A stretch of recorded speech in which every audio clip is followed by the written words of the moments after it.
Hey everybody, what's up? We're back. The start of a new week. Let's go. Ready to get some more gaming in.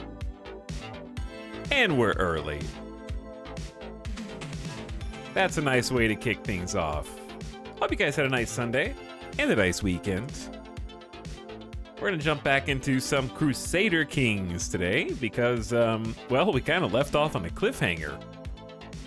That was like a season finale episode last time. And I want to see what happens next. I gotta say, I am having a lot more fun with this campaign than when Tours and Tournaments came out. I think I owe a lot of that to just not focusing on Tours and Tournaments at all this time.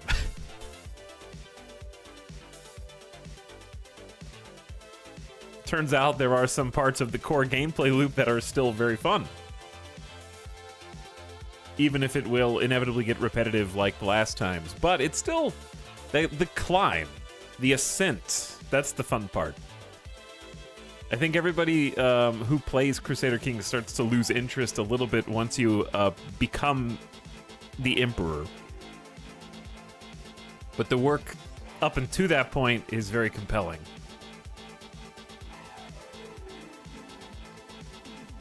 Though, if our becoming Emperor is anything like our becoming King, I think there's room for some spicy plot twists. Like with this particular crown.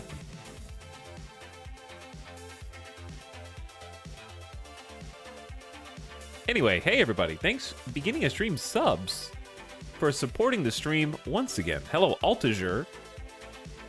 Thanks for the tier 2 double sub, by the way. Crank that JFL people arriving for 106 months. Wow. Wow, we're going to set new high scores. Okay, to get to 200 months is 16.6 years of streaming. All right, from where we are now, you would need 94 more months to get to 200, which is another roughly 8 years of streaming. I will be over 40. Dear God.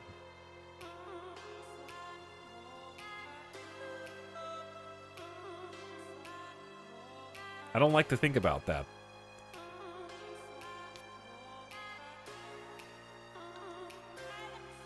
Ooh, got some coffee.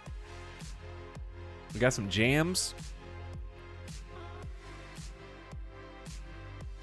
Thanks again, Crank That JFL. Phantom Whiskers. People arriving for 33 months. Hi, Phantom Whiskers. What up? Welcome to stream. War of the Worlds gifting us up to Shadowlight. Enjoy your gift sub, Shadowlight. Thanks for being here. Mej 0815 for 59. Hey, thanks for the prime. And Robot Mystic says, missed your streams, can't tune in because of class, but excited to catch up in the AM. What do you mean can't listen because of class? Turn it up. Just crank the volume. Let everybody tune in. I can't, it's a lab. Wait. How can you hear me if you're in class? You're not supposed to be able to hear me because you just said can't. It sounds like you can tune in. Skill issue. Put me on the class computer, on the projector. Put me on every single computer screen. Let's learn some 890s history. And teach them the history of the Bamites.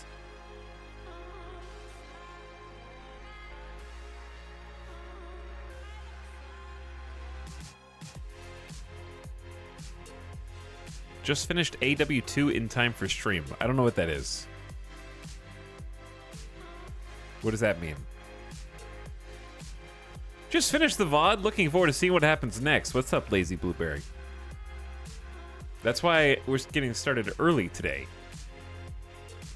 Flying Lima Beans was hyped. What's up, Fronald, CeeLo, Piplup? Hello, Chillin'. Pramachian, Dandy Donuts. What up, Keith Love, Jornbrand, CG Core, Colomonstera, Roof, and Dorito. Hey. Oh, Alan Wake 2 is AW2. Do you mean one of the nominees for Game of the Year? Of all the Game of the Year nominees, I have played Baldur's Gate 3. So it wins by default.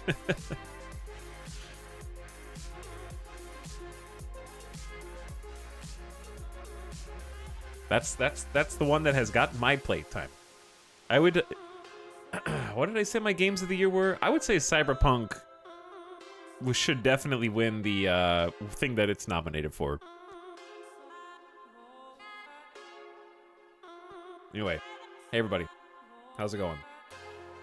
The Game of the Year nominees for the Game Awards are Alan Wake 2, Baldur's Gate 3, Marvel's Spider-Man 2, Resident Evil 4, Super Mario Bros. Wonder, and The Legend of Zelda Tears of the Kingdom.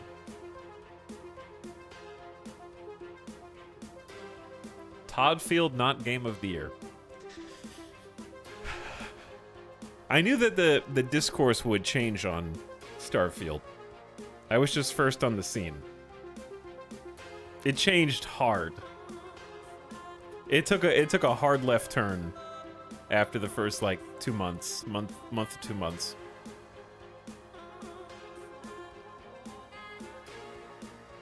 Hipster Retail was right. Yeah, it did get nominated for RPG because it's an RPG and a lot of people like it. So I think that is reasonable. Best Game Direction is the same as the Game of the Year nominees, except they just removed one. They removed Resident Evil. I guess that makes sense since it's a remake. I don't know if you can give a remake an award for Best Game Direction. I don't know. Maybe that's weird. Best Narrative. Okay, Phantom Liberty was nominated for Best Narrative, along with Alan Wake 2, which I've heard is very good. I would like to play Alan Wake 2 just on my own time.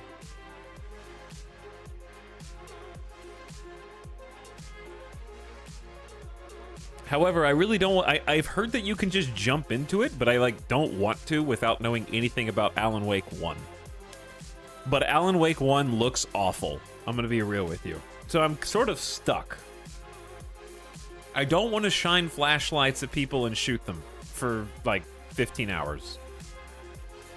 That's pretty much all it boils down to. Let's see, how long is it actually? Alan Wake is, yeah, about 14 and a half hours. I nailed it. Alan Wake 1 is only good if you've got nostalgia for it. Yeah, that's the problem. I watched a streamer play Alan Wake 2. He said the gameplay was just really frustrating, but the story was cool. I already have my expectations lowered because of my opinion on Control, but I appreciate the fact that Remedy keeps... They stay true to their creative directive. I don't know what the word I'm looking for is. They have a vision and they pursue it relentlessly. And I respect how consistently they do that. However, Control was one of the worst experiences I've had in a game. So my expectations for Alan Wake 2 are sort of rooted in that same, oh, everyone says it's good, which means I'll hate it because I hated Control. But I still want to play it because it's one of those things that I feel like I just need to experience.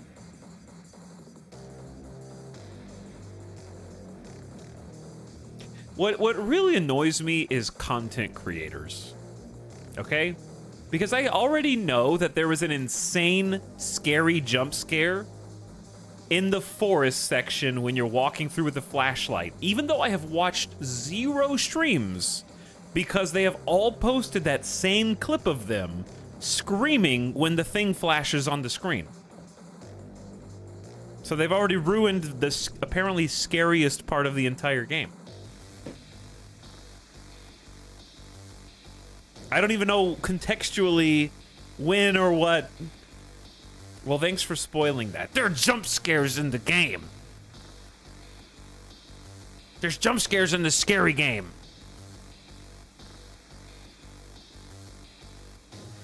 There's also a character named Alan Wake in it. But there's a difference in hearing what it is and seeing what it is. Okay? I know exactly what the level looks like, what character you're controlling, and what the jump scare itself looks like and what noise it makes. These are different pieces of information than you have from me telling you that there was a jump scare in the scary game. Jump scares are the lowest form of scary. That's also true, yeah.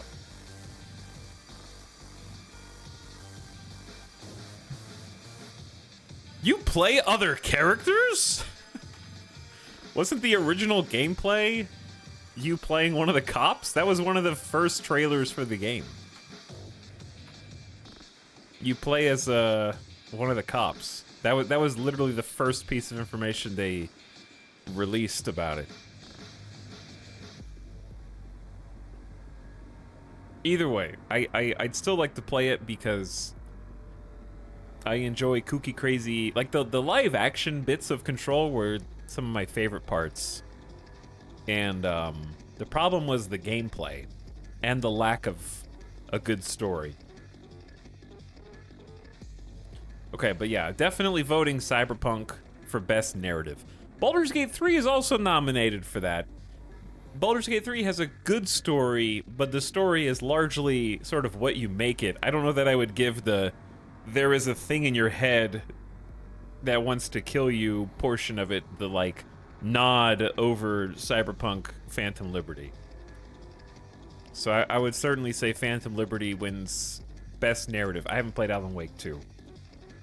So I don't know how that compares. I would never give it to Spider-Man 2. Under any circumstance. If Spider-Man 2 wins Best Narrative, something's wrong. Best Art Direction... It's Alan Wake 2, Hi-Fi... Actually, I guess I can just show you this. Why am I, like, hiding it? Hey, look, it's our family.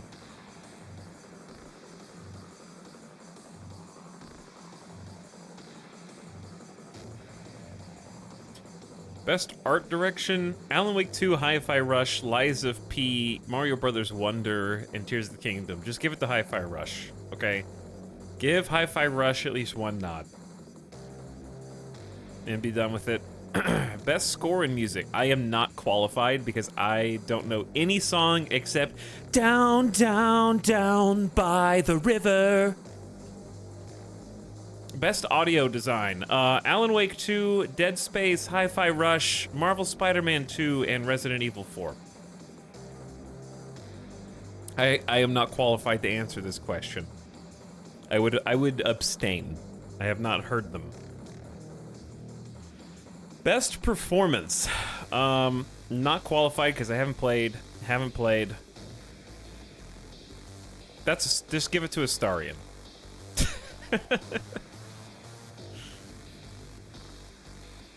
Just give it to Astarion. Innovation and accessibility. Again, I don't think I'm qualified to vote on this. I have no idea what the accessibility options were there. Games for Impact. For a thought-provoking message? All I know, the only game here I know is Terra Nil. That's the only one that I saw. And people were kind of middling on it. Not qualified to vote.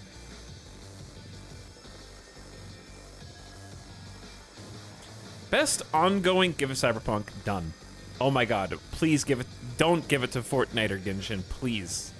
Why would Final Fantasy 14, oh, that's 14. Okay, sorry, I read the wrong number. Is this a Final Fantasy 14 character? Or is this a Final Fantasy, the new Final Fantasy character? Do not give it to Apex. That's the poster boy for the player. Okay. I would understand if you gave it to either of these. Obviously, I would give it to Cyberpunk. I think Final Fantasy XIV's resurgence is done. That was like a last year thing when people were getting into that, so just give it to Cyberpunk. 2.0 is amazing. Be done with it. Best community support. Can you really support the community when you fire all your developers? So Destiny 2's out by default. Final Fantasy 14. Again, I think its time is over. No Man's Sky has won. It's just won too many times. And honestly, the last year of No Man's Sky updates have just been meh. There haven't really been any knockout No Man's Sky updates in the last year, in my opinion. They've just been bog standard. I think they're working on a new game. We talked about this before. The size of their updates have gotten smaller progressively. I would say either of these is fine. I don't know that I have a preference because you could argue that the reason why it's best community support is because, okay, someone in chat says it feels odd to reward No Man's Sky and Cyberpunk for updates when they initially drop the ball. That's the entire point of this category, you dumb. Outstanding community support, transparency, and responsiveness. Inclusive of social media activity and game updates and patches. AKA fixes.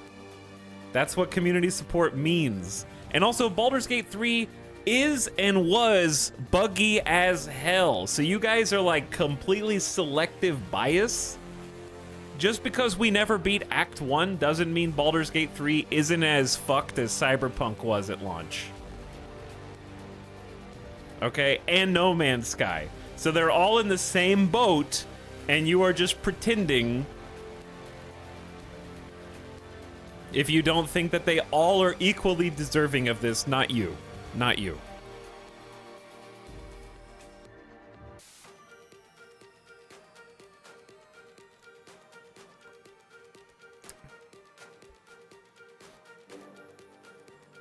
Act 1 is very good, though. Yeah, I know. It was so good that I never even played past it.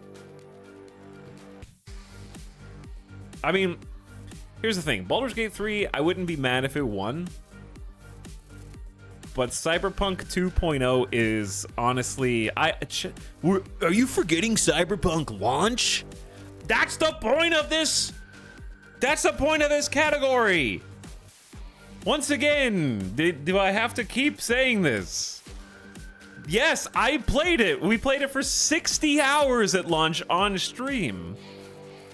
And then 3 years later, we've come back and Cyberpunk 2077 went from the most disappointing game of the last few years to my favorite game of the year, maybe tied with Baldur's Gate 3. That's why it should win this category, you stinky chatters. You guys are the reason why Final Fantasy XIV is gonna win. Because you're squabbling over, like, do you remember Cyberpunk at launch? And then you're gonna give the vote to like No Man's Sky again. Because you don't understand that that's the whole reason why it should win. Because it is a huge difference in launch to now. Which is why No Man's Sky has been sweeping this award category every year for like the last 5 straight years, okay? Because it started in such a stinky place and it became an amazing game. That's why Cyberpunk should win now. All right, anyway, next category. Best independent game, not you. This is the biggest single piece of drama in the entire Game Awards, and I honestly wouldn't be surprised to see this category change before launch. Before the actual event. It has been blowing up my social media. The biggest source of drama is that Dave the Diver isn't an indie game. It's made by Nexon, which is a bajillion-dollar company. This is best independent game. And it is not independent. It has a gigantic publisher who also helped in its development. So Dredge wins this for me, because I played that one.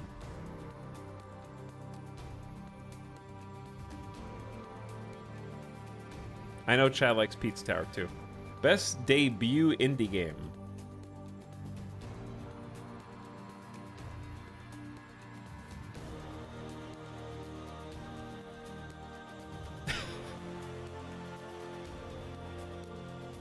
Viewfinder looked okay. I've heard Cocoon is fun. Dredge was good for, it was like 9 out of 10 for the first 2/3, and the last third, I think they kind of ran out of steam. So I'm not going to be mad regardless of how this goes. Best mobile game. Thank God Marvel Snap's not on here this year. I was going to be upset. I don't care who wins this. Best VR, I don't care who wins. Not I just don't want Gran Turismo to win because I saw how silly their microtransactions are. So any of the other ones is fine. Best action game. This is... Chat, I'm not trying to be mean, but this is all we had in 2023. Why isn't Derail Valley on Best VR Game?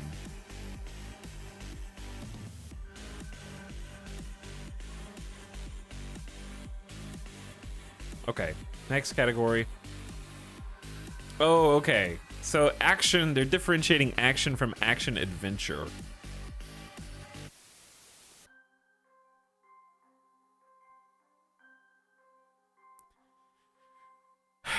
My heart's not in voting for Jedi Survivor, even though I enjoyed it. I can't vote for it over things that these ones, just the hypothetical. What? Oh yeah. Womp. Best RPG. Hold on. Okay, so out of these, I mean, it's obviously Baldur's Gate 3. It's not, and it's not close. It's not close.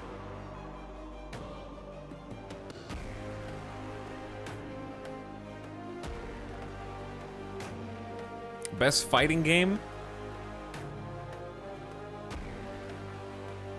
I don't care. Best family. Give it to Super Mario Bros. Wonder because I'm going to buy and love that game, and Pikmin after 1 is stupid. Best sim or strategy? I'm sorry, I feel like is this it? This is why this year has been the year of the AAA RPG, or I would say this is the year of the one and done game, because this is all the strategy games that we had this year. Do you guys remember how incredible it was in oh dude, do you remember in 2020 when like Crusader Kings 3 first released, and we had Microsoft Flight Simulator in the same year as Animal Crossing New Horizons, and Cyberpunk came out? Even though it was stinky, it was still fun for like 50 hours.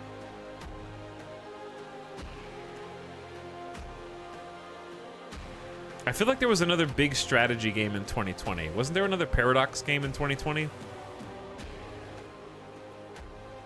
Was Terra Invicta 2020? That was a lot of fun too.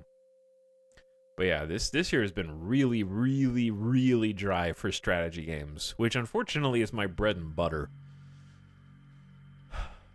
I want to play Forza. That is all. MLB The Show has been glitched and awful. Best multiplayer? Probably not Baldur's Gate. I would actually just say, out of these, Diablo 4. It was fun. D4 was fun for a bit. Best adaptation. Last of Us, and it's not close. Most anticipated game. Hades 2, and it's not close.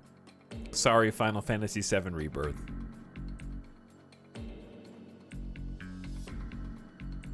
Content Creator of the Year. I have never seen this. I don't know who they are, and they don't know who I am, so it's perfectly balanced. Best esports game.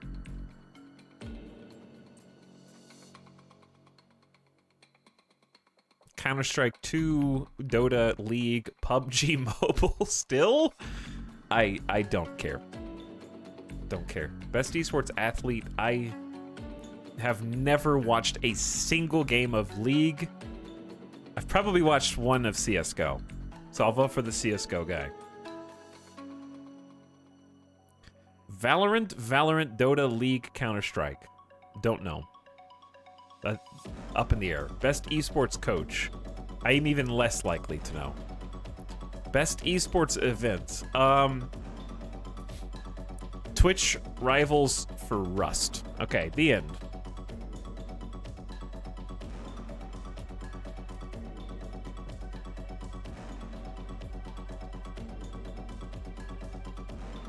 Bam.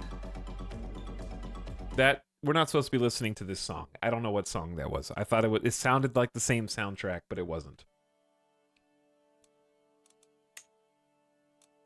Look at our beautiful family, by the way.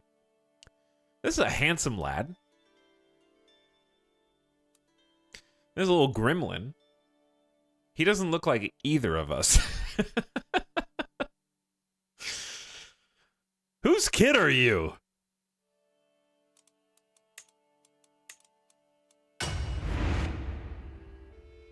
All right, we got some drama to settle. We got a lot of drama to settle, so buckle in because we're gonna be paused for a bit. I'm gonna scroll up in chat.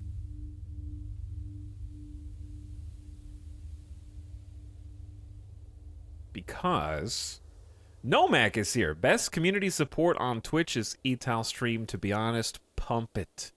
Nomac coming in here and trying to swing the crowd. Trying to win over the crowd immediately. Butter him up so I can tear him down. Thanks, Nomac, for 41 months. What's up, dude? How you doing? I think you've been playing a lot of City Skylines 2. How has the city building been going for you, man? Now chat's pumping and getting into it. I know Nomac's going to be voting for some Baldur's Gate 3 at the Game Awards. Am I right? Thanks so much, dude. And Switched says, bam, tried the Big Battle View mod for CK3. Seemed like something you might enjoy. I think I would. I've actually seen that mod. I think I would like that as well. But not for this campaign, because I try to do... excuse me. Still have a cough. I try to do, like, new DLC campaigns, sort of just with the vanilla settings. So that... or not settings, but the vanilla features. So I can judge them adequately. And like I said at the beginning of this stream, I'm having, like, a lot more fun, I think, with this campaign than the last one. I just really didn't like and still probably don't like tours and tournaments. We'll do at least one tournament just to see if anything's changed. But I found it just so, I would say, distracting that it made me quit the last campaign right when I became a Duke. So I didn't make it very long. This one's gotten a lot further and has been a lot more engaging for me.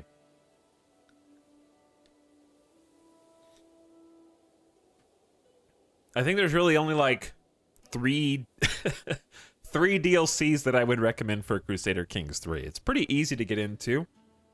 I would say Northern Lords to play some Vikings.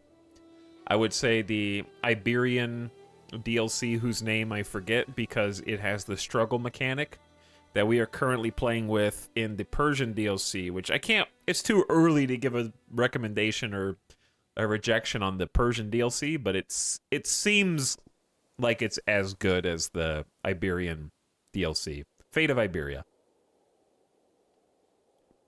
If you hear anything in the mic, I'm eating a cough drop. But yeah, I like the goal-oriented intermezzo and struggle. Now, that said, if you're new to Crusader Kings 3 and you want to play, do not get the Fate of Iberia or the Persian DLCs yet. Those are things that will give you replayability.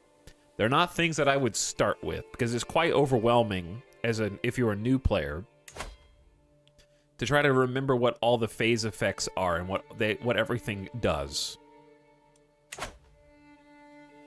But I think it enhances replayability quite a bit. So if you're new to Crusader Kings and you're like, I really want to get into it, I actually think it's quite cheap. You can just get the base game and Northern Lords and be set. I don't know that I would get anything else for a while. And then once you start getting bored, I would pick up Fate of Iberia and the Persian DLC.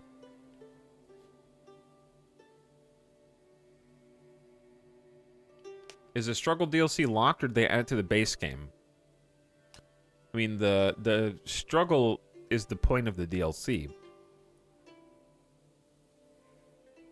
There are some free features.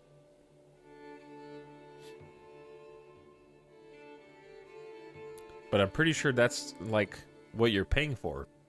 Are you not?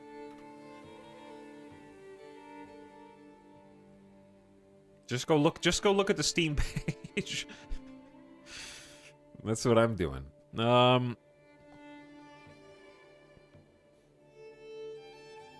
Okay. Persia. Features of Legacy of Persia include the Iranian Intermezzo. That's what it says. That's what the struggle mechanic is. So I'm assuming that is just in the DLC. The flavor packs are probably always going to be good. Disagree. You would think so, but I disagree. I don't think that they're always good. Some of the flavor packs are just pop-up spam that don't really add anything to the game, which is a shame. I think that there are a lot more events in Crusader Kings 3, like I said before, that just tell you what happened instead of giving you a choice as to what will happen. And also, almost all of the... Has it been the Wards and Wardens pop-ups that are always incredibly distracting because, like, 1 in every 2 events has, like, 3 typos in it and strange sentence syntax that distracts me and takes me out of the immersion from the game.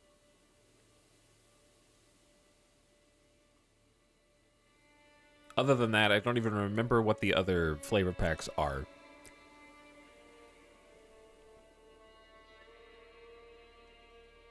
Royal Court is the pop-uppiest of the pop-up spams. Yeah, the pop-up spam has gotten a bit out of control. Okay. Anyways. We're back. Previously in Crusader Kings 3, we got assassinated. Amir Amiron Bambam the First, the Handsome of the Bamid Grand Emirate was killed by an unknown assailant. Died under mysterious circumstances on the 2nd of August, 917 at age 49.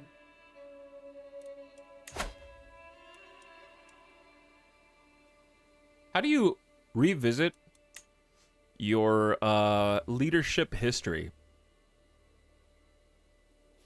Like, I don't know, maybe you can't. Like, when the character dies, it brings up the summary of previous heads of state. Maybe chat knows. Could be anywhere. Or it may not be available at all. But the craziest part about this was Bam Bam the First was not the first to be killed. No, there is a bizarre string of murders that have been sweeping through our family. In fact, he is one of many in this family line who have been eradicated by force. His siblings, Zamzam, was assassinated in 893, many years ago. Pebbles, my aunt, and Bam Bam the First's sister, was killed in 898. Dino was killed in 904. Ham Ham is the only one who died of natural causes, in this case natural meaning slain in battle. And then Tam Tam died under mysterious circumstances. So, of that generation, Bam Bam the First generation, 5 out of 7 were killed. That is insane. And also, to add even more, Bam Bam the First's mother was assassinated. So they got his mom, and then they got him.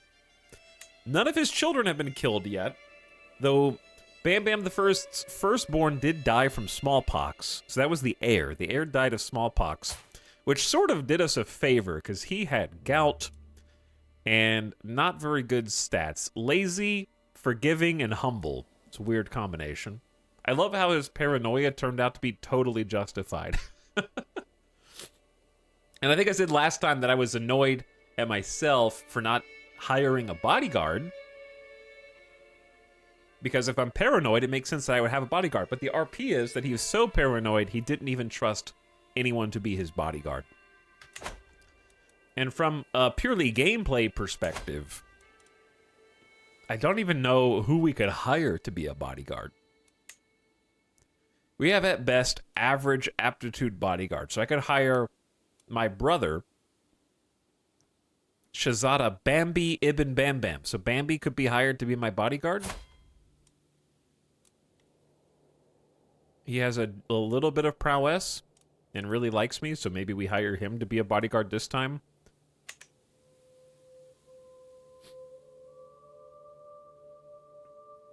I wish the game lets you investigate murders. It kind of does, but you have to get lucky. So, all right, we got a lot of things to go on here. So we stopped right as soon as the last character was assassinated. It's been a long time since I had a leader assassinated in Crusader Kings. I welcome the challenge. It is fun when the rug pull happens every so often, because it makes you know, it lets you know that you're not safe and the game's not too easy yet. We're still in the struggle phase of our own, not even gameplay mechanic, but we haven't stabilized, let's say. All right, I'm going to blow my nose, and then we're going to get on with it.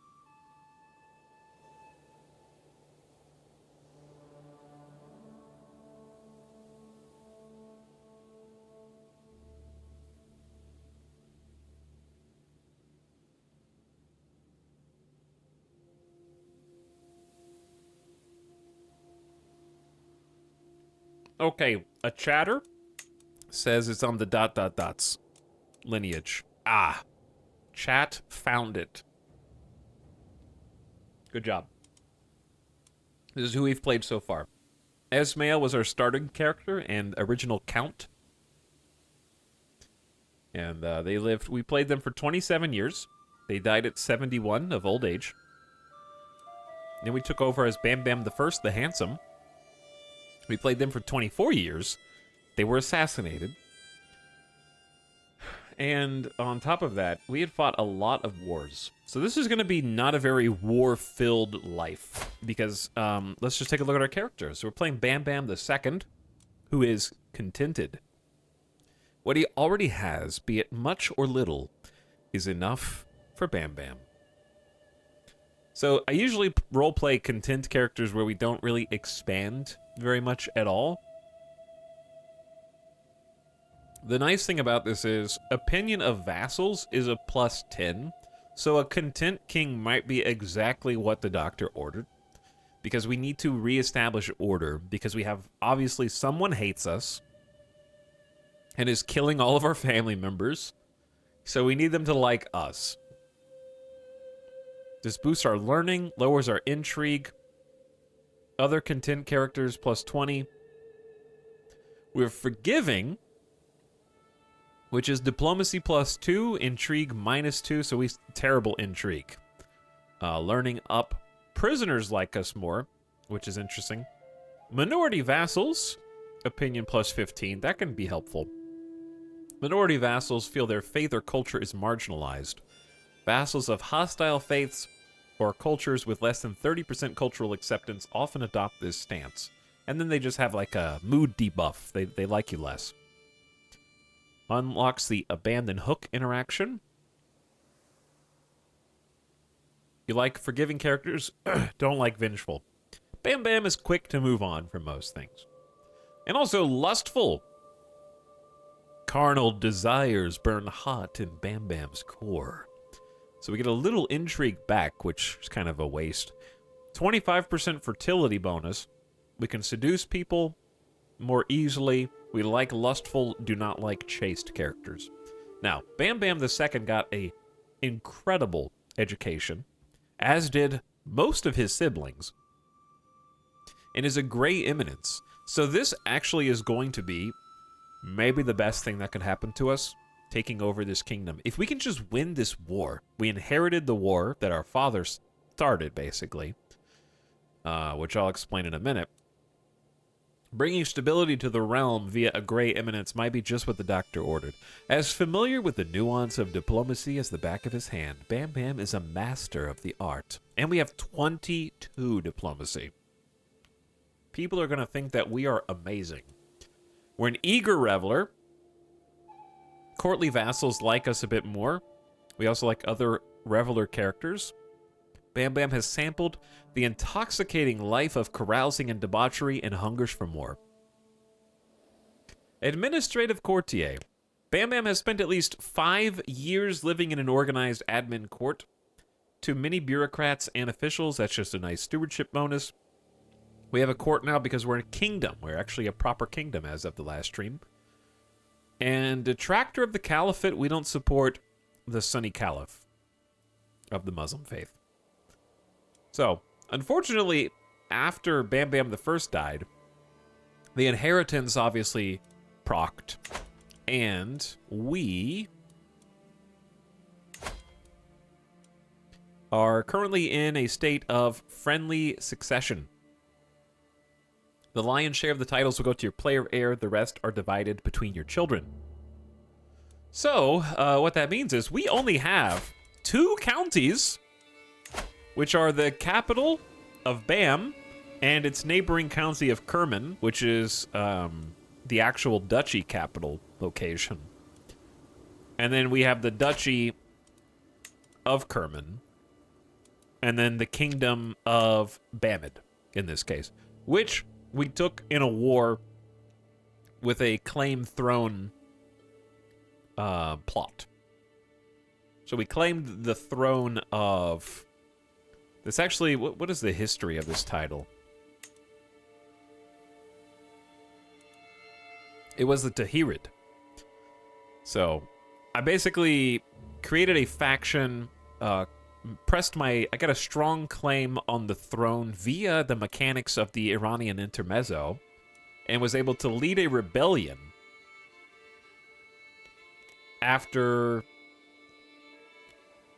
Long story short, the king demanded my conversion, that I convert to his faith. This was the former king. He wanted me to convert to Imami, and I said no, and so war was declared. And I won the war. And was also able to depose the king and become the king. And press my claim. So, as you can imagine, everybody up here isn't taking too kindly to that, because their faith is largely Imami, whereas ours is Azarika, and we've been spreading that faith as much as possible. They are not super pleased with that. Generational rivalry with the Tahirids. Basically, yes. That's what's going on. The sons are now fighting the wars of their fathers. So that's very Crusader Kings-ism. So that's pretty much where we're at now. We are also at war with that same guy, our former liege, because I did the same thing to him. I demanded that he convert to my religion, just like he demanded I convert to his. He said no, and thus I tried to imprison him for his insolence, just like he tried to do to me, and thus war was declared. So this is actually the second holy war inside the Bamid Kingdom that we're embroiled in. So we need to win that war. We are at 26% war score right now in the positive, but since I just died and Bam Bam the Second took over, I have to reestablish my alliances. The alliances have been dissolved because the alliances are not with the place, it is with the people, and the person who made the alliances is dead. So we need to kind of start from scratch here. So let's go ahead and get the ball rolling. Step one, now that we've taken a look at our leader, who I'm very pleased with. 22 diplomacy is great. Not very much martial skill, so unlike his fathers before him, he is going to lead from the sidelines and not lead as a commander, you know, taking the field. He's going to be watching more from afar, I think. Stay inside of the castle. It's more of a diplomat than a warrior. So this is going to be the first time we've sort of broken that tradition. He has average amount of stewardship, average amount of intrigue, and a good amount of learning. So he's a diplomat, excellent diplomat, and is very smart. So this is going to be kind of fun to play as. Very different play style from what we were doing before. So we need to choose a lifestyle path. Of course, he has chosen diplomacy education. And because we have an excellent education, we're going to get 40% more experience toward that lifestyle because we are better educated. And it looks like, ooh, he's already chosen groomed to rule. Children receive 1 to 3 extra skill points. And close family opinion plus 15, which is going to be really, really useful right now because we have a lot of vassals who are close family. So that's a nice boost. Parents, grandparents, children, grandchildren, and siblings. And he can also befriend people and unlock the ability to challenge them to a board game. So he might have some friends already. Yep, he's got 3 friends. Hashmadin Ibn Wham Wham, your cousin, best friend, and Sirma's marshal. Okay, so we already have a best bro. He's generous, lustful, compassionate, and a skilled tactician. Son of my Uncle Wham Wham, who really doesn't like me and who we currently suspect is the murderer, actually. So that would be a nice turn. That's my current top suspect.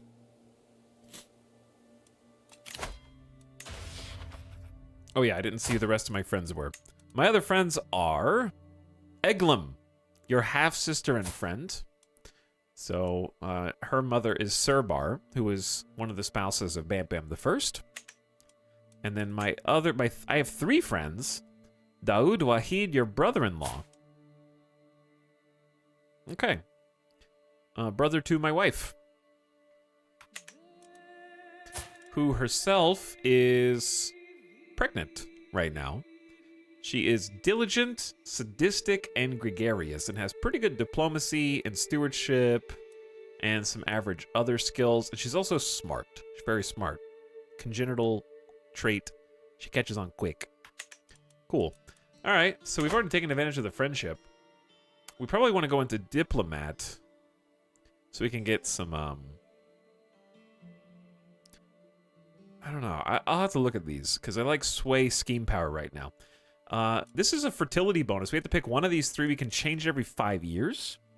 We don't need prestige right now. We don't really need... We have 2 children already, so fertility bonus might be good later. I'm just going to go all in on focusing on foreign affairs. One can never have too many friends, near or far, because another +3 diplomacy boosts us to 25, incredibly respectable, and as a result, we're getting a 17 bonus to all general opinion from everyone, because they just think we're so gosh darn likable.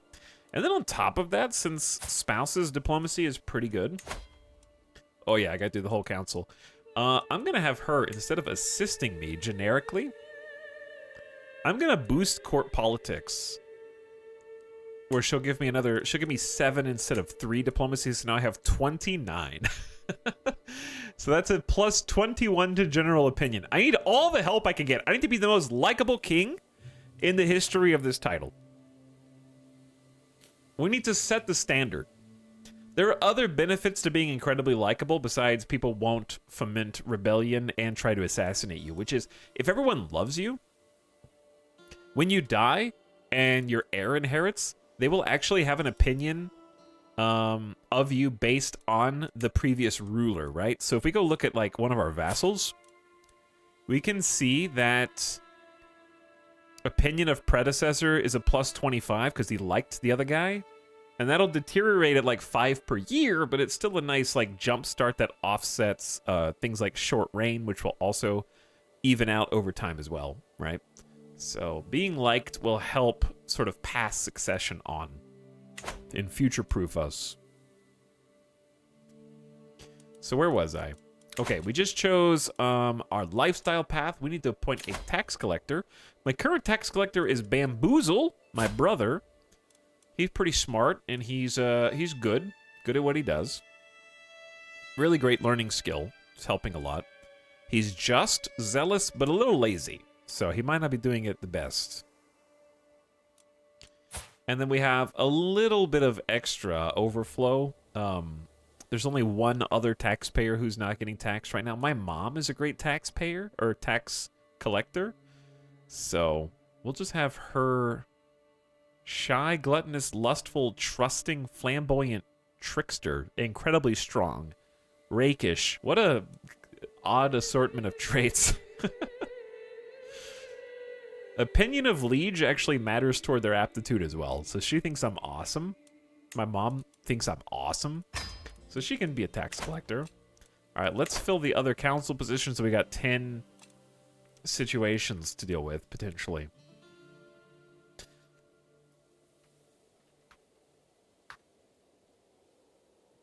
Thanks, Mom.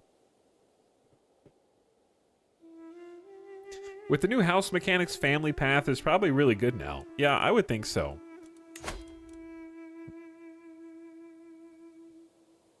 Because we currently have friendly house unity, and we can work all the way up to harmonious if we want. There's a lot of stuff that we can do. But before we do that, what's up, Metalbit Zoomy? Thanks for 75 months, by the way. Appreciate the sub, dude. Zooming in here for over a lot of years. 12, 24, 36, 48, 60, 72. 6+ years. Thanks a ton, Metalbit. And Slight Inconvenience back for 45. Hey, Slight Inconvenience. Okay. Council time. So, the main thing about the council is just appeasing any strong vassals that we have.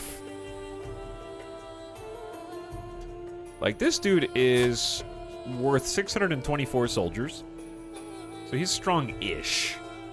Not like a scary amount of strong. But he also isn't good at anything. Whereas, once again, Sirma, gracious lackey, she has been the chancellor for years now, and I think will continue to be, because she is both a strong vassal and also a family member, and also just a great diplomat. 24 diplomacy. So let's lock that in. And I want her focusing on domestic affairs, which is going to boost the internal opinion of our vassals by up to 12. So we're just trying to make everybody happy and stabilize the realm. For my steward, we have some people with good skill. I don't think that there's anybody who is a powerful vassal that has double digits stewardship. So I'm just going to sort by skill. We got my cousin and vassal, but he is both greedy and profligate, which means he has compulsive spending and wastes money.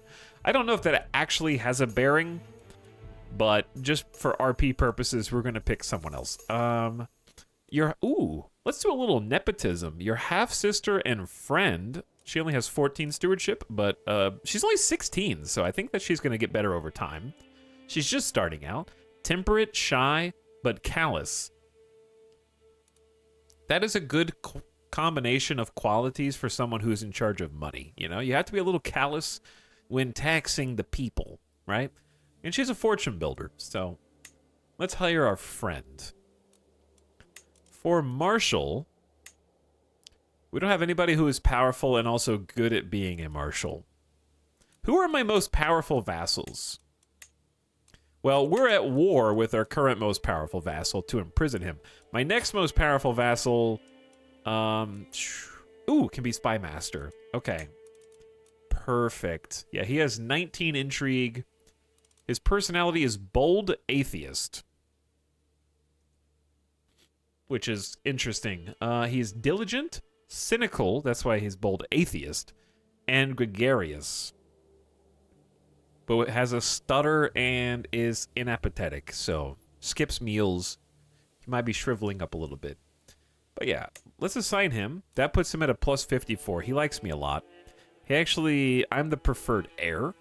He loved my predecessor. My personal diplomacy is huge. He shouldn't do anything bad. So he's currently disrupting schemes. I'm going to go rogue, though, and find my uncle, Uncle Wham Wham. And we're going to just try and find secrets on Wham Wham. Even if I get assassinated, it's worth it. I have to investigate my family's murders. I got to find out who did it. And then for my marshal,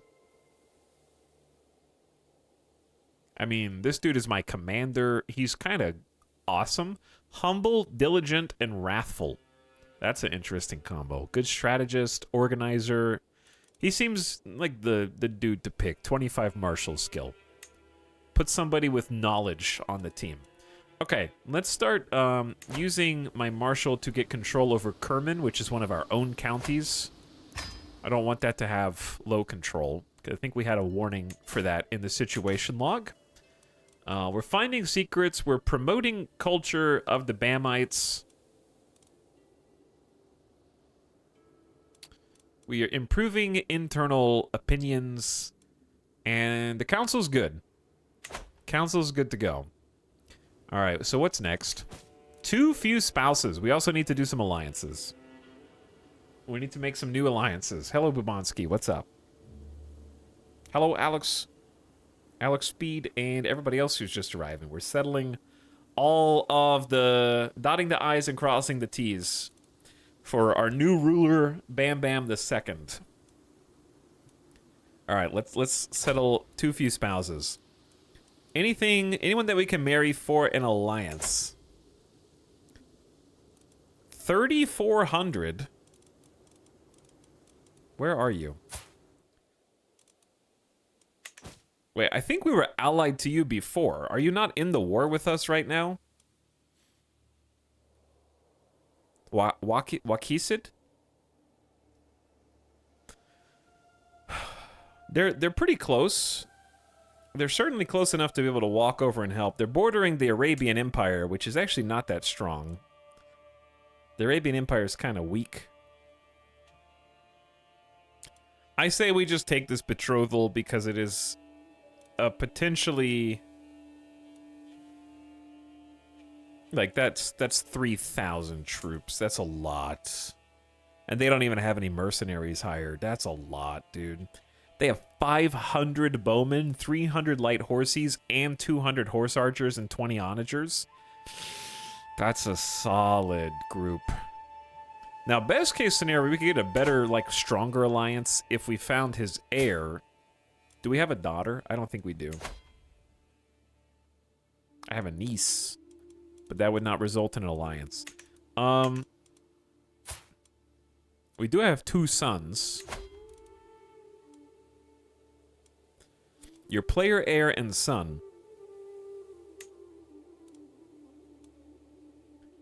They would accept.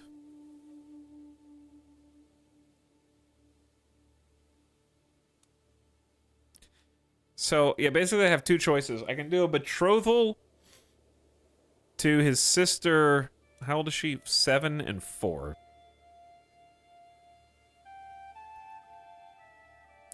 Okay, here's my question. Will this alliance persist even after this guy dies? Well, he's only 26. He might live for a long time. Because this is the sister of the heir, so the alliance should stay, right?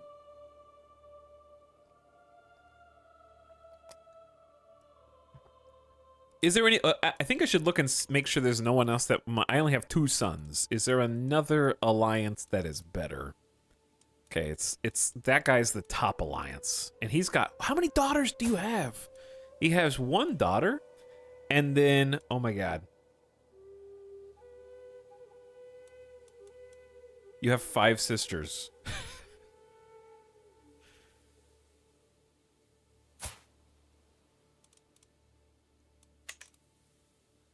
What a name. This one? Oh my, yeah. What is... Kerman Shabanesebshin? Okay. Kerman Shah Benebshin. Nazi bint Yasar of the Kermana Shahid Kermana Shah Shadam. Oof. That's hard to pronounce. Tongue twister. But yeah, he got 5 sisters. And 1 son. Okay, in that case, there actually is no one better for my son to marry currently. So I think this is a good choice. We'll just have my heir marry his daughter, and that's a pretty strong alliance. Especially because they might... I don't know. I'm curious what if they don't have equality, so the son should inherit everything. So the empire, his kingdom should stay together. Actually, it's a duchy. This is a strong duchy. That guy's crazy. Anyway, where's the accept button here? Oh, there we go. There we go. Children will be born into House Bamid. That's good. 3,500 alliance, almost. Not matrilineal marriage. Send it. That's fantastic. Now, that doesn't solve my problem, which is too few spouses. I'm getting penalized for not having enough spouses. There was another potential alliance. Right next to us. That could be good or it could be bad. On the one hand... What if I want to expand there? But on the other hand, what if somebody else allies them against you? You know, I feel like that's the bigger threat. Because we're here, they're right next door in my soft underbelly. I feel like let's ally them because they're already allied to 3 people. None of which are an immediate threat to me. But this dude has... 6 daughters. 1, 2, 3, 4, 5. 6 daughters and a sister. His primary heir is his spy master, which I feel like is not ideal long term.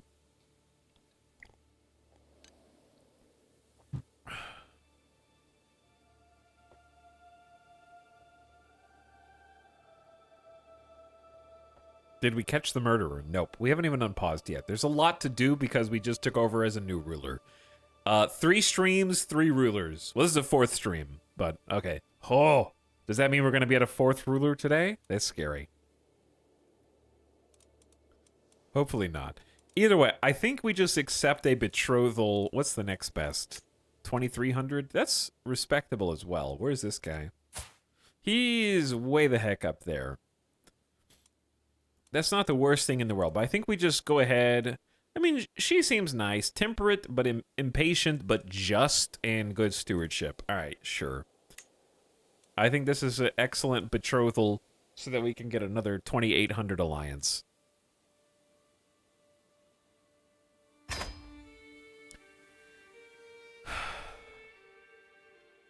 But yeah, having your king assassinated in the midst of a war and having to basically... It's like starting a new game. Your council's empty. You have to assign courtiers. You have to fix the vassal conundrums. I got like 10 situations in the situation log. It's like starting a new campaign almost, except it's the same campaign.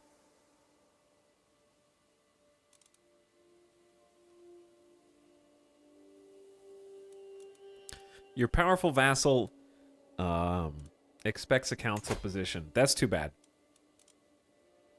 You can declare wars. Nope. You can create a duchy. I don't have money. You can create an accolade. Not right now. Your half-sister Eglum can marry? Okay.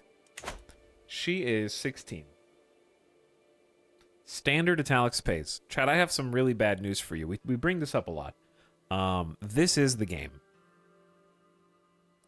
If you are playing Crusader Kings at 4 or 5 times speed unpaused, you're bored as hell. Like, we're doing the most fun portion of the entire game right now. This is the game.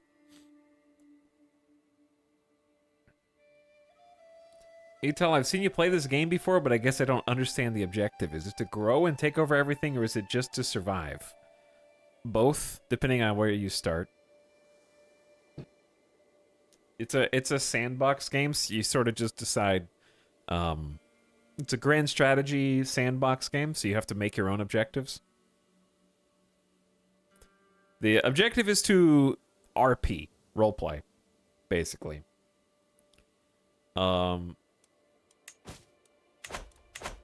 You can start anywhere on this map. You can start as a count, which is what we did, which means you don't have a whole kingdom. You have one single county. And we started with one county, and we worked our way up to a duke by taking over a duchy, and then from a duchy to a kingdom. So now we're a king. And you can go up to emperor. Speaking of, let's see the screenshot comparison. Here is where we started. Bam, the little highlighted place. That's how we began the game.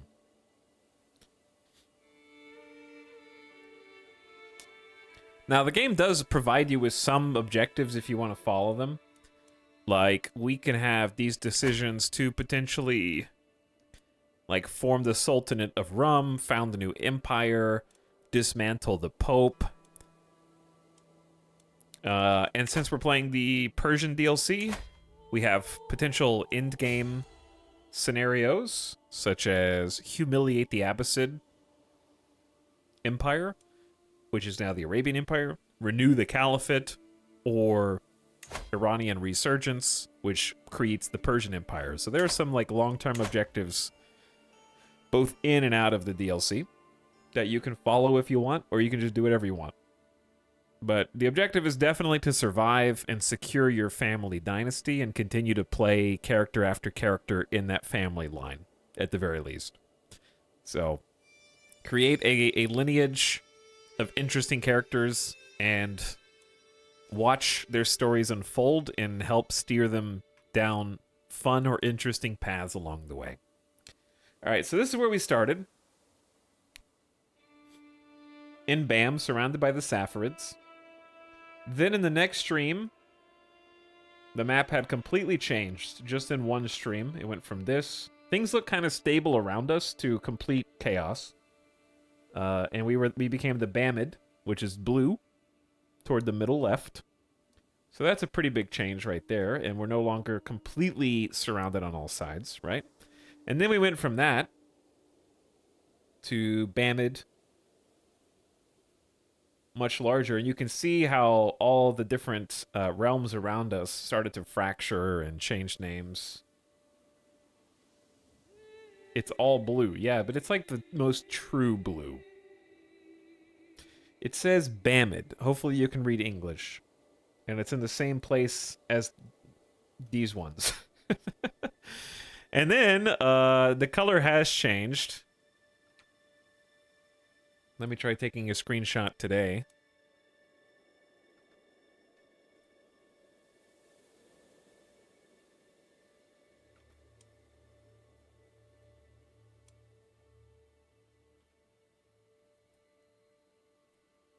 Move this just a little to the right.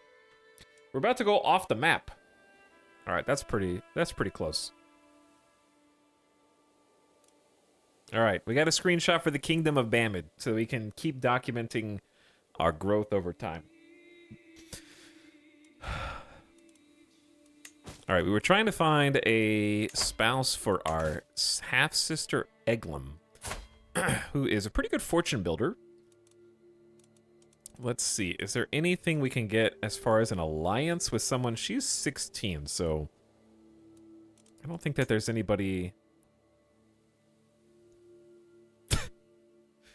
Well, if we wanted an alliance with our spy master, that could be arranged.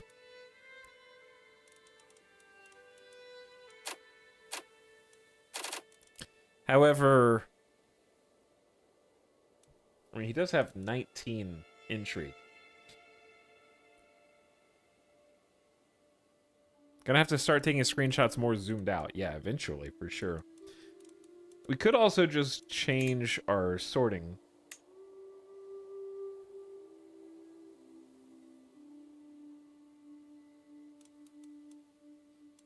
I don't really want an alliance with him. I think he likes me enough already. Let's just try to find someone. Let's get a good knight. Let's get like someone with really high prowess who may want to come fight for us, you know? Like, this dude already thinks I'm pretty cool and is the same faith as us. He is not very smart. A lot of things pass Pekahin by unnoticed.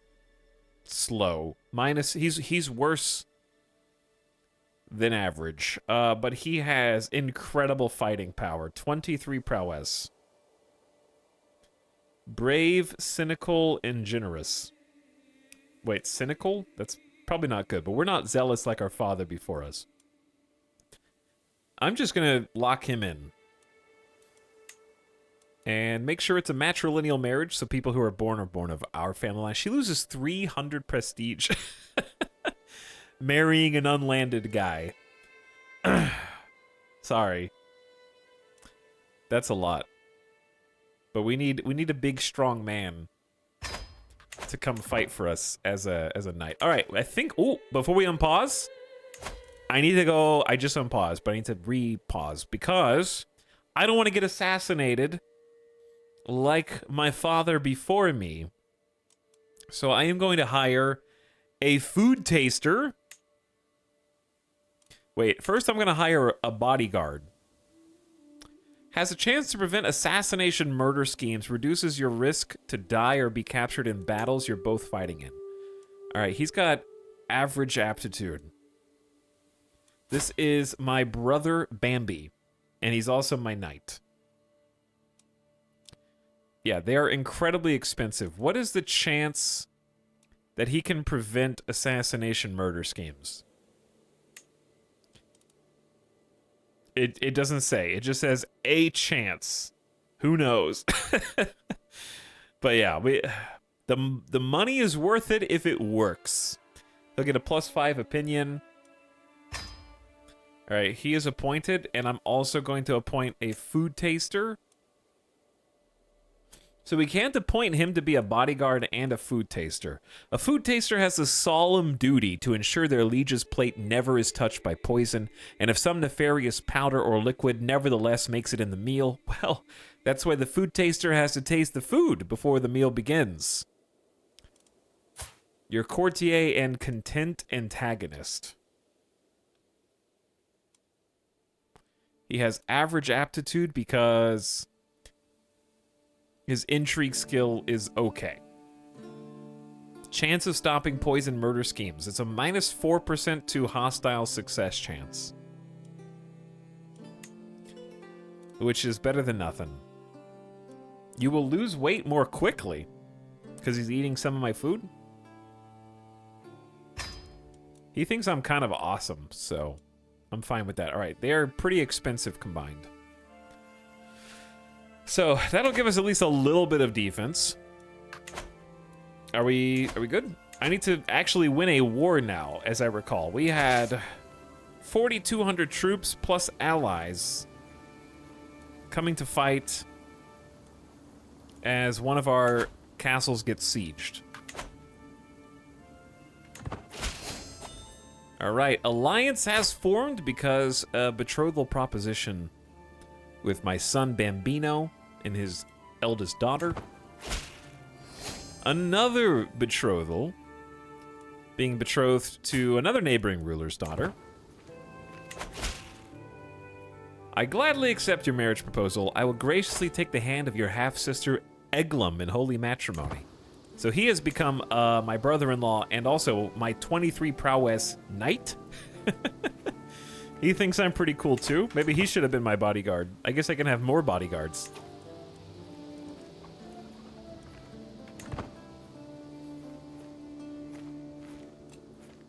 Find a new faith for Persia. No, you can exchange hostages. I don't think I want to do that. Still too few spouses? Oh, because she's not really married to me. She is like betrothed, so it's not the same. What if we just... Because I don't think there's any more alliances that...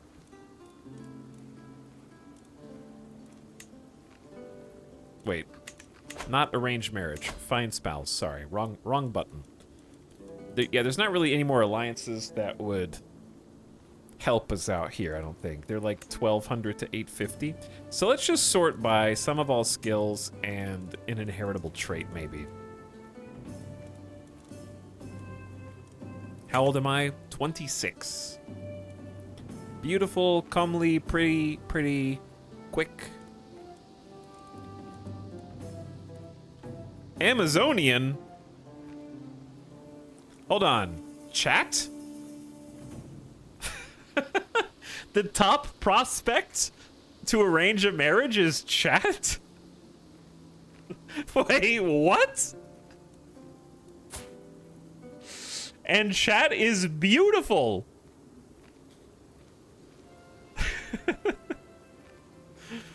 They are lustful, they are gluttonous, and they are generous. Oh my god, it is you.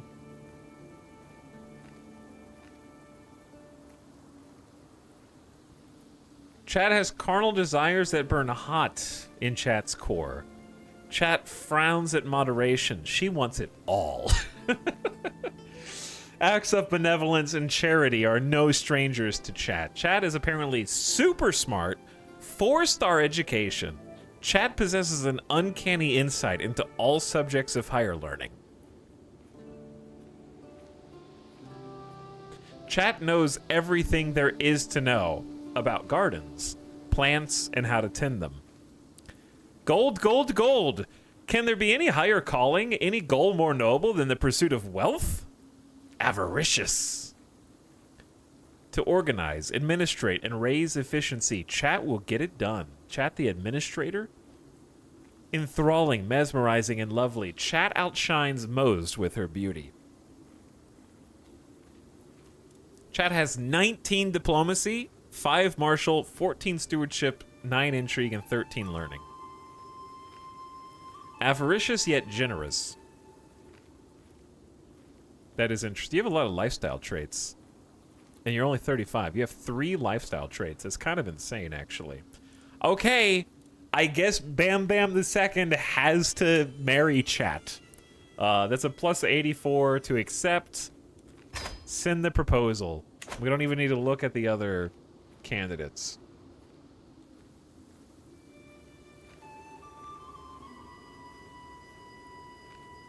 I can't believe that is just... I did not name that. That's just a name that is in Crusader Kings, and they have the highest sum of all skills and other lifestyle traits. You're a little on the older side. You're a little on your old, like 10 years older than Bam Bam, but that's okay. Who can I negotiate an alliance with? Your uncle-in-law. Not inside your realm. You are way down there. Way down there. Yeah, our family is kind of expanding in an interesting way, because I have an uncle here in Yamad as well. Let's clear that one. You can negotiate 3 alliances with people inside your realm. Meh. You can call your allies to war. The question is, he won't accept. Okay, what's the point of being in an alliance if you won't accept? Opposing struggle side minus 100. Opinion of you minus 41. Well, why did you even make an alliance with me? Oh, the other guy will accept, though. Okay. Farsha Baman Tahirzad. I don't think it'll even cost me any prestige.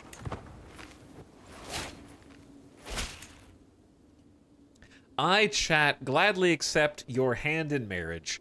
May we find strength and support in our union, my benign husband.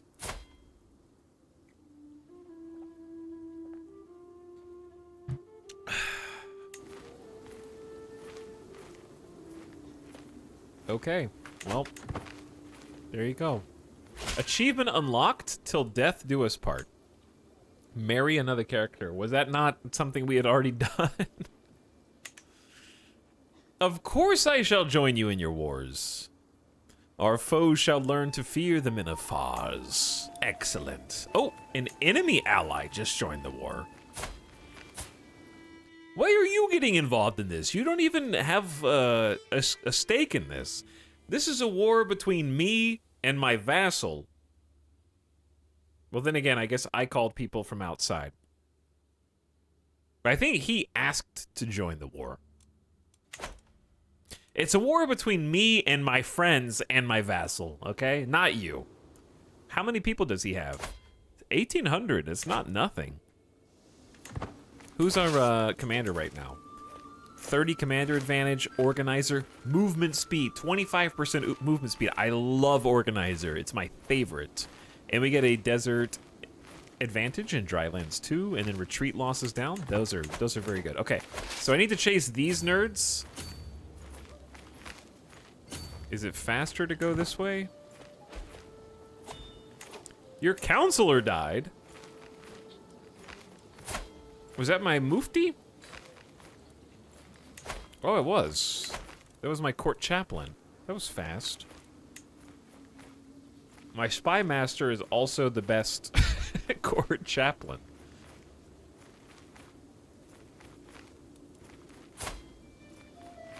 Should I just make my brother tax collector and knight my court chaplain as well? Wait, is he my bodyguard? Will he still be my bodyguard after this? No, my bodyguard is Bambi. I feel like making someone who likes me court chaplain is a good idea, right? He's got 4-star mastermind philosopher. Like, what else? He's lazy, but he's zealous and just and has good learning and a good education. He's only 23, so he's going to get even smarter. Every playthrough doesn't remember achievos for some reason. They're like specific to each campaign. That's weird. Yeah, I'm going to assign Alama Bamboozle Bamit. It runs in the family. We got brother is court chaplain. My aunt is chancellor. My half-sister is steward.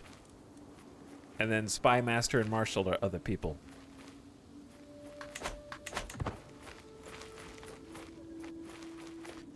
Now, back to chasing these nerds down.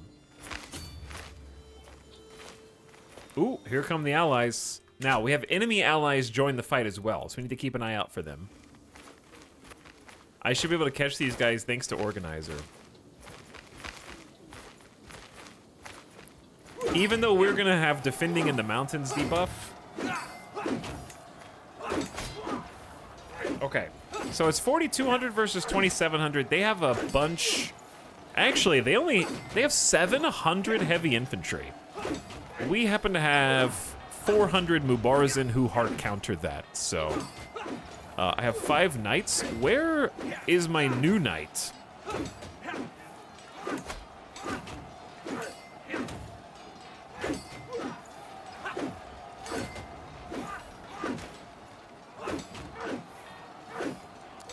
Like, he has 23, but he's not in this list.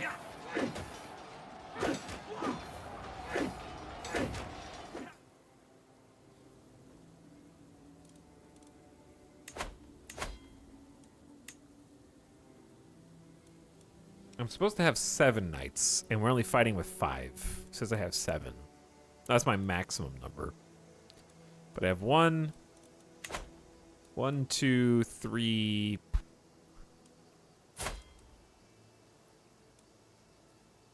He's not fighting. He's not fighting. 4. Dude, our knight's situation sucks.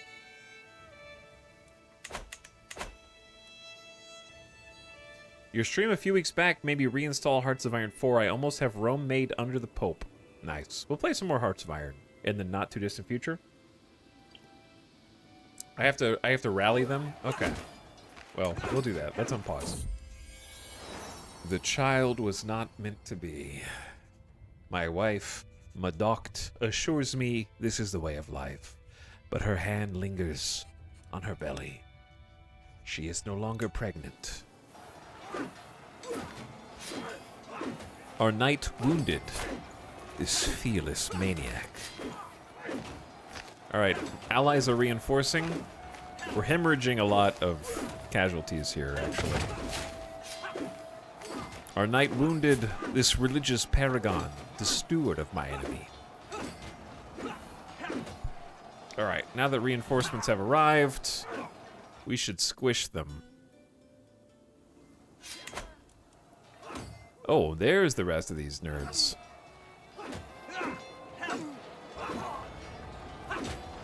Try and finish off as many as we can while they are routed. We lost 537 total to their 1,400 almost. And that pushed us up to 51% war score. Good job. We were able to take out 351 of their heavy infantry. That is substantial compared to losing only 17 of our own heavy infantry. That's crazy. Killed 1,000 of their levies.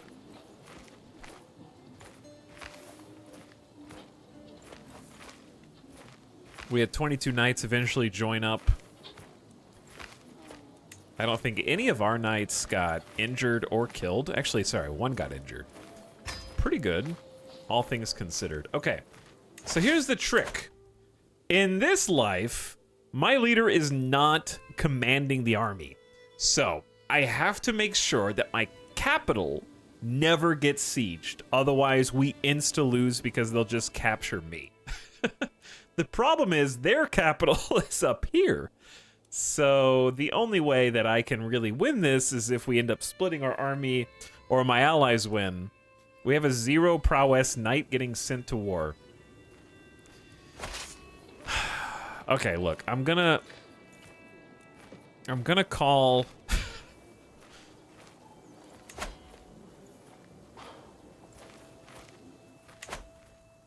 We need to just, like, fight their armies off, I think. So let's just go to, like, this rally point.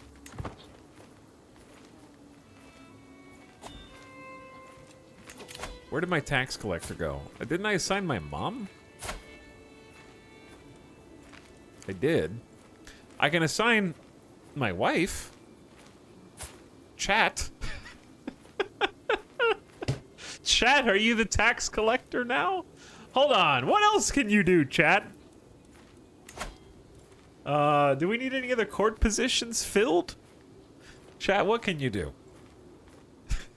We demand a position of power. Oh wait, I have to demand that you convert to my faith. You have to believe what I believe. You are my chat after all. Hang on, make chat the court jester?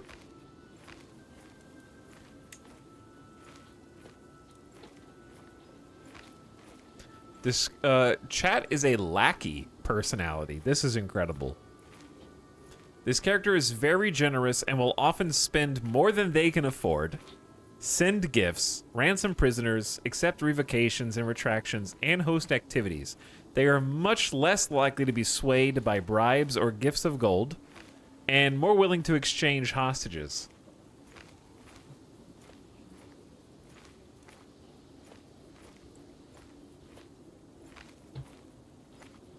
Chat is a gardener, that's true. What is the benefit of a gardener? It's courtier and guest opinion plus 10. And then it's development growth?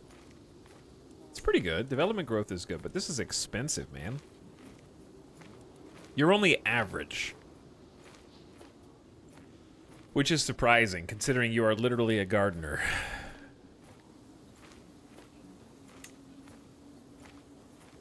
We'll hire a gardener once we have money. How about that?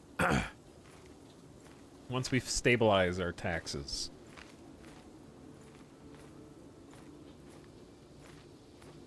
We will need a court tutor, though.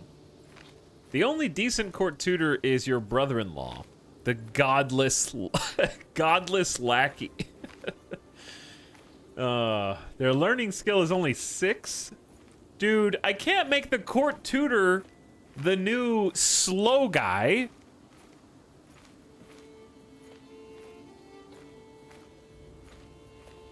I'll have to find a better one. What was I gonna make chat a second ago before I got distracted?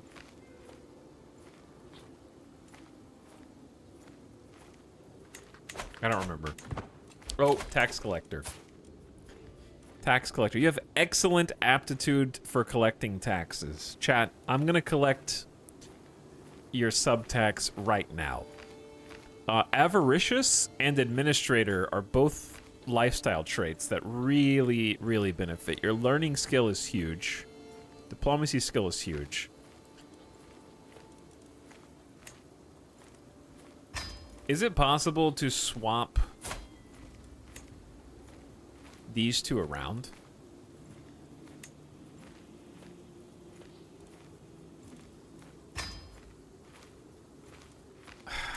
I hate that it does that. I should have just moved him over first. I didn't think about it. Wow, that's a lot of channel points that we're collecting in taxes. Many taxes are being collected. Millions of channel points potentially. The whole chat is now channel points. Never mind, Fargman ruined it. Get that guy.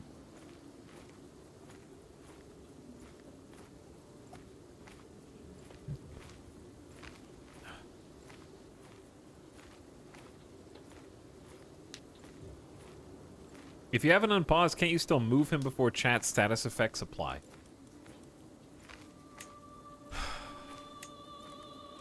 No. You'd think so, but no.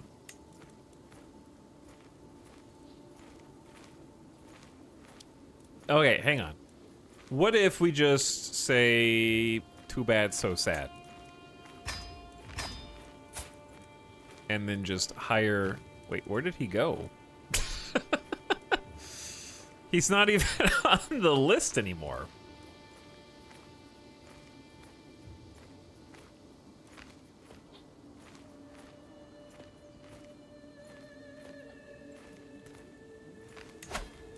Was it Bamboozle? Maybe Bamboozle can't be attacked. Okay, I think it's a glitch where Bamboozle can't be the Alama and then the tax collector, but can be the tax collector and then the Alama. Because we just made him the court chaplain. So he might not be eligible to be a tax collector since he is now the chaplain, but because he was a tax collector then the chaplain, the game didn't fire him from the tax collector job. Because tax collection is like brand new, isn't it? I think it's probably a bug.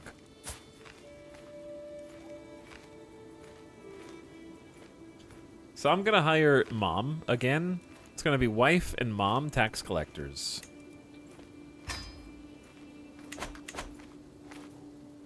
Sorry for firing my brother. He'll get over it though. He's still plus 88 of me. Also, chat converted to Azrakiism.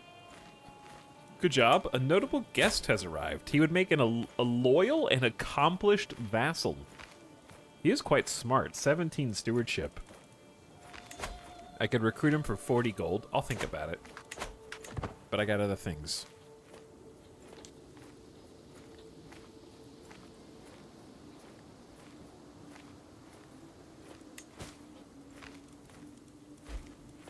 Do I still have too few spouses? Also, I wish it didn't say you can call your ally. My ally's not going to agree to do this. Speaking of allies, where did my allies' troops go? I don't. Oh, they're like on top of me. Okay. Let's raise everybody here. who we have missed previously. And then we're going to group these two together. Okay. Now we should have... See? There he is. The 23 prowess brother-in-law. So we have fixed our knight situation. The god knight has arrived.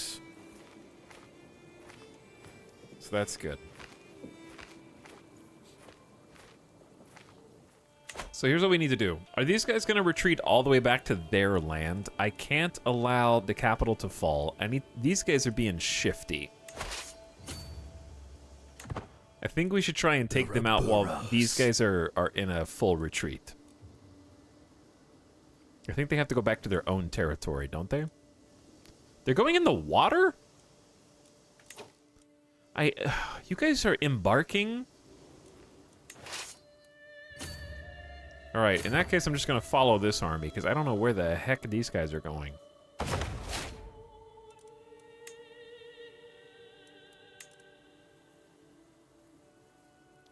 We need to just, like, siege. Despite our best efforts, my agents have yet to uncover secrets, but I believe there's something going on in the shadows. We'll find it. I'm looking for evidence that Uncle Wham Wham is the assassin.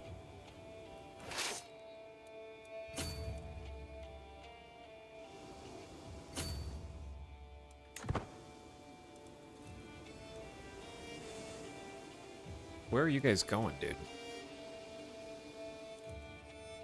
I feel like they're gonna go right here and then back cap me. But I'm losing money, dude. I'm hemorrhaging 11 gold.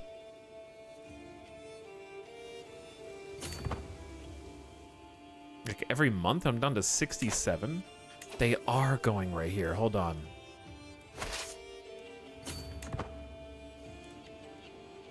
Tricky, tricky, tricky. They're trying to, like, backcap me. Our capital being so close to our border is really liability in the long term.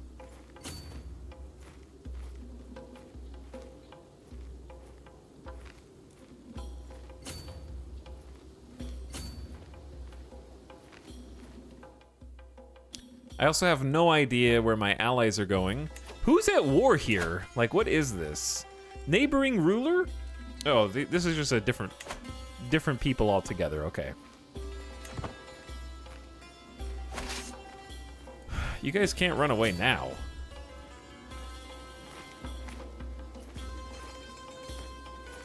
Chat, having organizer is the most powerful possible trait for this exact reason right here. Just sniped 156 dudes all by themselves. All right, easy peasy. Did we capture anybody? We did. I cannot ransom him.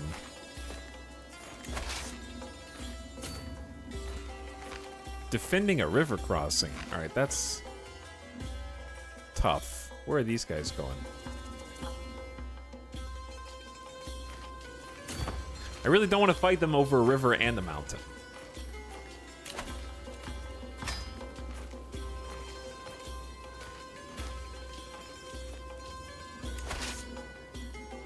Sometimes, ooh, they're gonna siege up here.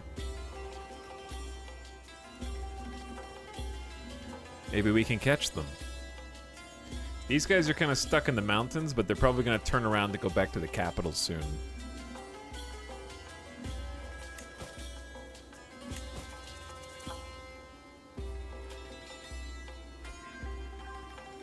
Spymaster uncovered a secret. Wham Wham's court physician has a secret lover. Okay. That's not what we're looking for. See, this is... Like, I wish my allies could just be trusted to go up there without waiting for me. The AI seems to wait until you click something before they do something. I wish I could just give them some directions. Like, really, there should be an entire DLC about this, or an entire update. Like, even if you don't make it a guarantee, make there be an event that you can trigger that is like a diplomacy and martial challenge against your allies to try and steer them where you want them to go. And even if you make it where it's not 100% guarantee they'll do what you want, because that would be OP, make it like involved in the gameplay somehow. Where you can just contact a fellow ruler who is allied with you for the purposes of combat. Like I could go to this guy and have diplomacy to direct and have there be like an event or an event chain just embedded in the game.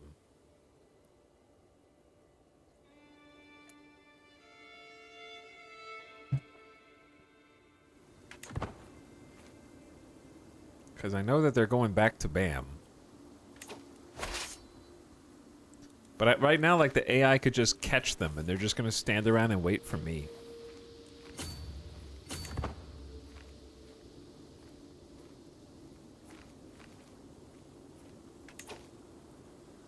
And I have to go back and fight. I can't let the capital get sieged here.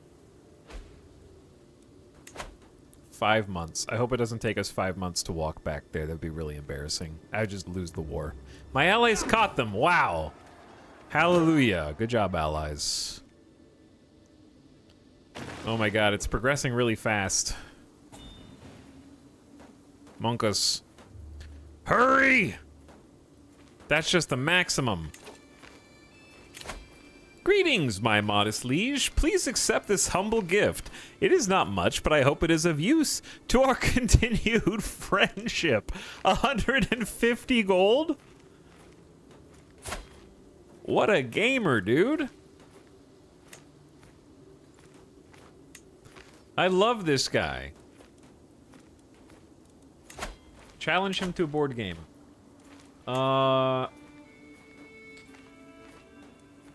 Craven, forgiving, and cynical.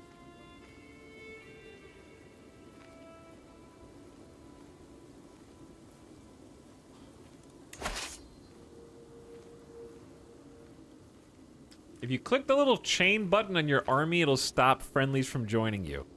That's the attach an army to another army. Alright, it's time to correct chat again. Doesn't the AI do that when you unchain them from your arm? Oh, it's the same guy. No, you chain to their armies, not the other way around.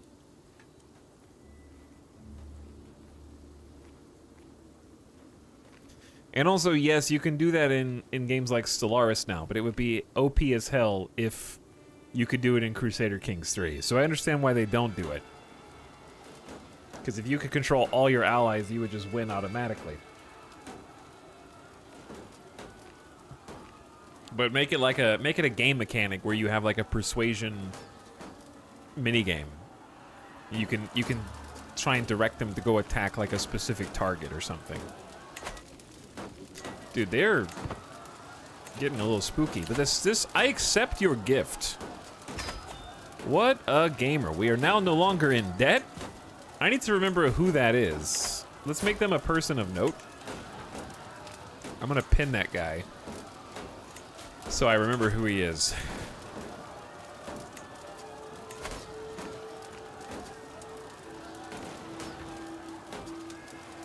Powerful vassal expects a council position. When did this happen?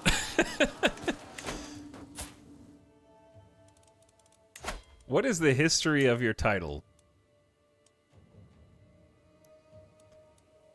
Did you just win a war? I don't remember this guy existing.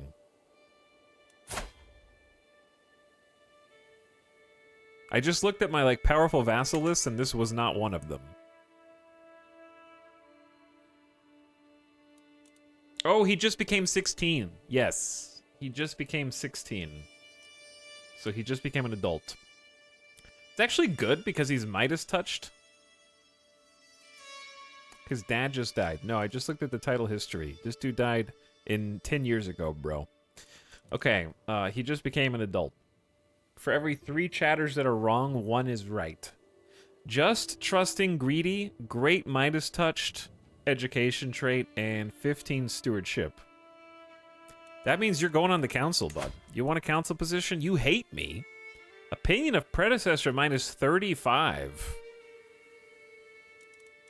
I don't like having a steward who hates me, but also I have no excuse. He's not in war against me, which means I'm gonna have to fire my sister Eglum, sorry Eglum, and make this dude the steward. And then we're gonna have to start a sway scheme, which I am good at because I'm a diplomat, so this will go quite quickly. We need to make our counselors like us. We should have been doing a sway scheme already. All right, anyway. Sway is super useful in this moment. Also, they're trying to run. But it turns out it's hard to escape when my commander has 25% bonus movement speed. Gotcha. Right where I want you.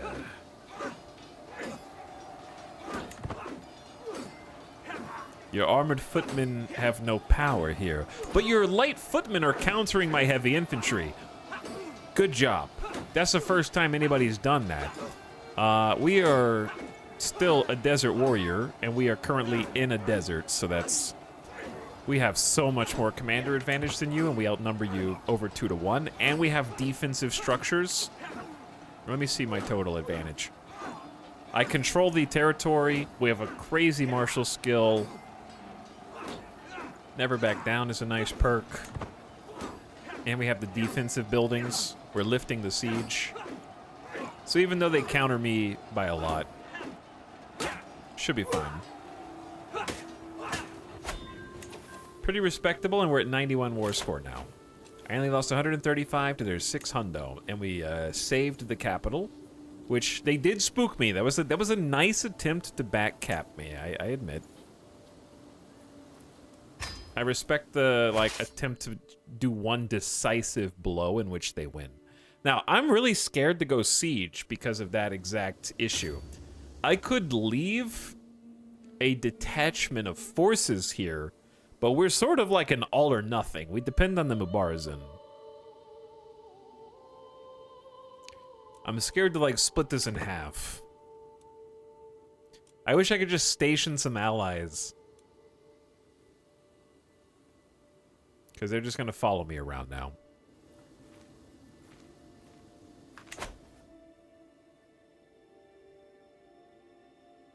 Okay. Like, even just a toggle would be an acceptable... Like, if there was an army toggle similar to the attached to army, like, right now, they're going to try and reinforce me. Right? That's their default stance, is like, support me and do what I do. If I'm going to go into a battle, they'll follow me. If I'm over here, they're going to kind of hover around me.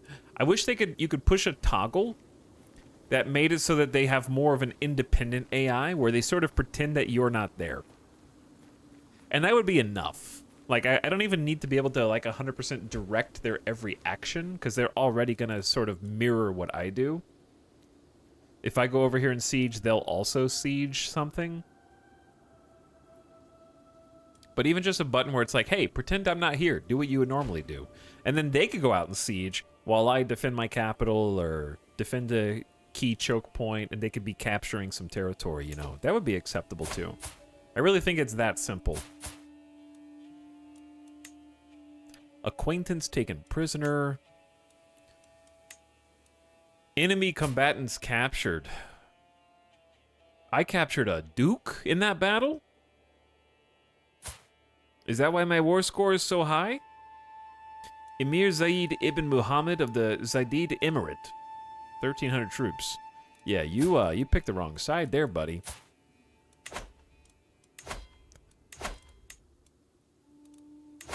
He could be ransomed for 100 Gs, but I bet he is important to the war score.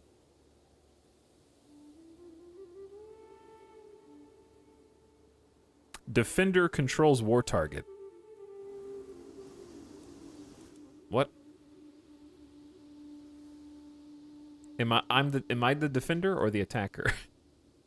Yeah, I'm the defender. So I guess just The war is about to expire. In that case, if he's not important to the war score, I am nothing if not forgiving. Right? I have a forgiving, sunny disposition. I will simply take that 100 gold, which I can very much use.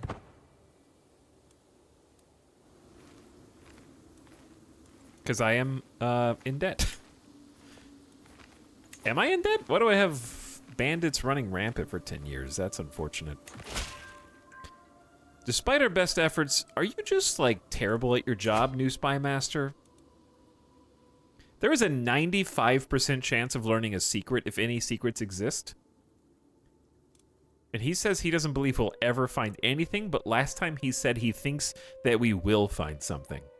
All right, we're going to go back to disrupting schemes because that represents a 14.5 hostile scheme resistance and a 29 extra discovery chance if anybody's trying to plot my assassination. We get 100 gold from our prisoner, and away we go.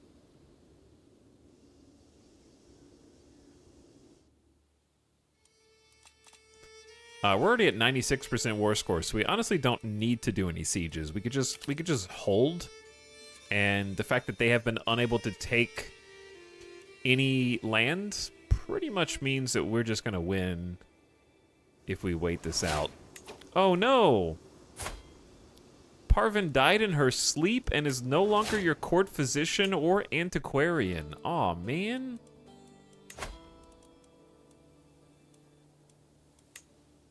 We don't have any good, we don't have any good court physicians. I really want a good court physician. We've seen how useful that is, so I'm gonna send out a search. We'll find some candidates. I will ask my servants to bring forth a number of suitable candidates. Begin the search.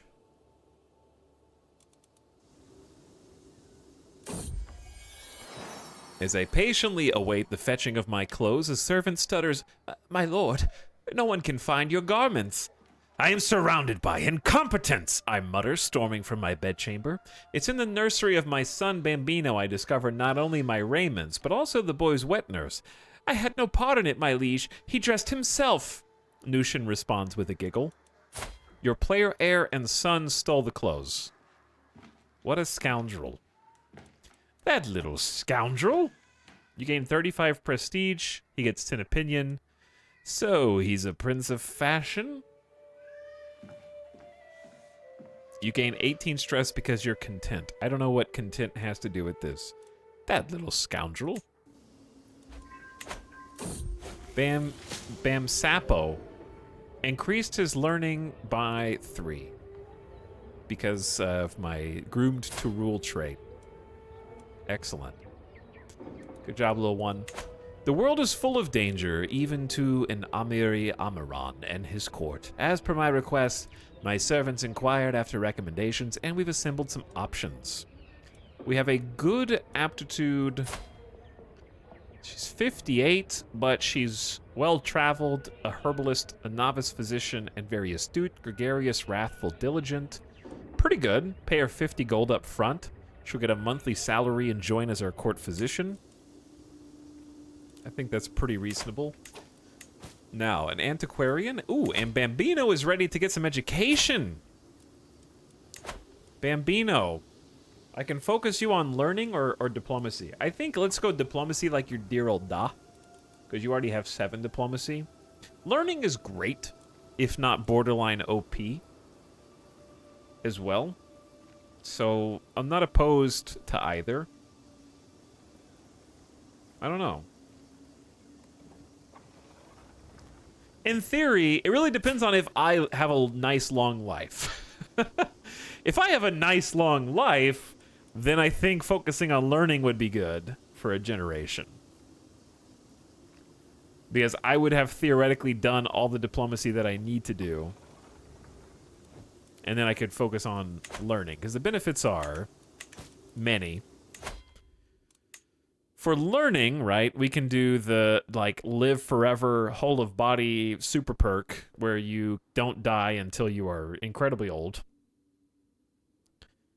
You can also go theologian if we wanted to that could be like the reform the religion campaign. And then Scholar gives you a lot of cultural fascination benefits, which we also use because we are the head of our culture. However, if you stay diplomacy, this is really good for... Obviously, everybody likes you. But you can do forced vassalization casus belli, which is really nice if you have neighboring rulers of lower rank, which we frequently do. We might be able to achieve this in our lifetime, though.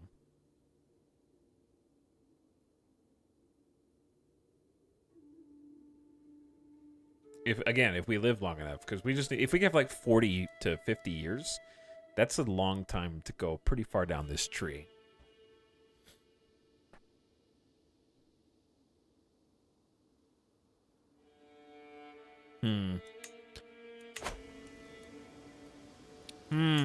Chat, what do you think?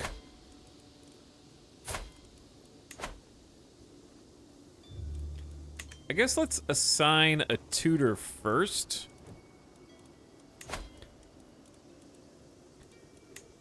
On the upside, if we do diplomacy, I can teach him, and I have, like, both diplomacy and learning, and he'll probably get an amazing education. If we do scholarship, we just hired this court physician who's excellent, right? 20 learning. But she doesn't have, like, a spouse to get the spouse benefits. I could also have Bamboozle teach. He has less learning, but has a better, just, education.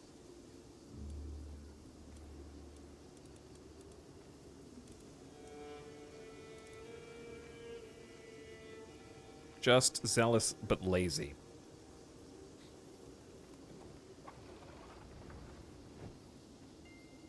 I mean, she's pretty good. Diligent, wrathful, gregarious, astute, intellectual... Novice physician, herbalist, and traveler. She's the wrong religion. That's not that big of a deal. You just demand conversion. And it doesn't matter.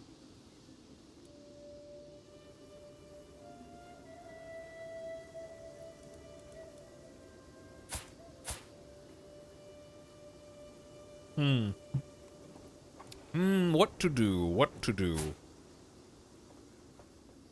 I'm actually stumped on this. I think the reason I'm stumped is if we don't accomplish everything we want to accomplish in our lifetime, then diplomacy is the right choice. If we do accomplish everything we want to accomplish, then learning is the right choice. And what we hope to accomplish is, first of all, stabilization. Second of all, because like independent rulers will like us more with this. We'll be able to potentially forcibly vassalize them. We'll be able to invite people to be vassalized, and they'll be more likely to take it.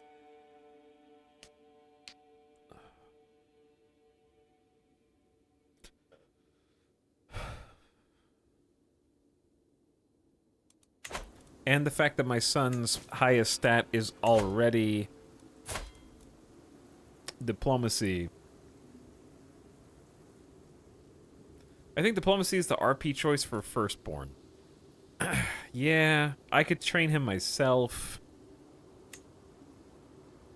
And he'll get an amazing education. Alright, I guess we'll just do another diplomat.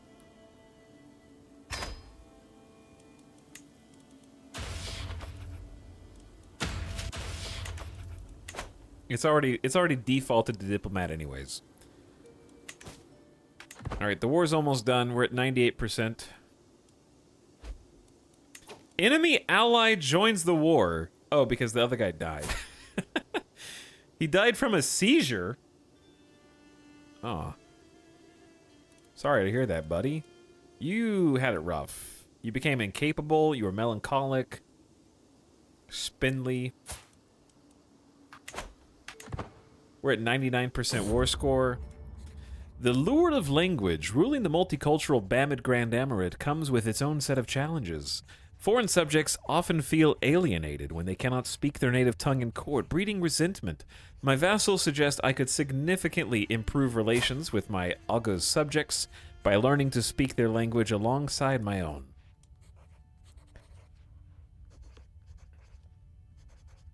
This is a learning challenge. Time to hit the books. 50% I learn to speak the language and they gain opinion of me. 42% I fail and gain stress. Hire a tutor to instruct me. That's more likely to succeed, but also costs money. You know what? I think I would give it a try. I'm content, forgiving, and a smart gray eminence. Hit the books. Let's see what happens. We did it. The war against the tyranny of our former liege is over. We are now able to imprison Amir Koram the Rash. I gain 20 dread. I imprison him. You lose 30 opinion because revolted against me, but we can't see that. That's secret opinion. He is a criminal and he cannot join a faction for 10 years. May you live in harmony and contentment. I know when I am defeated, I am left with no choice but to comply. So be it. Let's disband our armed forces, go back into the positive of monthly income. I hate that guy. And now that the war is over, as our court physician agrees to convert, let's check our prisons. You're staying in prison, dude. You've been an awful dude the whole time. I am forgiving, though. I can ransom him for 100 gold if I just wanted to milk that. I can also now demand that he and his family members convert. I can also banish him. Arguably the harshest form of punishment. They are deposed.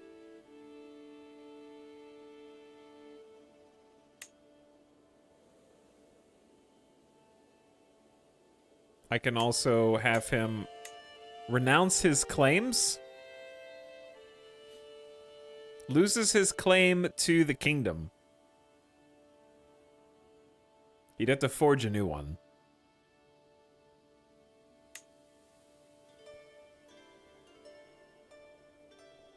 Was he the former king? He was the former king. And his father was the former king, but I went to war to make his father get deposed. Just take his land. Oh, it's that easy. I didn't know it was that easy, Chad. Just take his land. Oh, you mean with the revoke title ability that we do not have access to because we have to have limited crown authority or better? That one?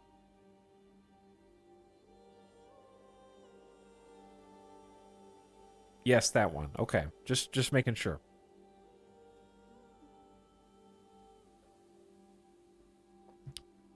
Has Etop been having his kids learn languages as kids? No, but they've been learning languages anyways.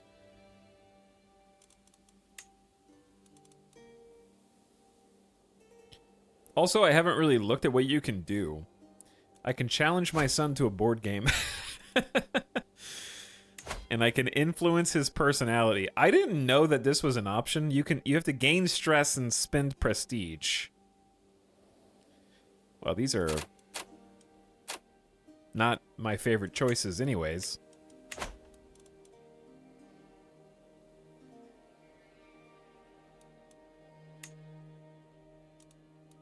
I don't even know, how do you make them learn a language? You have to have a court tutor, which I was supposed to rehire anyways, because the court tutor died, right? And now that we're actually teaching our son, who's come of age to start learning, I would love to improve education outcomes. So the new court physician is also, wouldn't you know it, a good court tutor, so more money down the drain, but she's pretty good at what she does, thanks to her learning skill. Very smart. 20 learning. So now that we have a court tutor, Then we can have him learn a language. I don't know why we should learn Scythian.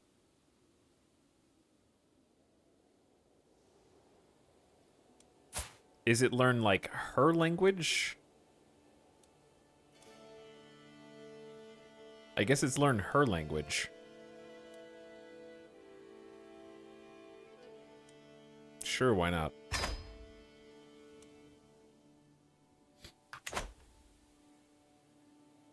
Alright, there you go.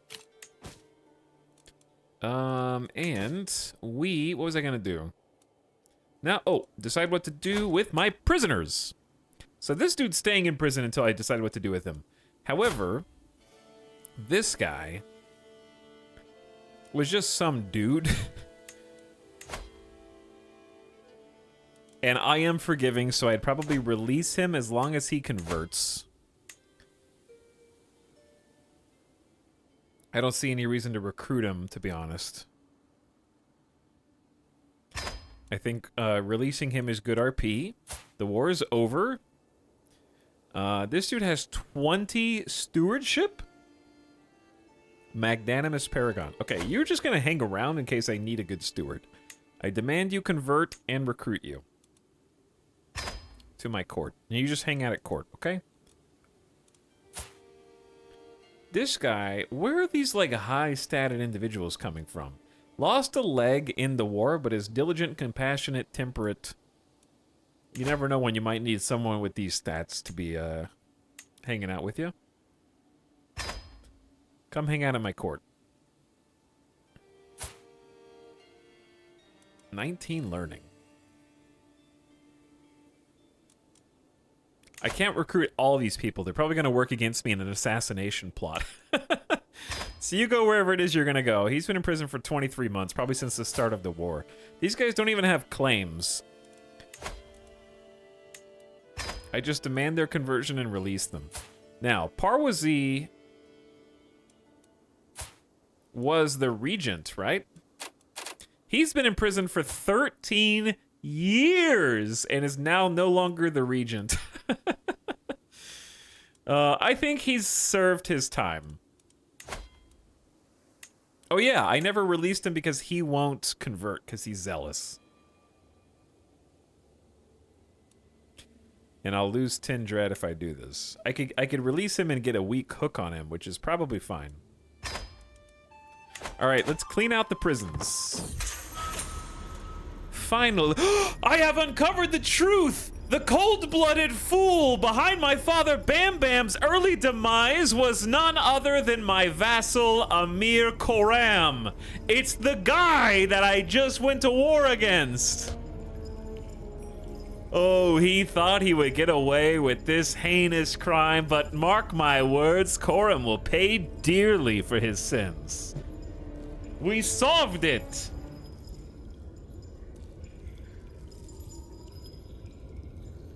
This is an incredible plot twist. It wasn't Wham Wham the whole time. He was just going around systematically murdering... I don't know, we only have him nailed for Bam Bam, which is really all you need because Bam Bam was the king. We can't confirm that he's responsible for all the other murders.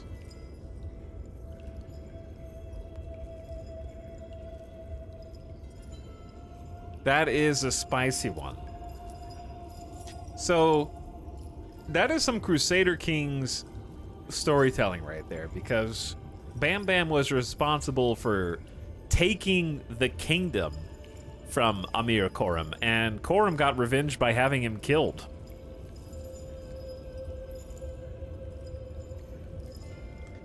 Most interesting.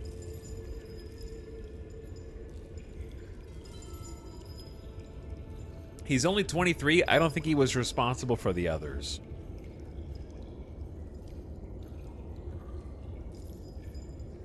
Finally, after all the... Okay, I need to plan my next move. I should probably also, because people will be asking about this. We'll take a screenshot of this for later.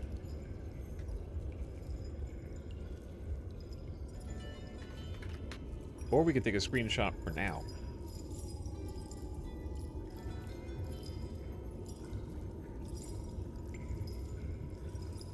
That way, I can do an exclamation imposter command.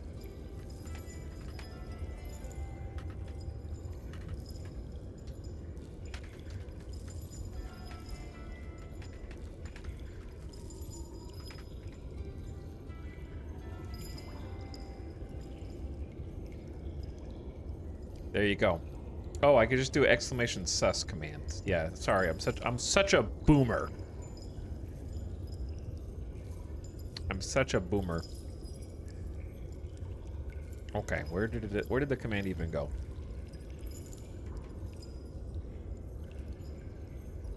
There you go. I fixed it.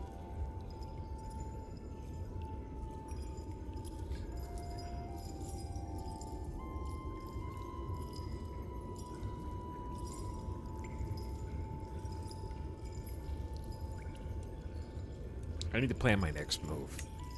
Finally, after all this time, I have the chattering Amir Koram at my mercy. When I heard of my father's death at his hands, I swore I would have my vengeance, and I am a man of my word. I will tear his ribs into blood wings. You gain 20 dread, you gain 150 prestige, you kill Amir Koram. Every close family member of you gains 30 opinion of you for a while. And all of Koram's close family members and spouses lose 50 opinion of you for executing family. I have other plans for him.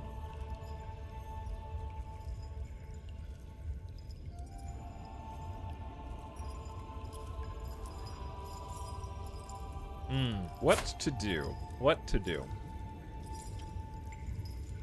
Tear his ribs into blood wings, or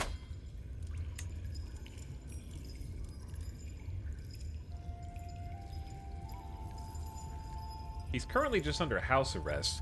Can you throw him in a dungeon? Is that a thing anymore? Do you have to be a certain?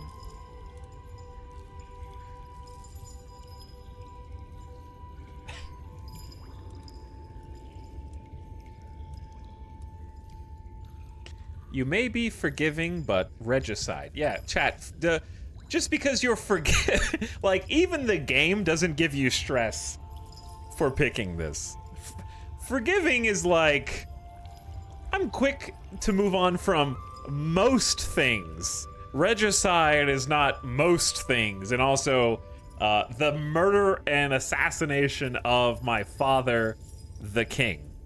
Like, even the game doesn't punish you for picking this, other than like losing opinion with his family members.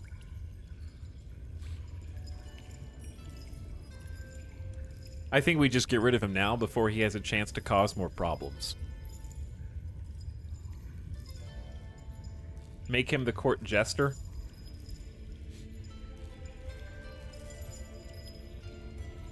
His player heir is... He has one son who is... He literally just had a son. So unfortunately, all of his titles will go back to his one son. And he'll stay powerful-ish. Because 4 counties in a duchy is pretty powerful.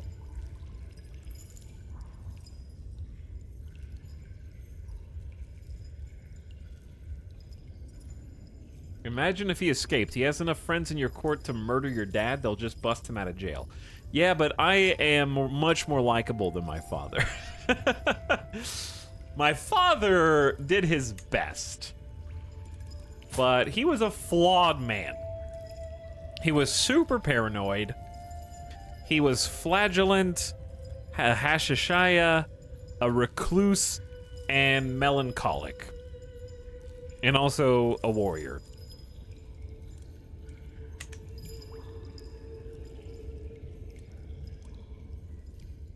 What do I do? I am trying to figure out what to do. I honestly think in this culture, in this time, just get it over with. Just rip the band-aid off. I know his family is not gonna like me.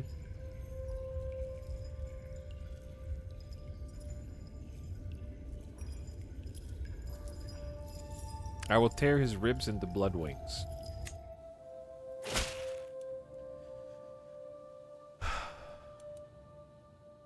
was executed by way of Blood Eagle by you?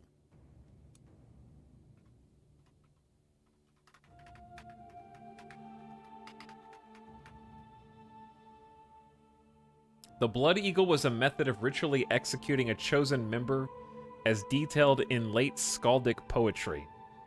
According to the 2 instances mentioned in the sagas, the victims, in both cases members of royal families, were placed in a prone position, their ribs severed from the spine with a sharp tool, and their lungs pulled through the opening to create a pair of wings. There has been continued debate about whether the rite was a literary invention, a mistranslation of the original texts, or an authentic historical practice. Why it appears in Norse literature. Why Persian Blood Eagle? Did we just have like a weird crossover between the Norse DLC and the Persian DLC? Convergence.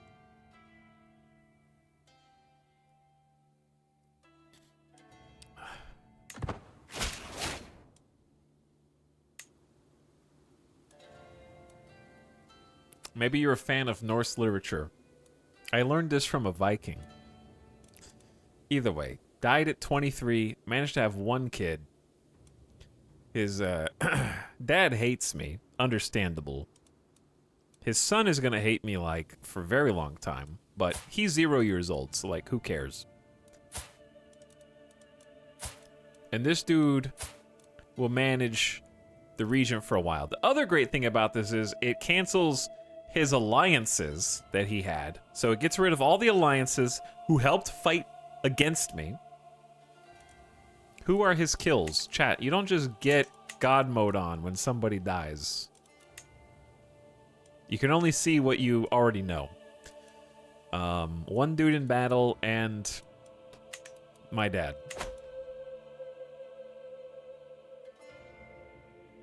And no, once again, we still cannot revoke anyone's titles. That's just the constant. Just take your titles! Just do it! Prisoners can be ransomed. Where did these guys come from?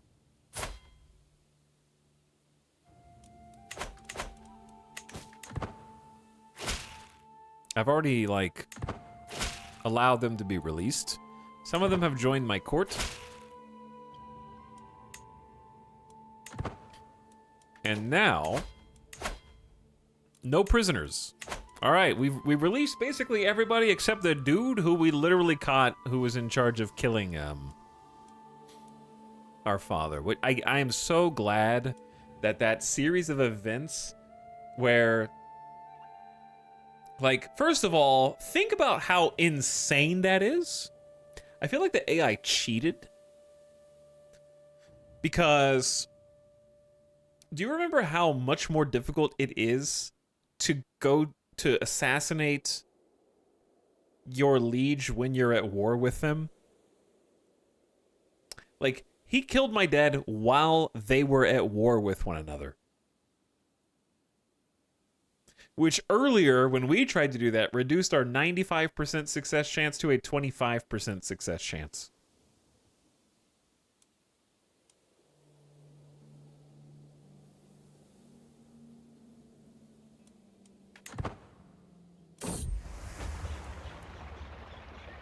It's been a good while since I saw my old heartthrob, Anusha.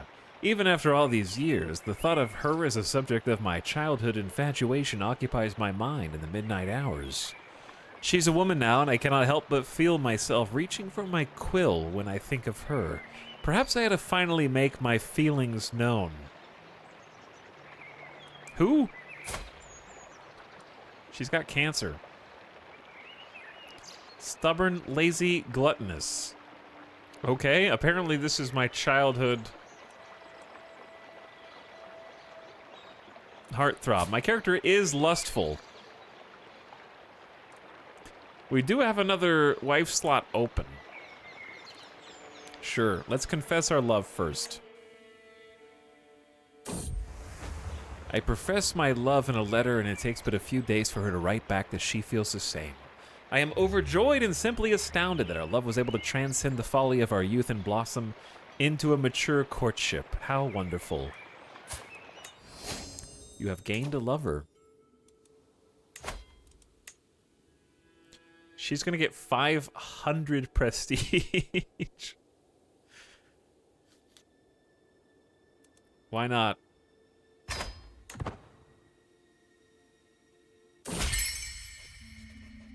Oh, Anusha, my songbird, to think that I can embrace you openly now with the blessing of both Allah and the people around us. I am the happiest man alive. Come here, wife of mine. I accept your marriage proposal.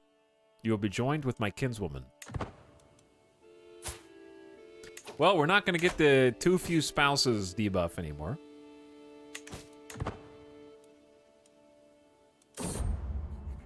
The lure of language. After many long weeks of study, I actually have a solid grasp on the fundamentals of the Aga's language. With continued practice, my fluency will improve, but even the basic understanding improves my relation with my subjects. Time well spent, or I want to learn more. No, I don't want to adopt their culture. 100 diplomatic lifestyle XP, you learn a language. And this dude, your vassal, respects you. I have arrived in Bam to pay homage to you. Oh, have you?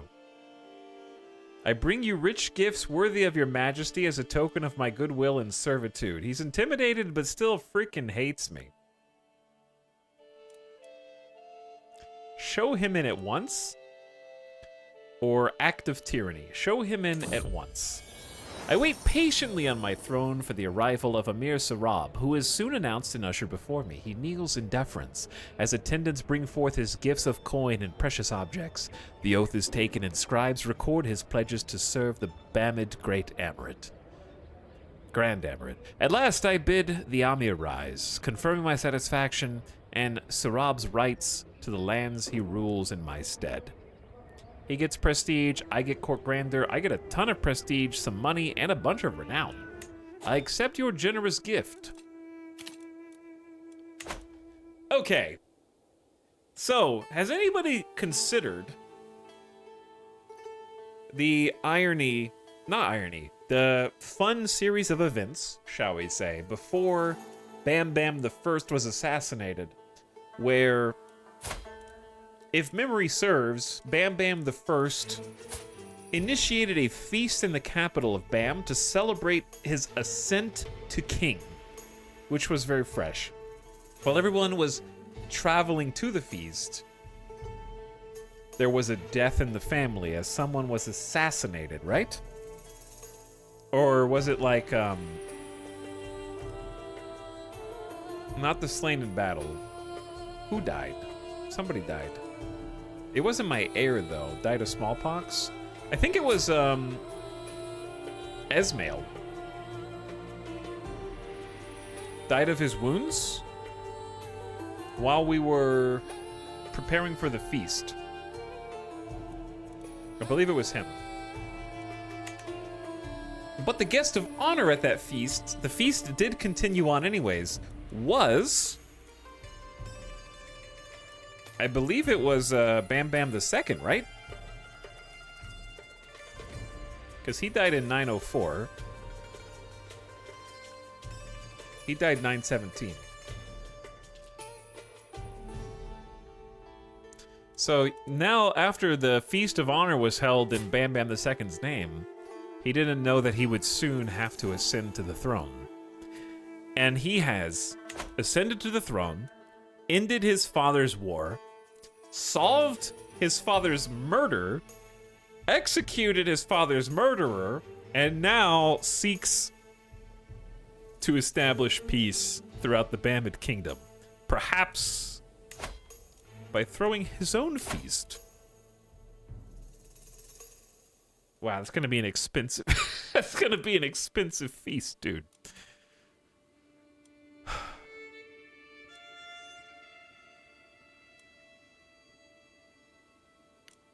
We should absolutely throw a feast. Especially because we're eager reveler. Every person of stature in the realm is invited to a great feast to forge and strengthen bonds of friendship and loyalty. Just a good old-fashioned regular feast. Does a feast need a reason? All right, we can only hold it in one of two places. Let's just hold it in the capital again. People are going to have to travel really far. We don't have to travel, though. That's the main thing. We're throwing the feast. Why would I have to travel anywhere, right? I'm already here. What is our intent? Recreation, murder, seduce, or befriend? Befriend. Because this dude loves friends. He already has 3. And I think we should sort by...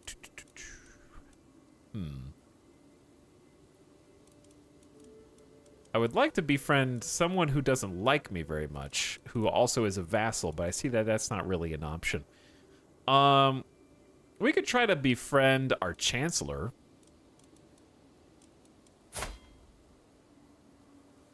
She's been, like, she's a fellow diplomat. Is one of our vassals. And is on the council. She's an important figure. Who also doesn't, like, have the highest... It's a good opinion. So let's try and befriend Sirma. And then our honorary guest...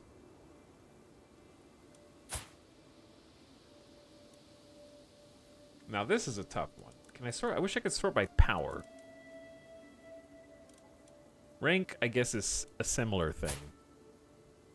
Why don't we make the guest of honor our spy master? I need to befriend him. What would make sense for a guest of honor?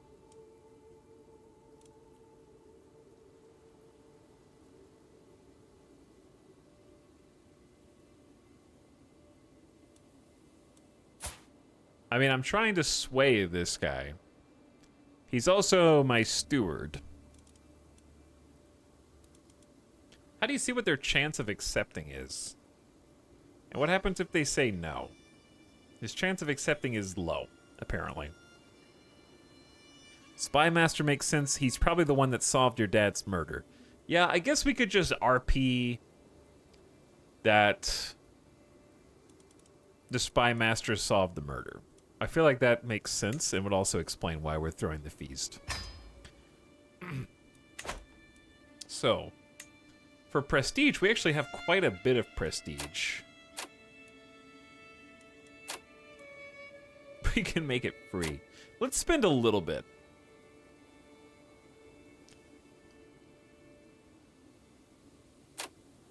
Every noble appreciates good, simple food in large quantities rather than any of that fancy muck. Right? This actually makes sense from an RP perspective because my character is content. I guess he's not humble. Humble would make even more sense. But we could do no complexity, just very simple fare. But then I don't have enough money for this.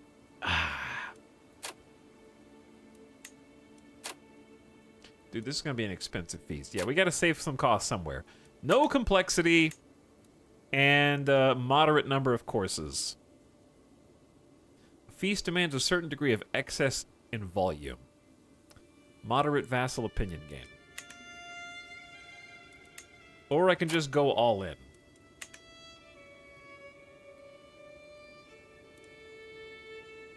Let's just go all in. I'm going to get some prestige. I'm going to get some opinion. Almost all the coffers being emptied for this feast. I am clearly fiscally responsible. The servants run across the hall, bringing the final decorations. Some of the guests are yet to arrive, and I indulge myself with a delicious drink by the fire. Oh, it seems I've spotted some baked truffles already. I can't find Sirma anywhere yet. I'll wait for her to arrive, so my plan to befriend her can finally start. What a lovely time we have ahead of us. Okay. Bring it all in, everybody. It's feast time.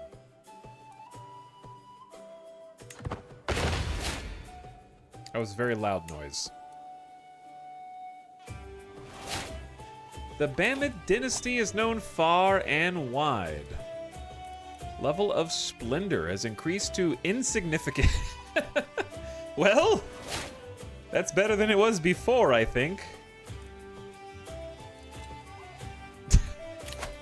Insignificant. Time for a lifestyle perk. Personal scheme success chance against family up. Each friend reduces your stress gain. That'll be very useful, but I don't think it matters that much now. Befriend scheme power. Each of your friends gives you 2 random skill points. Okay, that one's awesome. Each living child gives you 1 random skill point. Okay, that one's awesome. Patriarch trait is fertility. Okay. Do we just go all in on family hierarch? Or do we start going... Ooh, sway scheme power is super good now. Because I need to make friends with all my vassals.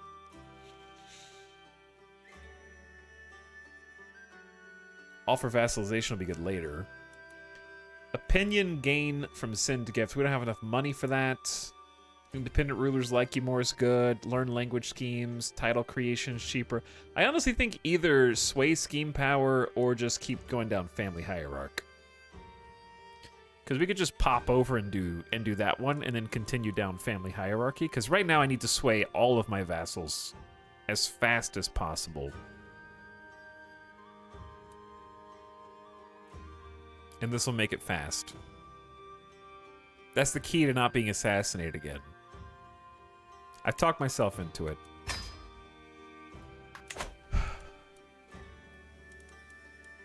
Can you ever sway multiple people at the same time? Because right now we're swaying a powerful vassal who really doesn't like us.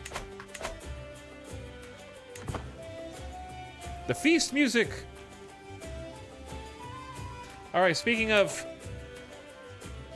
feast music, welcome to the feast, Papa Joe. Thanks for 38 months, by the way. How you doing? Welcome back for over 3 years. Ombra Moon says, it's Eats Out time. Hey, thanks for a year and a half. I feel like we've made some huge waves today. Thanks for joining for another one in Prime. And Dom Cheadle says, hello, streamer man. What's up, Dom Cheadle? Howdy yourself. Thanks for dropping your Prime. Tell School says, am I late? Always, yes. Thanks for the double sub, Tell School. Appreciate you supporting the stream. Aesop says, hey, would you mind doing the dishes tonight? I've had a rough day. Ah, yes, of course. Because we've... Where are you?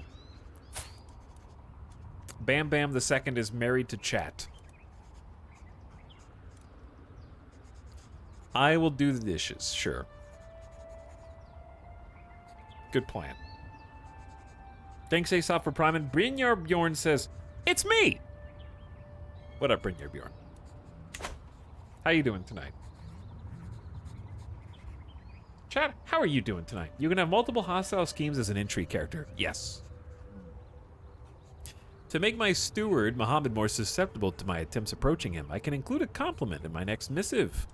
I will make sure to mention his soaring ambition. Or keep it short. I don't want to risk him losing opinion. Just keep it short and professional. You learned your court tutor's non-believer secret. That's fine. We don't really care about that. I finished my last day of auctioneering school. So you can talk incredibly fast, or is that a different thing?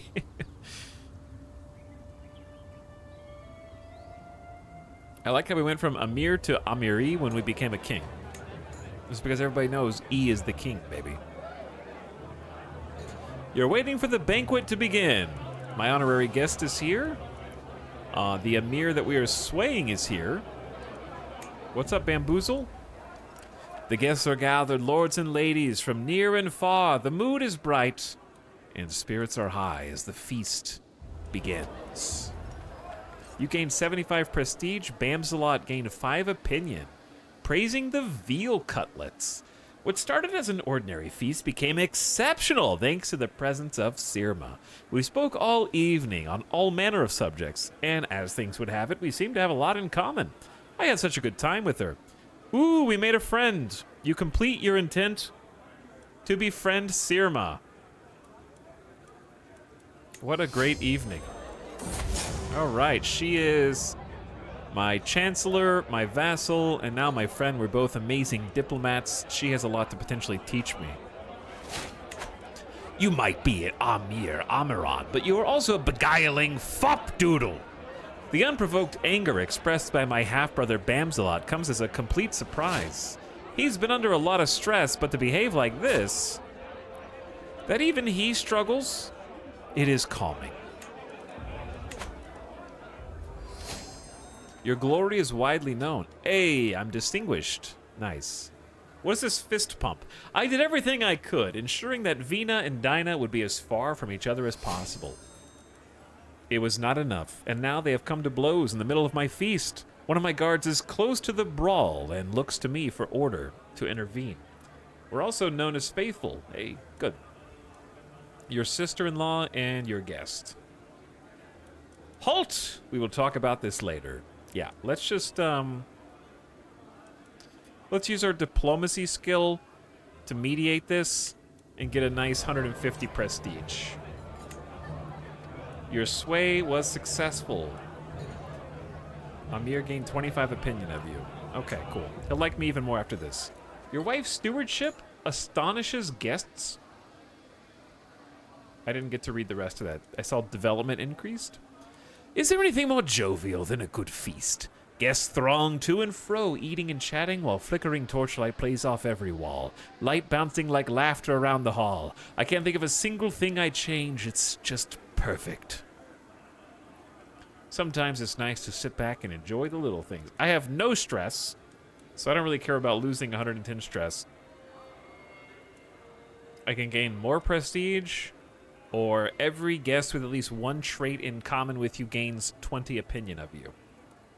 There's 31 guests here. I feel like there's not a lot in common with me, though. I have content, forgiving, and lustful.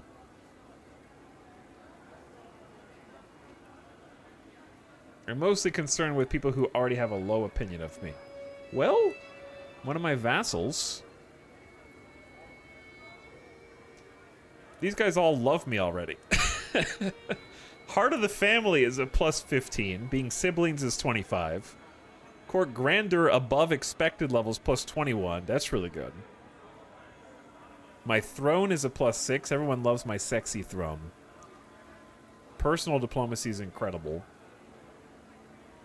People like me a lot more than my father. Yeah, I don't know how much that... I think I'm just going to take the prestige. A chance to be seen with the great and the good. Can always use more prestige. I listen intently to Vina as she carelessly reveals all manner of things. Distracted by trying to get one last drop from her tankard, she is oblivious to how carefully I am paying attention. Once she realizes, she starts getting up. I'm only rambling.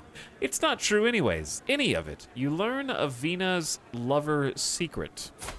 My sister-in-law. Married to my brother. Court chaplain and knight.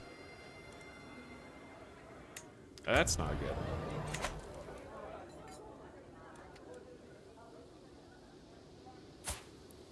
That's Bamboozle's Amazonian wife with whom they have 2 children.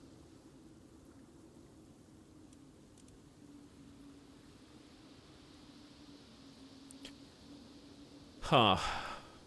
What should I do with that information?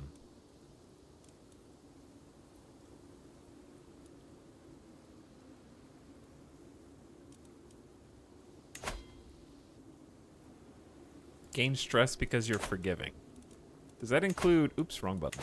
Does that include exposing the secret? I don't gain any stress for exposing the secret.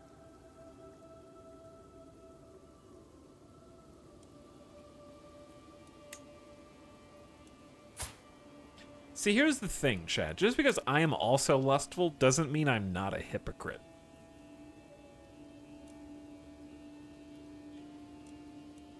This is the time where it would be nice to have the extra RP from In My Humble Opinion mod. Because if my character, like, really liked her... Forgiving, though. Yeah, of course, chat. I forgot. Being forgiving means you never hold anyone accountable for anything. And you never tell anybody their secrets. And you never help anyone else in your family out. It just means that you ignore everything. And you just put your head in the sand and pretend like you don't know what you know. Yeah, that's how it works. Or, the other way, which makes a lot more sense, is... you don't blackmail, because that would be something that you use for evil. You can still expose their secret and forgive them for it personally. Forgiveness doesn't mean no one gets punished ever.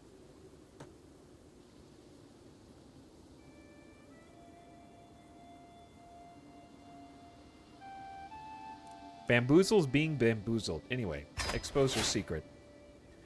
I will let them do what they want with it. I really don't think that my character likes Vina much anyways. Because she only had a +1 of me. And I like Bamboozle a lot more.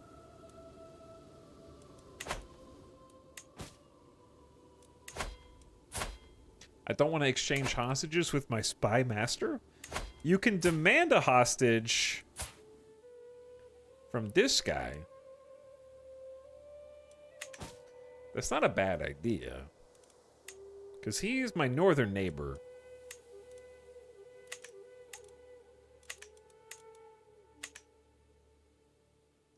And they have a pretty strong series of alliances. We have all the de jure duchies. And we have a de jure kingdom. So we really don't want to mess with that area at all. It's in a different de jure empire. So I think that this is a fine situation. I will demand the hostage. They must travel to the warden's court. Wardens at war with home courts may freely execute hostages. Home courts and wardens suffer penalties for attacking each other. You will earn prestige, renown, and piety. They have a higher level of splendor, but they'll accept because they're intimidated by you. I am a higher rank.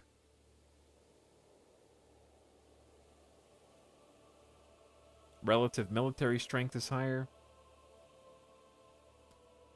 He's very honorable. Patient, just, and vengeful. Smart dude. Alright, yeah, sure. Let's actually use the hostage situation.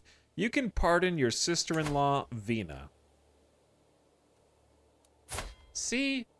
Now I can expose her secret and then pardon her instead of arresting her. See? That's how forgiveness works, chat. That doesn't mean that you are completely ignoring everything. I don't want someone else to, like, assassinate her because she's a criminal. You can negotiate alliances. Nah, we're good. The feast is starting to draw to a close, and my visitors are surely expecting me to lavish a little attention on Amir Faraz, our esteemed guest of honor. Traditionally, a complimentary toast and a deep drink of violet sharbat does the trick. Then again, all Faraz did was turn up. The feast was my idea. I paid for everything. He's my spy master. I will toast my spy master now. Gaining him 150 prestige, highly esteemed for 10 years, and he gains a 30 opinion of me. Which is exactly what I want. Nana Afrigid is now my little ward. You have taken my daughter Nana as your hostage. She will depart for Bam immediately.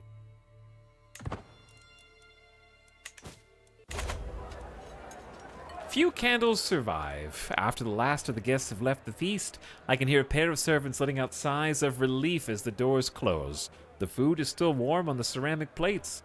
Soon word will reach every corner of the realm, and every noble worth their salt will know my magnificence is unparalleled. The feast was a success. I can thank my wife, Anusha, for much of its success. Your wife and lover. Every courtly vassal gets, there are 3 of them that get 15 opinion for a while, many years. Non-courtly vassals get 10 opinion. You gain another 172 prestige. Lose a bunch of stress, which we don't need. And Bam gets development growth for 5 years. Very good. Conclude the feast. I have 1,300 prestige. I can declare mini wars. My character is content, but that doesn't mean I'm not going to try and fill at least a little bit more of my domain holdings, because we only have 2 holdings, which is kind of embarrassing. We have lost a little bit of strength. We had like 4,000, now we only have like 3,200 troops. So we need to save money. We can't afford to be spending a ton of money. We need to consolidate. Now that we've completed the feast, that was the big thing we need to spend money on. I have my vassal minus 100 because you killed his family member. True. I did do that. But he deserved it, to be fair. He's my most powerful vassal. He's much weaker than he was. We're also swaying this vassal. My other vassals mostly like me, except this guy. I would have made you the court chaplain, but I don't know where you came from, to be perfectly honest.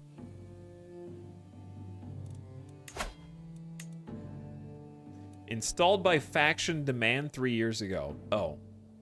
Well, there you go. See, now that we're a king, there's going to be shifting land inside of our kingdom's banner that we may not have full control over. Family members that control land here are there, may get overthrown, and it's kind of hard to keep track of over time. You got Bam. What other holdings do you need? Yeah, is that not enough? All right, chat, let's take a quick gamer death break. Change to night mode, because it is 5 o'clock and it's dark outside already. And we've got a whole new saga from here on. The war's over. Father's murder has been solved. We got an exclamation sus command if you want to see what happened. And I'll be back in just a couple minutes. Thanks for hanging out tonight. Listen to this, and I'll be back shortly. What's up, Arch? They already typed it, Arch. Don't sub when I'm about to BRB Jack Russell.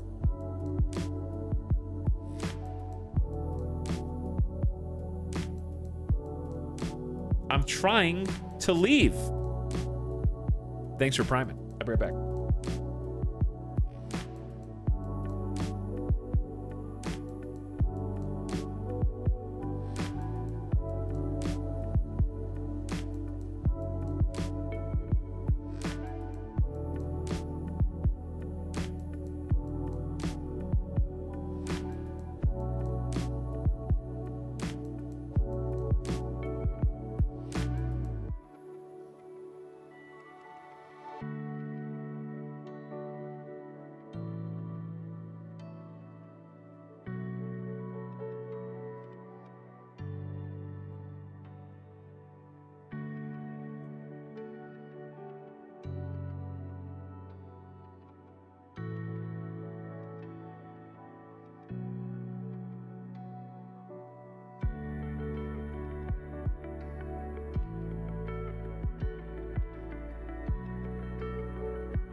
This is the gift sub sound. Trial.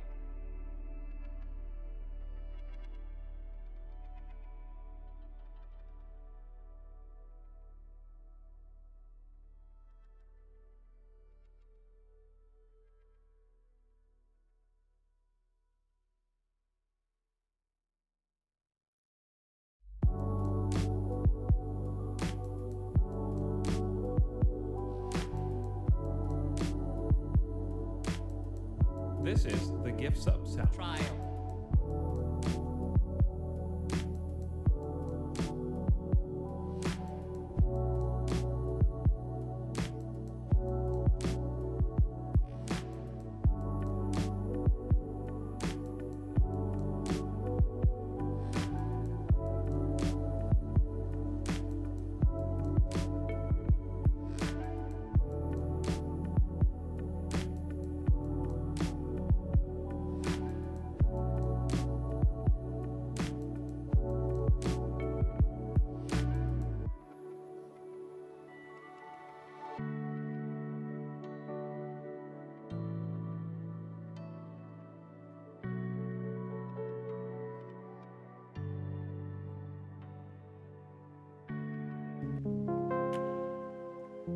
Chat has been abandoned.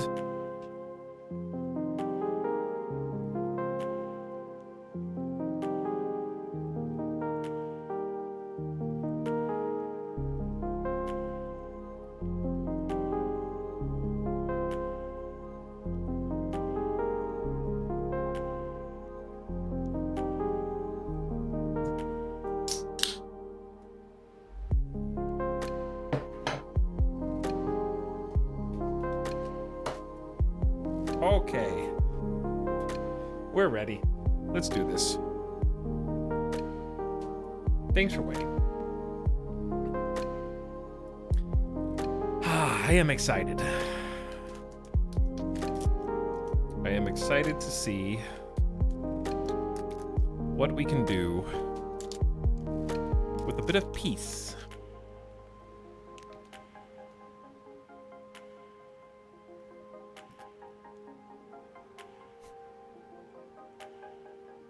What's going on here? We got the Holy Roman Empire. 24 diplomacy. Kaiser Adolf is getting ready to remilitarize the Rhineland right now. Not a machine.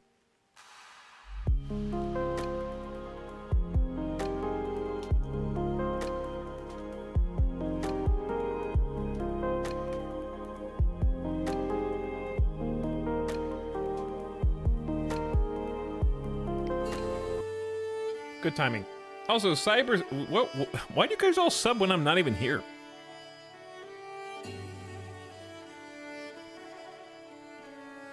Cybersate is back for 30 months. What up, Cybersate? Hello, Mitch F. Davis. Thanks for gifting a sub to Nightbot, who's back for 69 months. Someone's got to hook up Nightbot. It's the law. And Pramachian gifted a sub to Gamer Deathbot.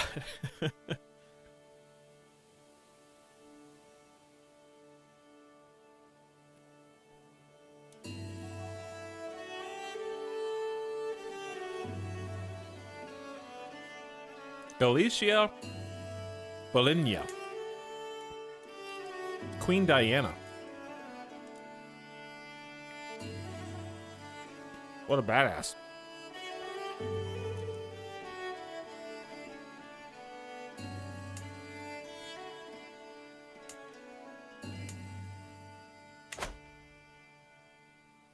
Denmark and Sweden are here.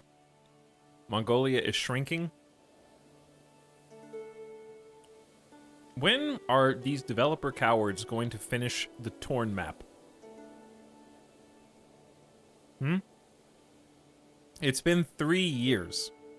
If I could go back in time and tell 2020 me, hey, you know how you think and you're continuing to spout the theory that because the map is torn on the eastern side, they're going to complete East Asia as a big paid DLC, and I knew if I knew then 3+ years was going to go by without that happening, I would not talk about it.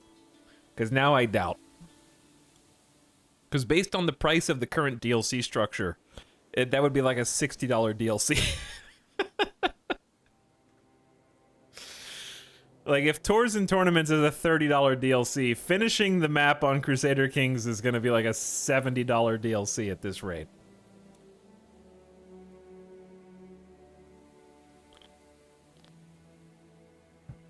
So many people were hyping that up at release. Yeah, because it just makes so much sense. Like, why wouldn't you do this? You didn't rip the bottom of Africa, did you? No, because you're not going to go down there. But you ripped this side because you're going to go down there. Like, this is just going to be... It's gotta be. There's a rip bottom left Brazil confirmed.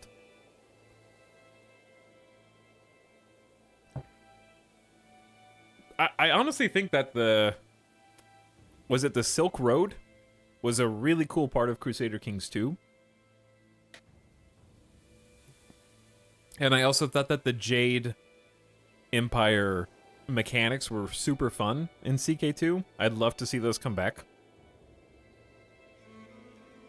No Aztec Kings. I love the Aztec DLC as well.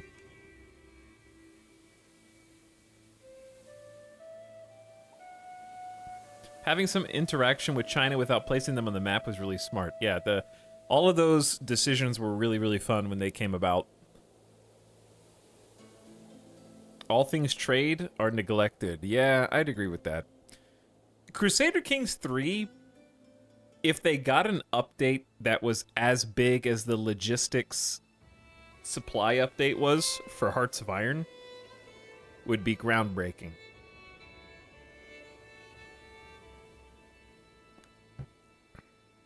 In my opinion. Something with that level would be amazing. Of game-changing, like just changing the fundamentals. CK2 released with India cut off and they added it later.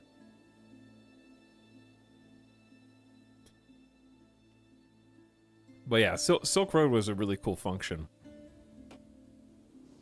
Well, we have a land connection from the Caspian Sea down to the Strait of Hormuz.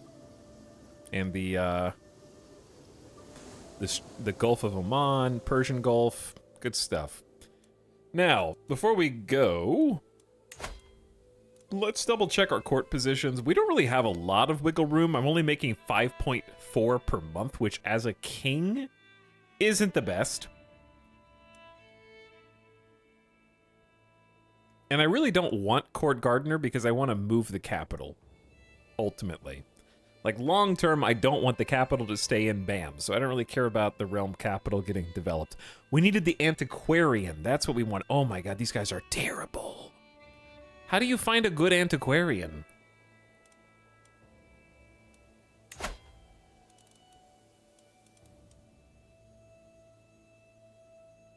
But, okay, but actually, how do you find a good antiquarian?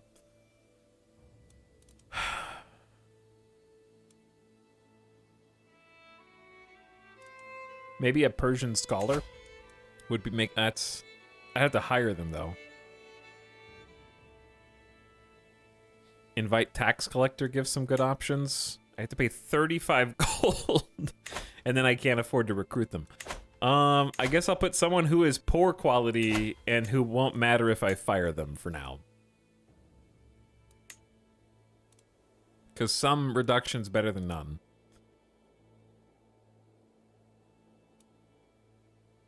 Their learning skill is 13. That's the only thing they've got going for them. Temperate, diligent, compassionate, flamboyant, trickster, lost a leg. That's only going to be an 11% reduction, but at least I can reforge it, so sure. That one's a must-have.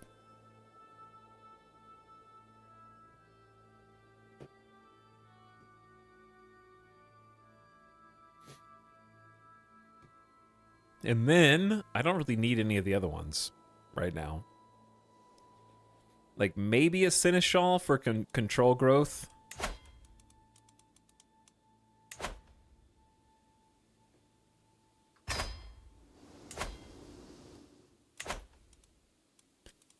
right now there are some low control areas for sure.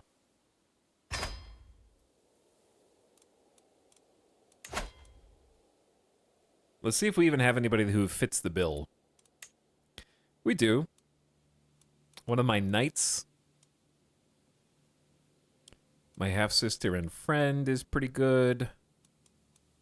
Dude's plus 50 because of his stewardship skills 20. Is this the guy I released from prison? Yeah, this is the guy I released from prison. And I'm so forgiving that I'm going to hire you to be my seneschal. I'm such a nice guy. He's also a knight. And we'll get 0.2 control growth per month. I know I'm covering that, but yeah, that's going to be helpful. All right, no more money. With all that renown, you should be able to do something useful. Yep, that's why I haven't on pause yet, because we're doing all the things that we needed to do after the war's over right now, actually. But I can only do one thing at a time. Thanks again, Nana Machine, for 15 months of sub. How's it going? Actually, traveling on the map to places was the big thing, too. Like, that's a cool feature, Star Mage, but that is 2 tiers removed from how impactful the logistics and supply update was to No Step Back in Hearts of Iron. Like, I would even go so far as to say that your people having to physically travel is cool, but it is a novelty.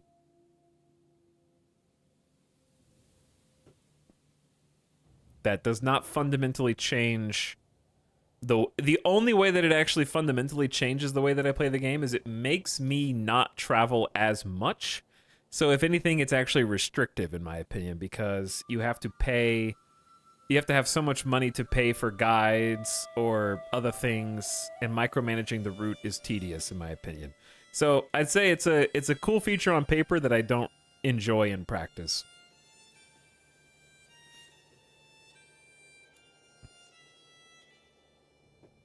You can still magically impregnate your wife while on campaign. Yeah, it doesn't apply to everything. It only applies to specific things.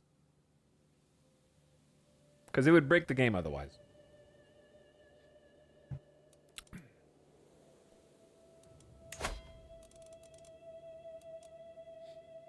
I wouldn't mind steering House Unity. I think this is the kind of person who focuses on the family.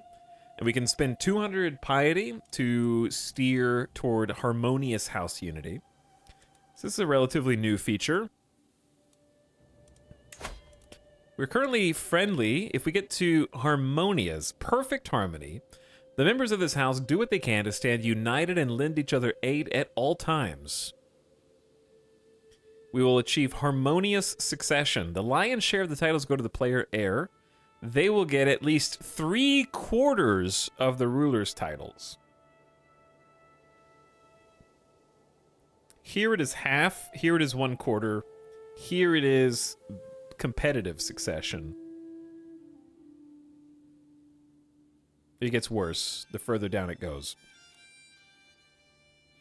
Also here, we can rescue house members via war if they're imprisoned. Unlocks Unify the House Casus Belli. We will be harmonious even if I have to beat you.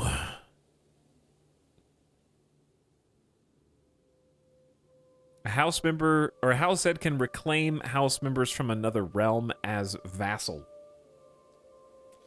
Rulers cannot use the invasion casus belli.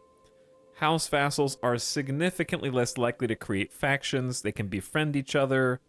Casus belli is way more expensive, so it's harder to declare war, but that's fine for a content ruler. So yeah, let's choose direction. It'll change by +10 and increase yearly for the next 10 years.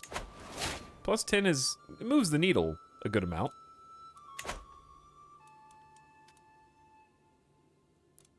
Order a mass eviction.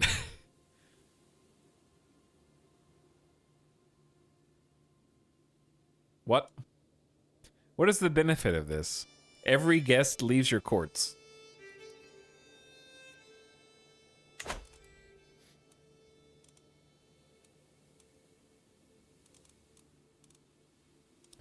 Okay.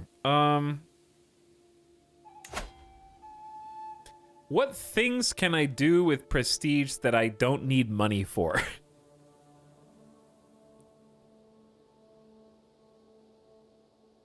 Yeah, House Unity is for all Muslims, I think. It's specific to them. I like this feature because it puts a lot of emphasis on having family members as vassals, which is cool. I agree, yeah. I agree with that. I can do Crown Authority, yes. But you have to be careful doing Crown Authority because it reduces vassal opinion from positive to negative, which can be a large swing, especially for a new ruler still suffering from short reign. So I don't think it's the best thing I can do right now. You have to time it well. You can't just become king and then piss off all your vassals. Because, like, courtly vassals don't get any bonus. And then landholders get -10, minority vassals -10. Because minor landholders go from +20 to -10. That's a 30 opinion swing.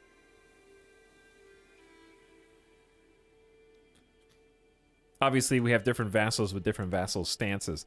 Honestly, like, I like the vassal stances, but they really need the ability to see who is what without having to look at every single one individually. Like, how do I see... Maybe you can see it from this menu more easily. Where is their vassal stance on an easy-to-consume UI menu? I don't even know where on the screen to look for their vassal stance.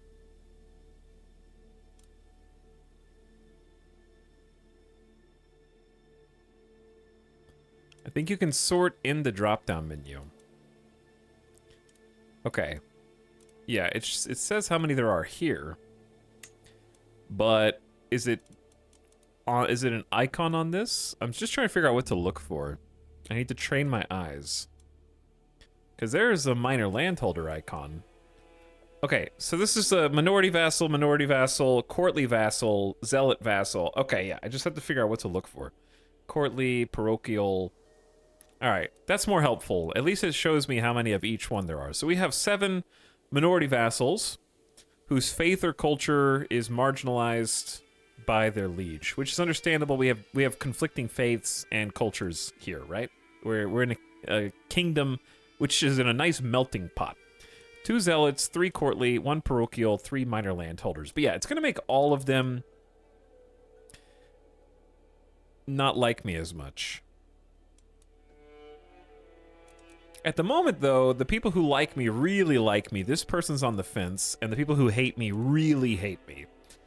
We're working on all that. So let's just unpause, and away we go.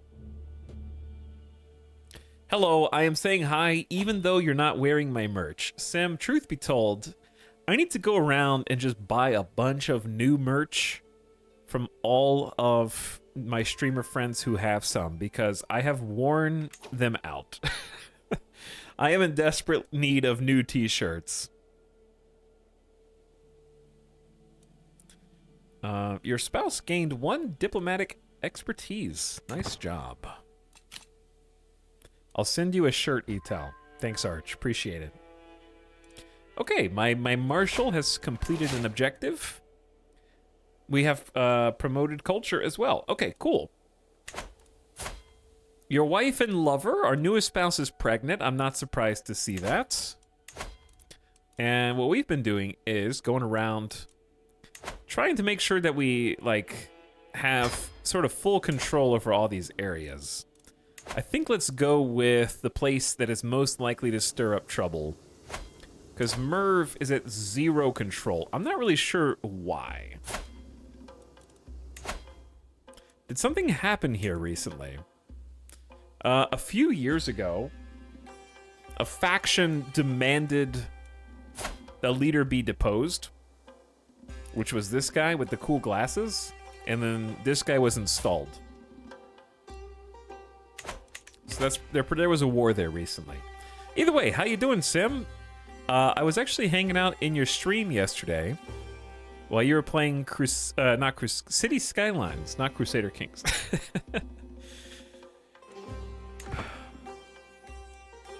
And I made two comments in your chat. So I was mostly lurking, but I was there. You didn't see my joke, and that's okay, because I can make it now. Unfortunately, chat, Sims level 50, I believe, mage in World of Warcraft Hardcore was killed, which is a very, very sad situation. I feel your pain, Sim. I sympathize. However, what got him killed was, as all streamers do, he was reading chat. And while he was reading chat, there was a poison cloud that was doing damage over time, even though all the enemies were dead. So, chat was so stinky that they literally created a poison cloud that got their streamer killed. Shame on you. Go clean yourselves. You shouldn't be so funny and interesting that the streamer loses their time, their emotional investment to something that they would otherwise be able to navigate if you weren't so distractingly smelly as to make actual green stinky clouds. They were talking about cats, to be fair. It's Alex, don't talk to your wife that way. Hey, I am not Bam Bam the second Ibn Bam Bam of the Bamid Grand Emirate, am I? No, that's this guy, and this guy happens to be married to Chat, who is lustful, gluttonous, and generous. Shrewd diplomats, they're beautiful, but avaricious, and mastermind philosophers. Chat possesses an uncanny insight into all subjects of higher learning. It says this is you on the screen. Oh. I've been caught.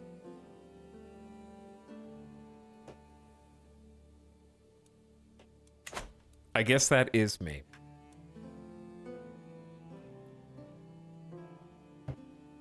Anyways, oh, Sim, while you're here, this reminded me of another moment from last night.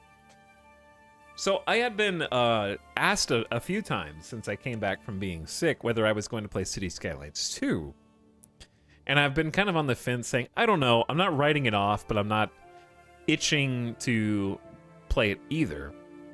And I tuned into Sim playing City Skylines 2 last night, and I'm not joking, the very first thing that happens when I get there, he goes into full screen mode, like this, and then goes, I don't usually do this, but I am going to Sim Dad right now.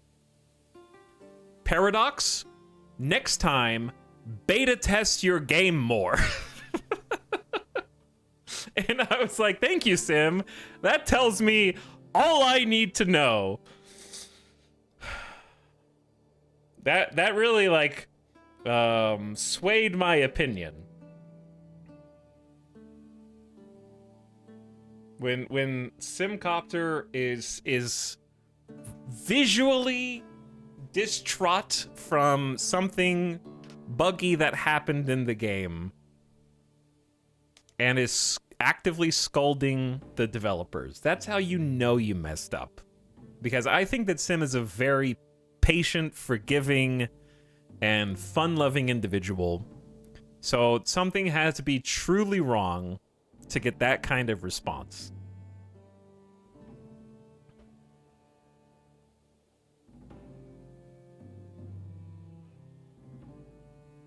Plus 10 opinion to Simcopter, minus 20 opinion of City Skylines 2.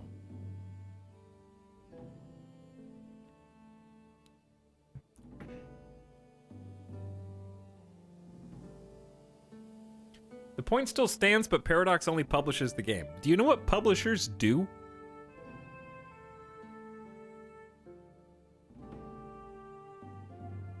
Are you aware?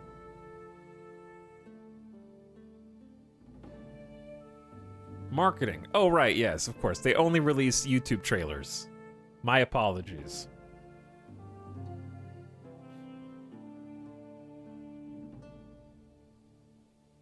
I'm sure they had no hand whatsoever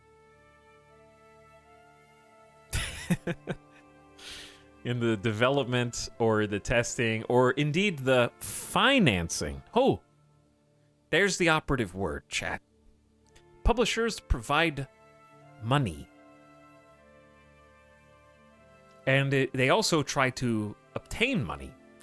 As a result, they directly influence the release date for things that need profit, if not direct the release dates outright.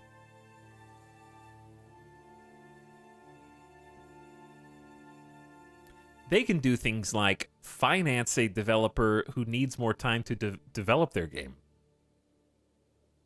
or pressure a developer, if not force them outright, to release it ahead of time.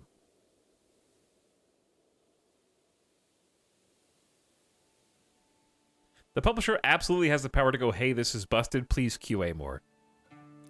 That is, well, yeah. Sim says, I had to destroy like a quarter of my city because of a garbage bug. The overflowing garbage icon on buildings wouldn't go away. They did patch it, but I had to delete all of those buildings and rebuild them manually.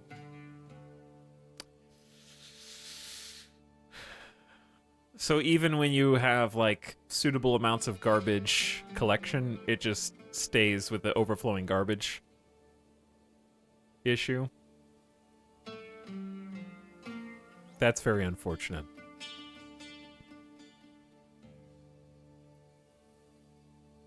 I'm sorry to hear that. Fixed as of Friday, so like this is brand new then. Very fresh. Either way, I had fun hanging out last night, and I enjoyed... I like watching you criticize games because it happens infrequently. Nomad had something similar with inefficient businesses running at 100%. Yeah, I think I'm just gonna wait until the economic portion of it works, and there's fewer instances of like, this is just definitively, provably wrong, even though it's telling me one thing, but it's actually another. My entire city showed it was unsuitable for residential, and all my citizens were complaining about pollution, even though there wasn't any. And then an update happened, and it all went away.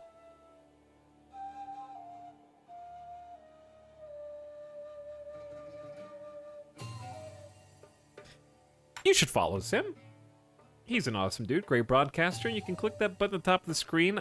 Sim, what are your... I would say streaming plans, but what I mean is gaming plans. Are you planning on giving another try to WoW Hardcore? Are you planning on giving some more cities? Or are you planning on branching out and trying to find something else? Etel has bad games Schadenfreude. Yes, I do.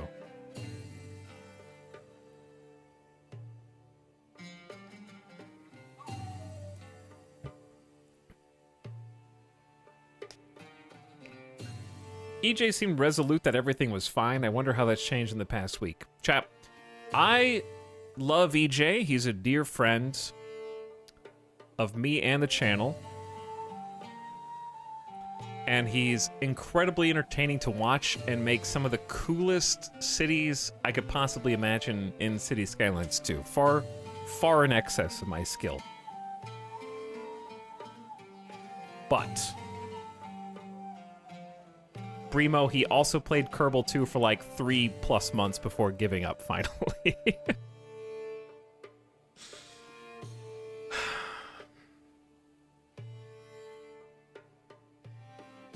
He has the tolerance of a saint.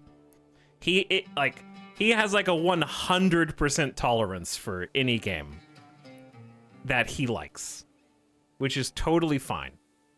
If you can get that much fun out of each thing, then that is great. I wish I had that power. But I do not have patience when it comes to games. Starfield got 2 streams from me as well. before I was like, okay, this sucks. I really don't like it.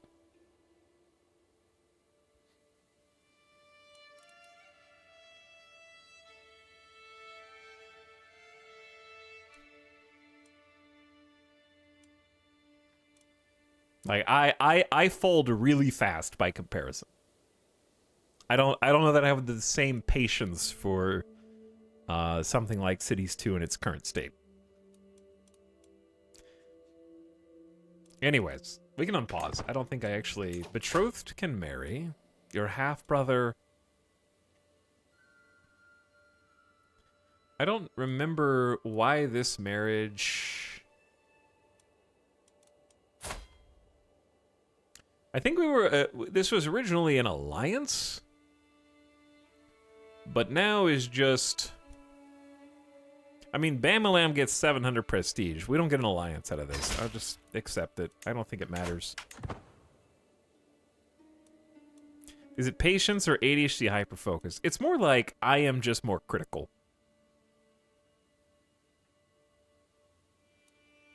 Is what I would say. And I know what I like. Would be another way to say it.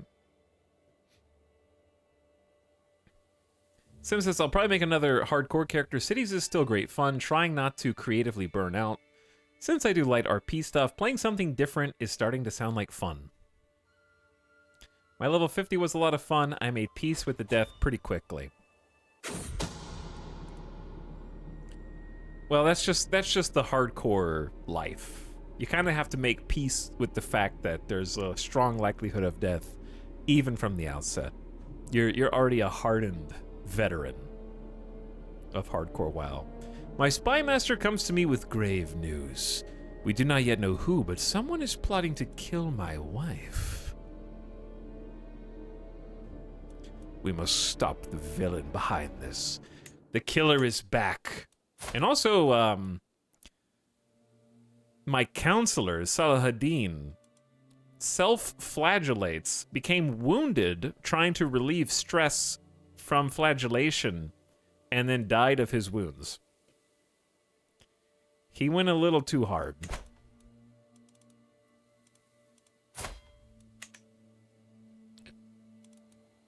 Now his son is Count. And we don't have a marshal. I will simply choose another one of my smaller vassals who is deceitful, but who really likes me and is also intimidated by me and has 20 martial skills, so I think that's reasonable.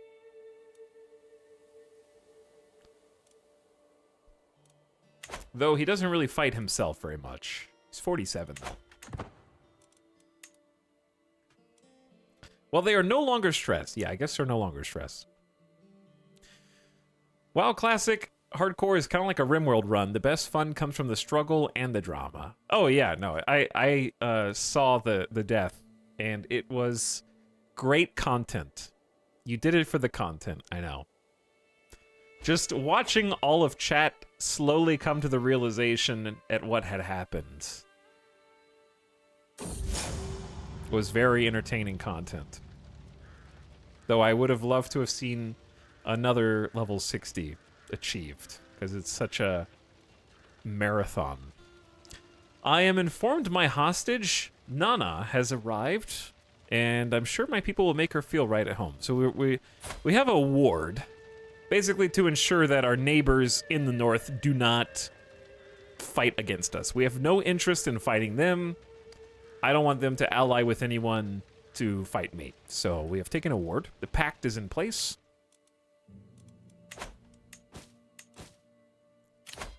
But, ooh, we're married. Okay. So we have, we're supposed to have a certain number of spouses for piety.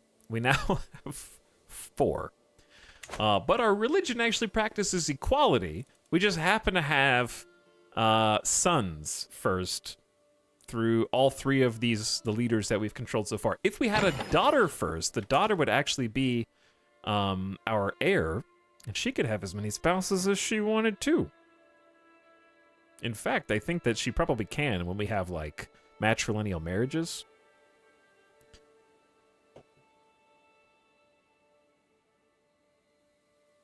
Can you force the hostage to convert? We basically, she'll learn as she gets older. Depending on who educates her and teaches her and stuff. But yeah, we have 2 sons as well. I'm honestly surprised we haven't had more. Oh, we do have one of our spouses, our lover, is pregnant. Not chat. Not chat. Secret exposed. What was the secret? Oh, she is, like, ill. Secret relationship. Inspired person may be sponsored to produce an artifact. You can now fund your first inspiration. An inspiration is the desire of a character to realize an artifact. Inspired characters come and go from the most prestigious royal courts of the world. When one stops at your court, you are notified and invited to sponsor them. By paying a varying amount of gold, you can secure their services and an artifact. Inside your court, you can see inspirations over here. Here you can see the character, what they intend to make, how good their skill is, if you can afford them, and how much it'll cost. If there's one already ongoing, you can see how long it takes to complete. You have a metalsmith. She wants to forge a crown. She is considered a master by her peers. She'll cost 30 gold to join the court. And it'll be 85 to forge. That's like all my money, dude. I mean, that'd be great, but I just started saving money. I don't know that my character is content, so I don't think he would immediately be like, yeah, I need an awesome crown, you know? So probably not. There's a court event you can weigh in on. Ah, excellent. Fresh quail, my favorite. Rashida bellows merrily, gorging herself as the servant desperately steadies the serving tray. Oh, my beloved saffron cakes, you truly are delectable. Toramana says with a singing voice, now this is what life is all about. Servants, more imported teas, now! Anusha demands. It would appear my courtiers are enjoying themselves. You can maybe form a friendship with Rashida, Toramana, or your wife and lover. She's already my lover. She's not my friend?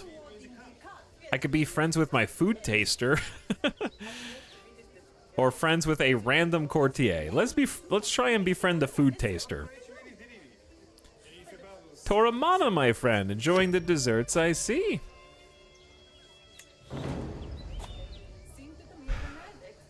Bacchanalian bonding.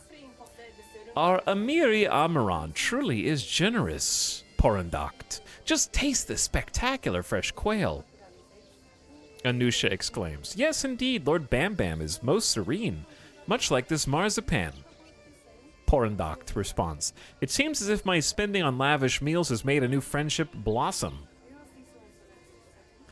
Have both of them gain opinion of you. My court tutor, physician, and wife. Servants, can't you see they are starving? Bring more cakes. I can spend 40 gold to instantly gain 100 dynastic renown, 10 court grandeur, and 25 opinion for both. I just became friends with my wife and lover anyways. 100 is pretty good. That's like 40 months of renown for 40 gold. I feel like I will always prioritize renown even for money because that's how we get like perks. Let's do that. Plus our court grandeur is level 7 as a result. It's easier to offer guardianship for your vassals. Plus 10% imprison chance. Realm capital has better growth. Buildings are cheaper. Build faster. Unlocks some interesting... Oh man, there we go. Bestow royal favor counselor task. Increases the opinion a chosen vassal in the realm has toward their liege. Interesting. Unlocks the manage royal guards task. Increases knight effectiveness and lowers hostile scheme success chance against the counselor's liege.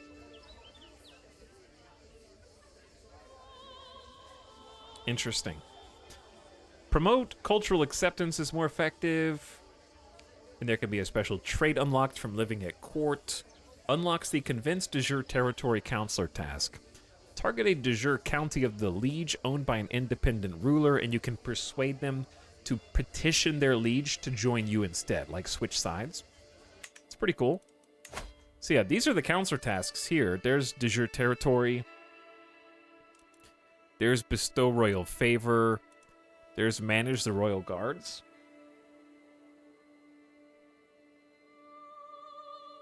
Maybe that's better than establishing control.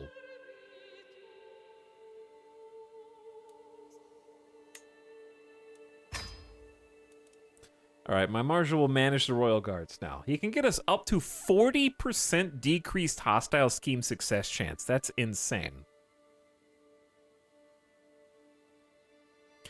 And 40% knight effectiveness. Also kind of insane.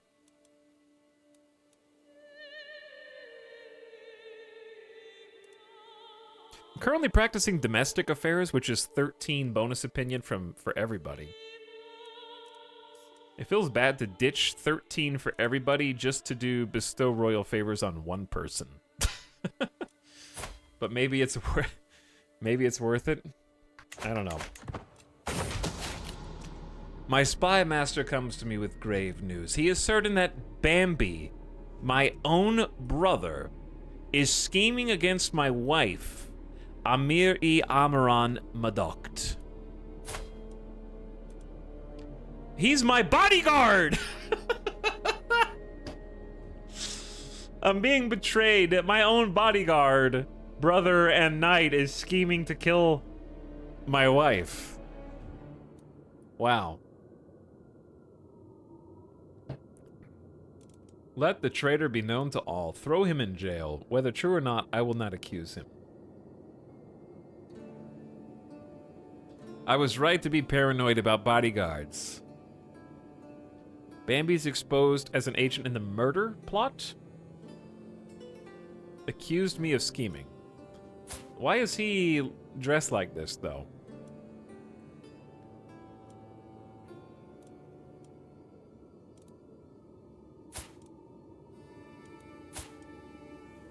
The worst part is, we had these two married to appease the spy master.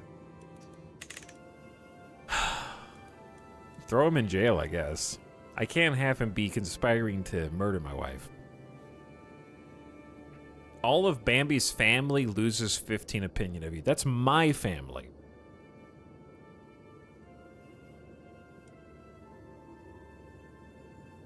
I guess he hasn't... I mean, it is a crime, right? It's a fair reason to throw him in jail. That'll affect my relationship with all of my family.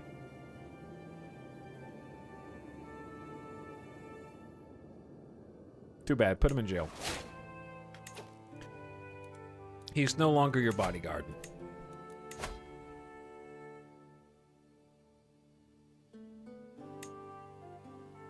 You can appoint Bambi as your executioner. You have to pay him a salary of 34 per month, 0.34. Dread gain, dread decay down. Can publicly execute prisoners for increased control and popular opinion. Interesting.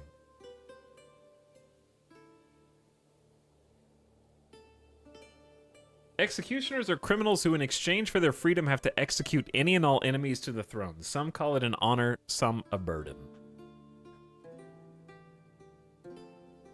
I don't think a forgiving character would have an executioner like that. We'll keep him in house arrest for a little bit. But I might need a new bodyguard now.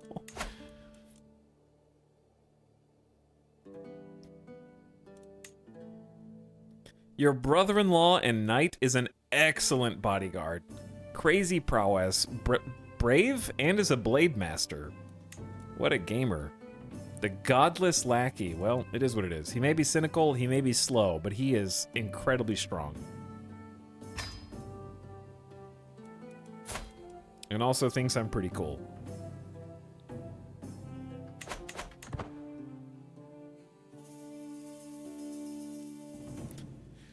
Alright, we have a cool bodyguard now. We've replaced him. We could have multiple bodyguards, but it's going to cost us a lot more money.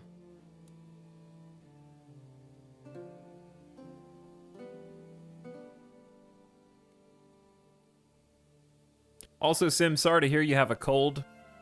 I just got over my own bout with sickness. It was not fun getting knocked out for weeks at a time. Hope you get well soon, dude. Also, Arch, hope you've been having fun with some streams.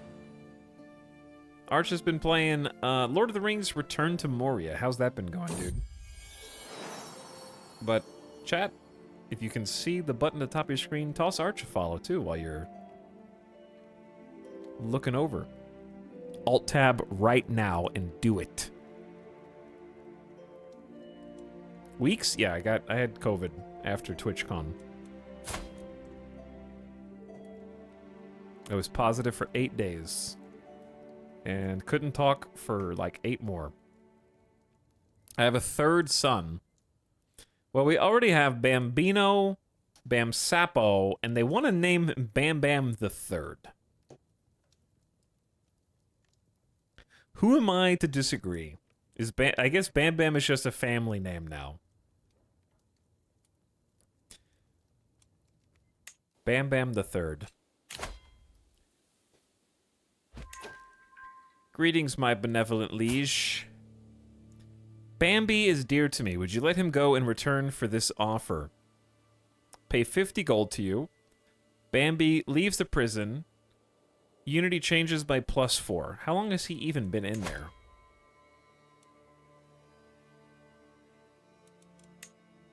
$50 days. All right, he's had a little taste of house arrest. Time goes by really fast in Crusader Kings compared to Hearts of Iron.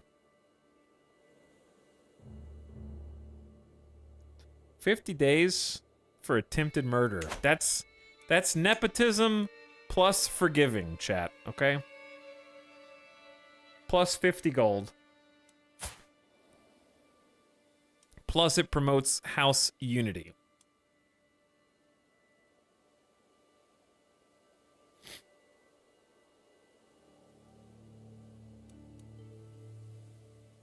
I accept.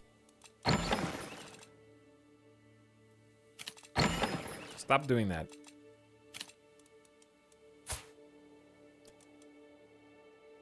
Accuse me of scheming -20. Oh, I need to pick who my regent is going to be. I forgot about that. The regent presumptive is your wife. Okay, I mean, that just makes sense. I think she was automatically picked. I can designate her as if... Oh, man, she is good. I like how my spy master is the second best. Liege gets 10% bonus stress loss. What, from just knowing that your realm is taken care of in your absence? She has an excellent aptitude. Selfless, thinks I'm awesome. She's also diligent. Has good diplomacy and stewardship. She is also 55 in terms of the succession score. So succession score is just like sort of the de facto how it would be if you were taken out. She would just sort of get first dibs. Also, people appreciate it when you designate them regent, +30. Okay, I didn't pass you over for regent. It's weird that she has a -31 debuff for being passed over. That was like a different character that passed her over. So she's mad at me because my dad passed her over for regent? I don't know. I don't understand why this is here. We didn't even select a regent.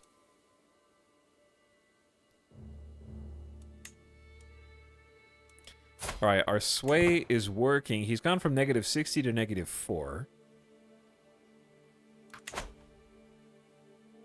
That's good as well. We can speed it up. But yeah, 50 gold is 50 gold. We need a lot of money. We need to build up our little counties. to level 2 buildings.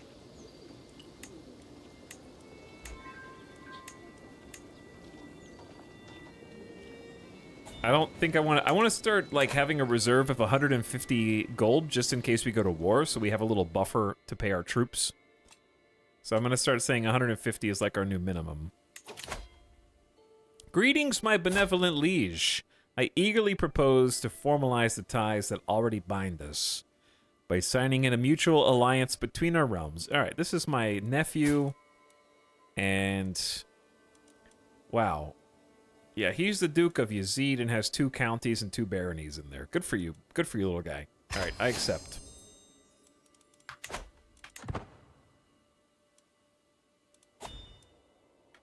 Bamboozle finished converting faith. All right, Azarika is going pretty well. Here's what we need to look at. Do we have any factions against us? We do. We actually have 2 members. Okay. This dude is upset because he's not on the council. They want independence. The Bam Imami populists. Well, you can't be Imami populists if you are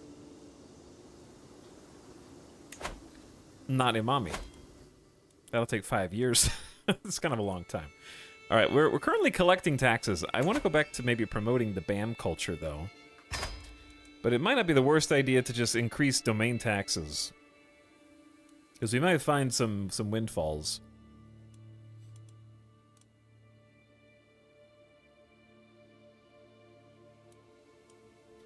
I'm curious if we still have a short range. Yeah, we still have a short range debuff. Once that goes away, I'm going to start targeting individuals. Your half-brother is going to get married.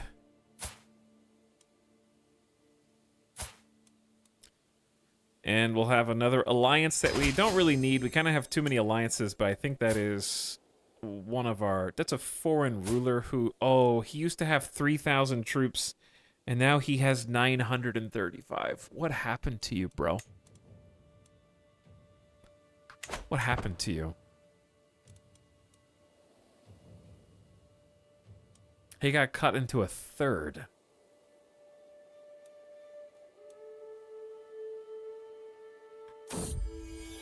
My sister-in-law Vina has given birth to your niece.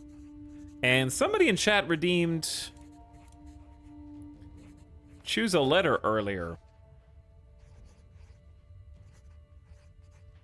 It was when everyone was deleting all the channel points. And they snuck it in with everybody else, I think. Now I can't find it. Oh, they suggested the letter Y. I found it. All right. A beautiful baby whose name starts with Y. Yakelsny.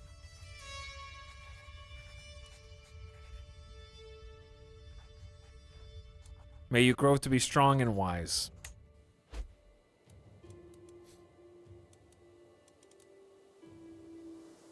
I think she'll grow to be very strong and very wise.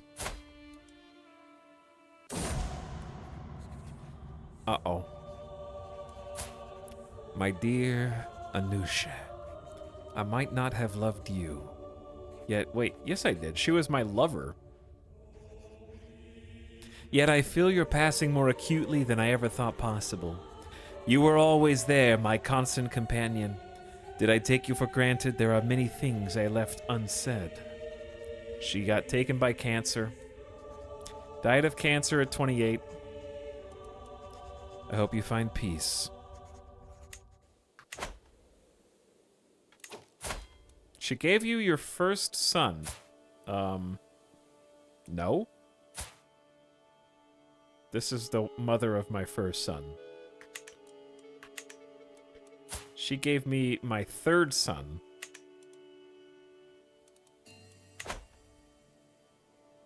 How did they know it was cancer? Cancer wasn't discovered until 1906, so they didn't know that it was cancer. The They just looked at the signs of the zodiac and deduced it from the constellations.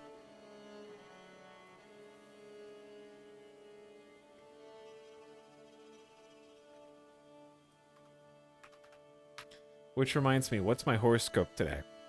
Your competitive side may be a strong force in today's activities. Before you get too emotional about any situation, use logic and cold, hard fact to defend your position. Well thought out arguments presented clearly and concisely will be more effective than an emotional explosion full of tears and harsh words. My horoscope just told me to cry more, I think.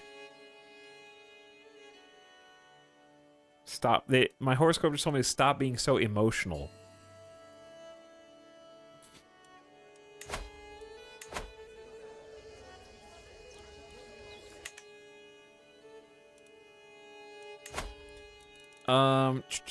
What can I do?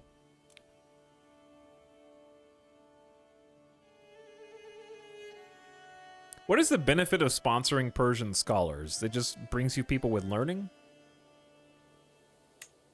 That costs money. This costs money. I have to hire any of these people is going to cost money.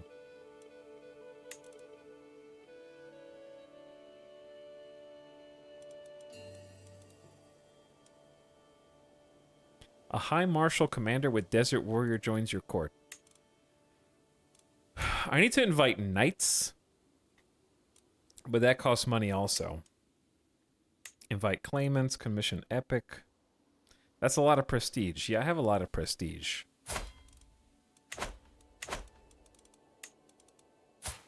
Oh, this little guy hates me.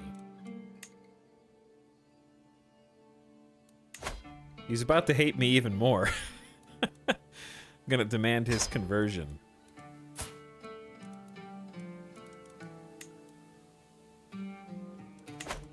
I always feel like in Crusader Kings there are so many things I'm not doing that I could be doing at any given moment that is sometimes a little overwhelming. He hates me a little less now.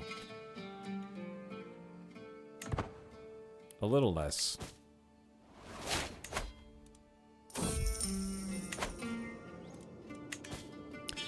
The hour is late, yet I can see a flicker of light coming from the next room, where the door is left ajar.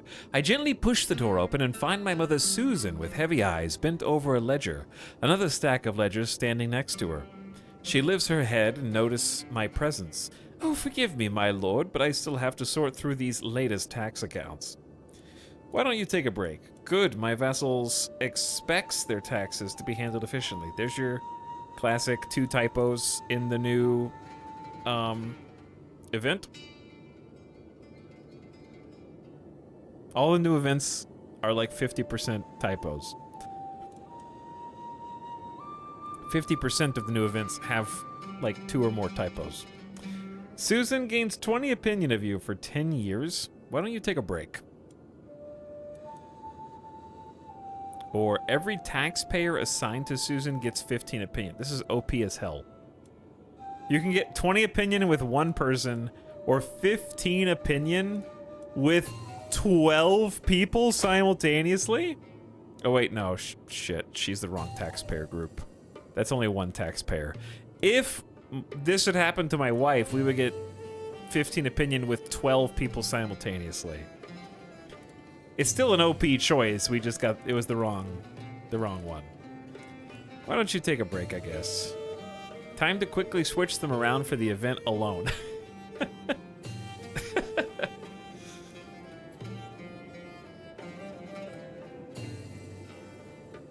Nah, I don't want cheese. My half-sister Eglum has given birth to my niece.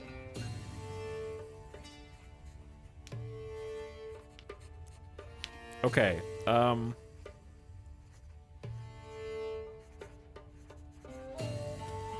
this is gonna be...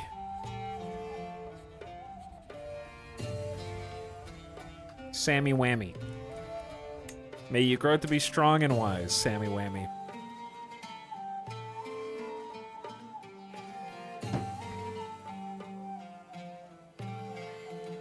We're about to enter what phase? Unrest. Okay. That's going to make war a lot easier. Your house unity has changed to harmonious. Oh yeah. Why don't we do some of these things?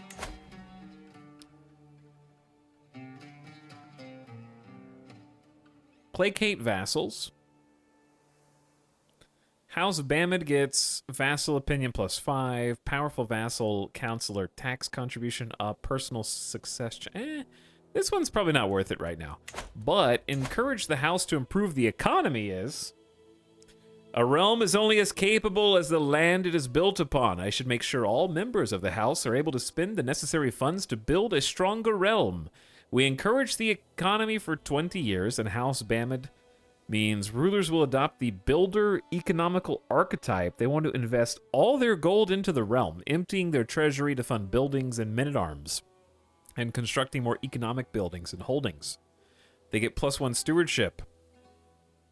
As long they have to be either friendly or harmonious to be able to do this. It costs us 100 piety. That's excellent. And we're going to promote... Ooh, are we going to promote development? It's 10 years of buildings are cheaper and development is higher for all of House Bamid as well. That's 75 gold's a lot. Educate youth in the mosques. Peace in the realm has left the young people of Bam inert and aimless. I could instead establish schools in the mosques to teach these youth philosophy and medicine in their idle time. All young people in the capital have a chance to increase learning skill and gain novice physician experience for 20 years. Currently, 0 would benefit. Oh. You gain established madrasas for 20 years. I mean, I still get 20 years of monthly lifestyle XP and 10 opinion from zealot vassals. So I feel like I'm just going to do that for me. I'm going to go learn about medicine and stuff. Why shouldn't I? Educate the youth. What's up, young Riles? Happy to see you alive and well after the illness. Hey, thanks. And also appreciate the over 2 years of sub. Enjoying this campaign. We are hopefully not being assassinated right now, but if we're not being assassinated, we actually have some stability to work with. Our wife is pregnant. This is when we have an alliance with our southwestern neighbor here. We're trying to establish a time of peace and establish control over the kingdom that our father was not able to hold on to. The poor and the needy are always welcome in Surma's mosque. The Valia of Bamid has become famous for her generous nature and many works of charity. Her example has moved many Azarikas to abandon their material possessions. Fervor up by 10. Okay, cool. We got 160 Gs.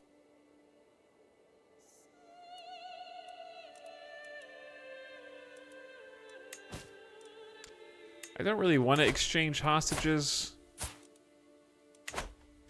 Actually, this guy is a treacherous villain. He joined the last war. If I invade anybody, it's going to be him. To get revenge on his meddling. Because it was like, Zaidid might join the war. And then he did. Because he is... actually, we have some lands in Zunbil. Yeah, we were trying to take their sort of primary holdings. I also would love to do the economic view and sort of plan ahead where our future capital should be. Because Bam does not have anything special, but it is neighboring a potential great fire temple.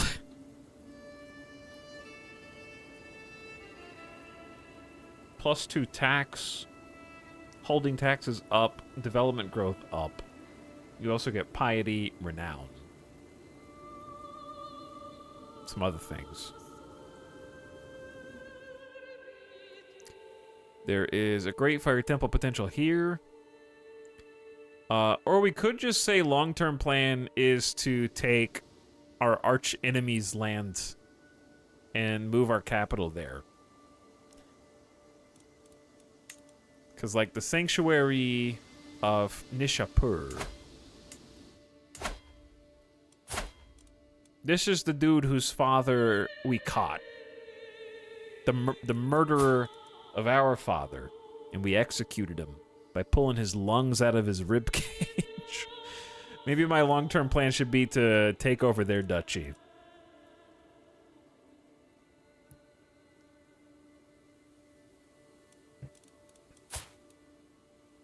Alright, we still have a -6 on short reign. I'm gearing up to increase the crown authority. But I'd like even more time to have some good relationships with my vassals.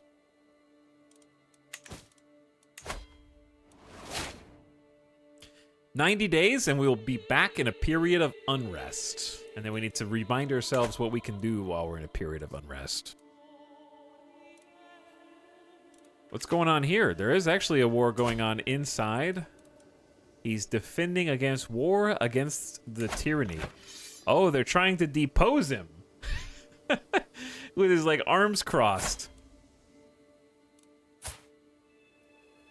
A vassal with 2 counties is trying to depose this dude. What is, Oh, he has way too many titles. He has 9 titles? Like, so greedy, dude. And then this is the heir. Why is he the heir?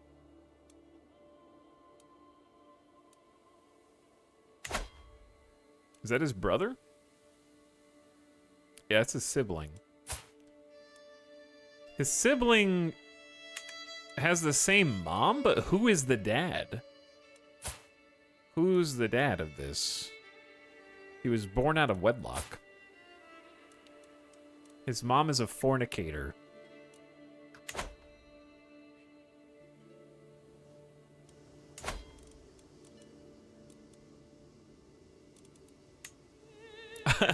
I can demand his surrender in the vassal war. That's kind of funny.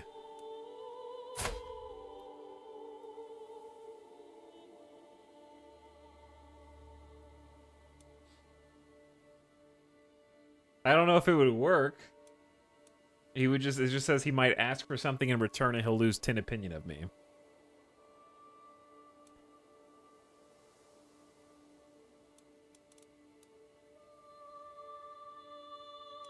I mean, this kid hasn't done anything bad to deserve this.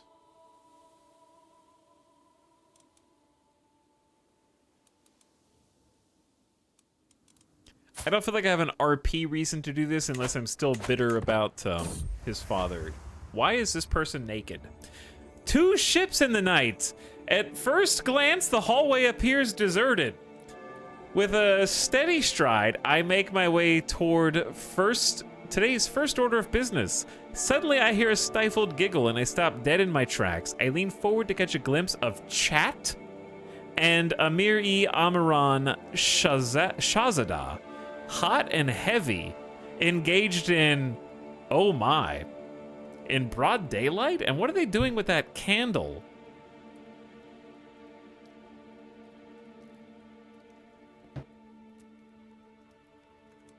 That is Chat, actually. Chat is the one who is naked right here. Is that against terms of service?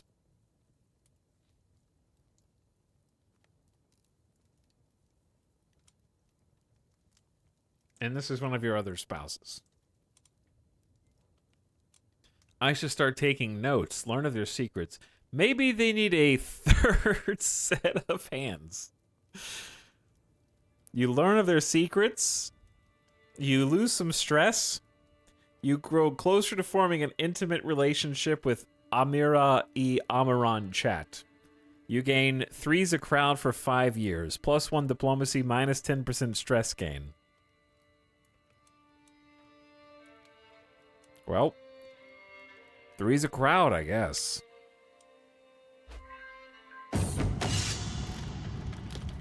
I am now at 31 diplomacy, +23 to all general opinion. Along with their strange goods, merchants bring tall tales from distant lands, unverifiable, full of wonder.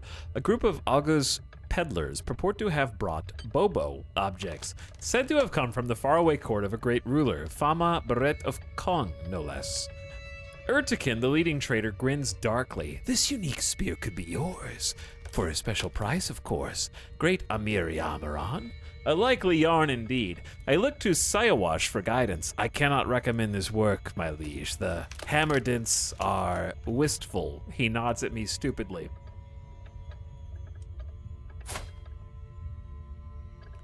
My antiquarian is a trickster, but he's temperate, diligent, and compassionate.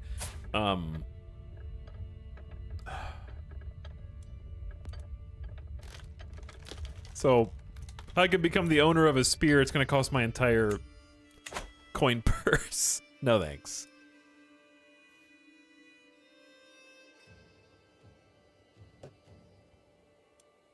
Okay, so we've got one of my vassals to plus 11 opinion of me.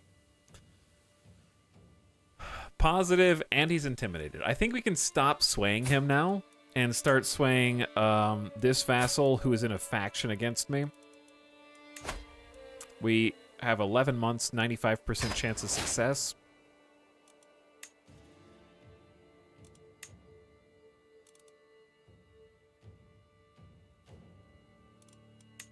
I was seeing if there's anything else I can do. I can demand his conversion,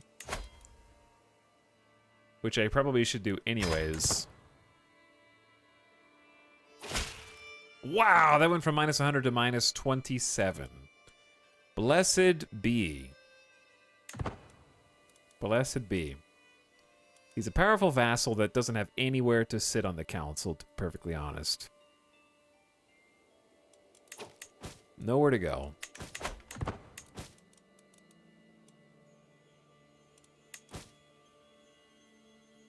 I guess I can play, yeah, I can play board games with people, huh? We have fully transitioned to unrest. All right, we need to just remind ourselves what all that means. And we got a lifestyle perk. I'm gonna go back to the family stuff. Personal scheme success chance up against family. Let's just make befriend. Let's just do this. I wanna go all the way down the family tree.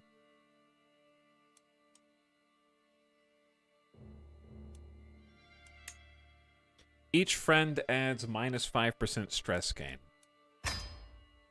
Sure. That's a solid one. I'd also like to focus on the family once the 5 years is up here. We can change it after every 5 years. All right, back to unrest. Number 1, more supply for troops and reinforcements 100% faster. Main things are mercenaries are 25% cheaper, better advantage when commanding your own armies. Levies are plus 100% size. Garrison small. All offense, no defense, please. Culture effects. If you befriend involved culture, characters of the same culture, you get prestige. Helping claimants is prestige. Minority vassals take a bad opinion of you and give fewer taxes and levies. That's not good. Faith effects. Build temple buildings. Level of devotion factors into offering vassalage. Converting counties and characters gives piety. So I guess I should have waited a sec to do that. Oops. And then zealots like you a lot more. And then final effects, building is much faster, danger everywhere when traveling. You can claim throne against involved rulers, which can happen again to us, even though we used it offensively. Successful sway schemes increase the success of offer vassalization. That's cool. Can remove disloyal.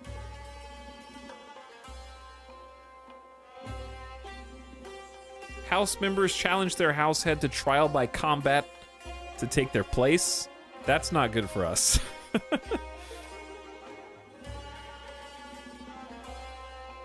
Hostile scheme success chance plus 20% is also not good. It's way easier to assassinate.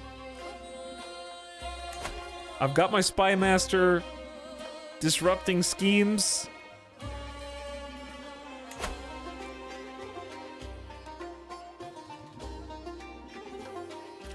Chat, my taxes just went from +6 to +2.3 to 2.2. Wow. That's awful. Well, it's time to go back to war.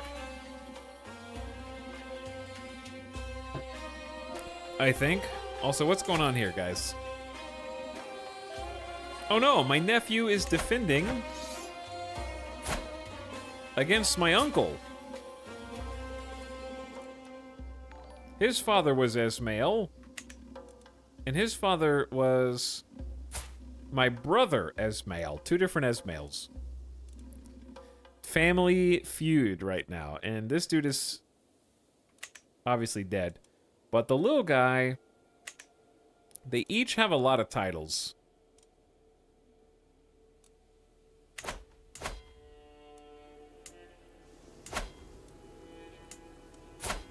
He probably wants the duchy title. He's got a county and 2 baronies. I don't know. I'm not really going to get involved. If you guys want to fight, then fight. We have to pick a target. I would say this is not a bad target. Neither is this. How hard is it for me to go to war? Oh yeah, we can press people's claims as well for the entire Amorit.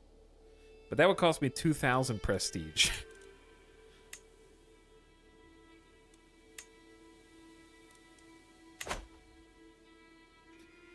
What's up? Thanks for the bits. Hi, Etal. I began watching your streams recently through Hearts of Iron 4 and enjoyed them quite a deal. Here's bits my cat somehow bought while I was asleep by sleeping on top of my phone with your stream on. I can't even explain it to myself either. Enjoy your night. Your cat bought $27 in bits.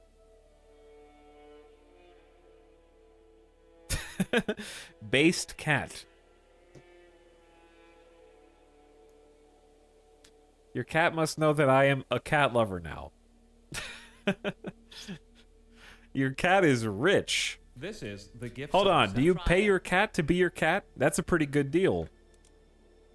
You give them food, shelter, sleepy spots, and an allowance. That's impressive. Thanks for the $27 in bits, cat friend. My cat can't even pay rent. And Chill Sicilian, thanks for gifting a sub to Aurora. Appreciate the bits. Thanks for the subs. That's really nice of you. I hope your cat's doing well. Young Riles, thanks again for the 26. Bassoon for 45. Hey, Bassoon. 45 months Stardew Valley. Maybe just hope for Haunted Chocolatier at this point. Yeah, maybe just move on to Haunted Chocolatier. I think that's a good idea. Bassoon. This guy is really weak. He's kind of a pushover. We still can't conquer the duchy. I need to have illustrious fame. We're moving toward it. That would be best case scenario. The reason why, even if I had 2,000 prestige, I wouldn't want to press her claims is because she would become a queen, and we are not an emperor. So she would just become a separate... Not only would she become a separate kingdom, but she controls territory inside of our kingdom, so it would make some awkward border gore. So it wouldn't be a good idea anyway, unless we were an empire. So what I'd like to do is conquer another piece of the Safarid Duchy, which means either this one or this one. This one probably makes the most sense, because that is where the duchy seat of power is. And then we'd be able to kind of take this guy's probably best holding away from him. Yeah, and it defaults to that one because even the game knows that's like the best one. Cost us about 200 prestige. So that's what we're going to start paying prestige for now. I am content, but even a content ruler can go to war. Though I don't want to go too insane.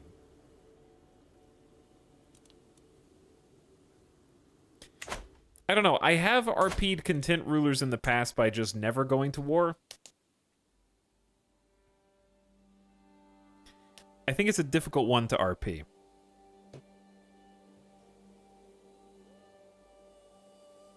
What's up, Arbong? How's it going? I see Bamit is much bigger than it was last time I tuned in. It is. Unfortunately, our father was recently assassinated. So we've been trying to reestablish control after that. It's been going okay. Zunbil has fallen a lot. They have, yes.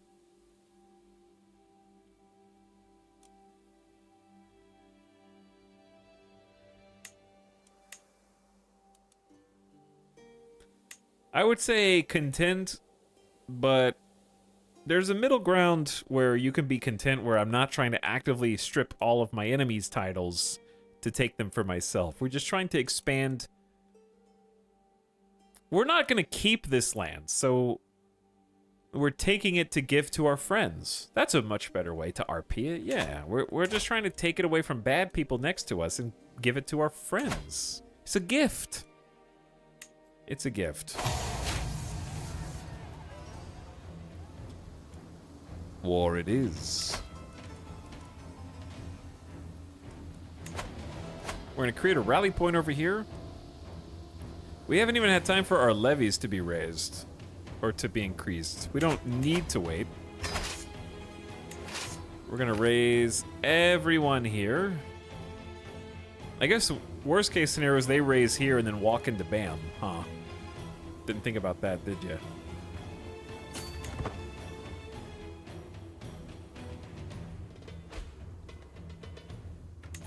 Enemy ally joins the war. They are very weak, but they can still siege us. Friend taken prisoner. My brother-in-law and friend was taken prisoner by these nerds. What? Why are you over here? I can pay his ransom. All right, I'll pay the ransom for my friend.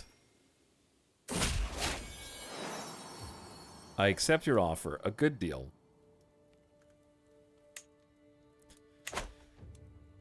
Our wife, Shazadeh, or Shazadeh, has given birth to another son. That is our fourth son in a row.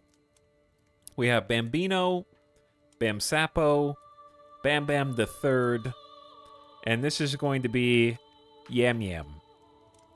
May you grow to be strong and wise, my son.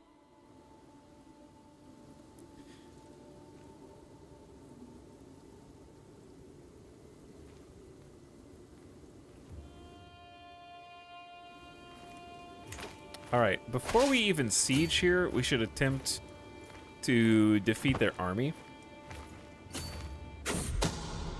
My spy master comes to me with grave news. My half-sister Eglum is plotting against my wife.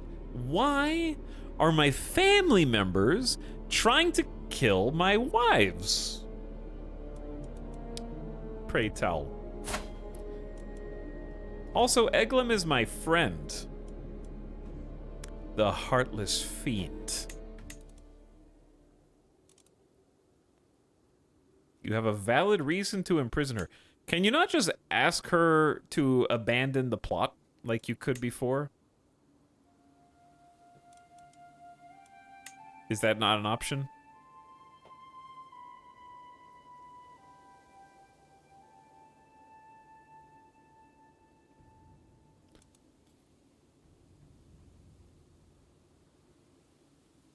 I think it gets auto-abandoned. Don't know about that. But she is my criminal. She is a criminal and my friend. But you're trying to, like, I gotta. You gain 12 stress because you're forgiving. Okay. See, in this case.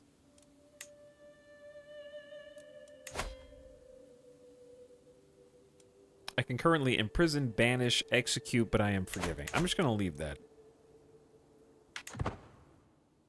I don't know why they want to take her out.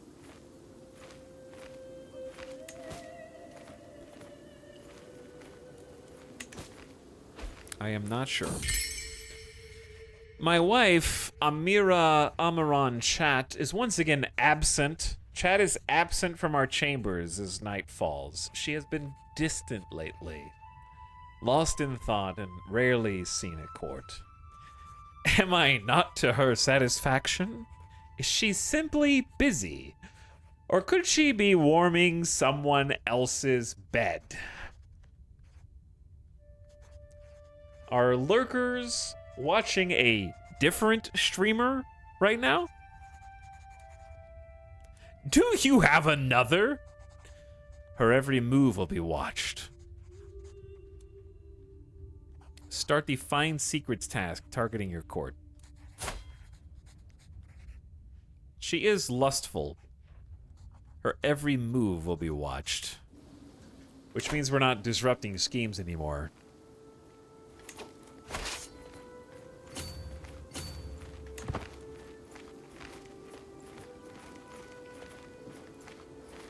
But yeah, find secrets in our court is never a bad thing anyways.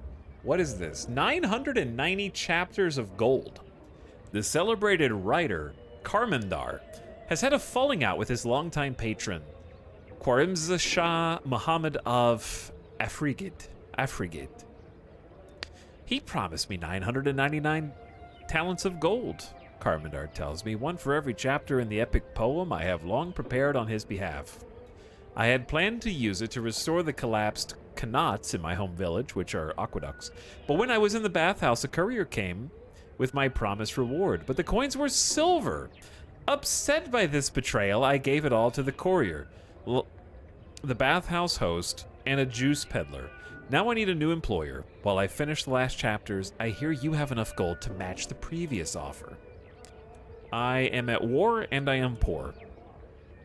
You promised to pay 495 gold for the book when it's finished. Are you kidding me? This must be a misunderstanding.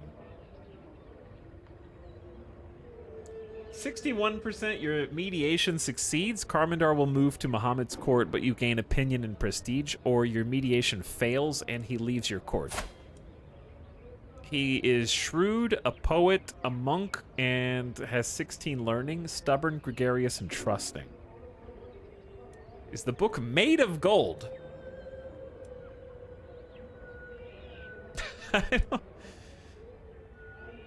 He joins your court. You gain stress because you're content. Stole my court poet. Yeah, I don't think we're going to do that. This must be a misunderstanding. I love how this is a diplomacy challenge. I have 31 diplomacy, and it's still only a 61% chance of success.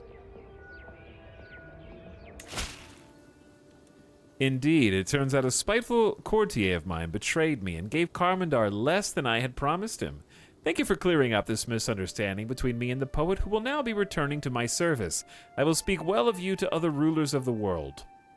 Thanks, bro. That's the dude to the north. We have a ward of his as well. He gained 20 opinion of you. Karmandar gained 30 opinion of you, and you get 150 prestige. A commoner of Tajik heritage has been accosted in the streets of Bam over some minor offense. By making a statement in their defense, I could perhaps convince my vassal, Amir Surab, the equally Tajik, of my good character. But I risk alienating my Bam peers. Yeah, sure. We don't need 1,500 prestige right now. The Tajiks are good people. Where is the conflict? Time to catch these little nerds trying to escape. A person of interest to you died of old age. Aw, that was the guy that gave us 150 gold as an offering. What a lad. Like, he was kind of awesome.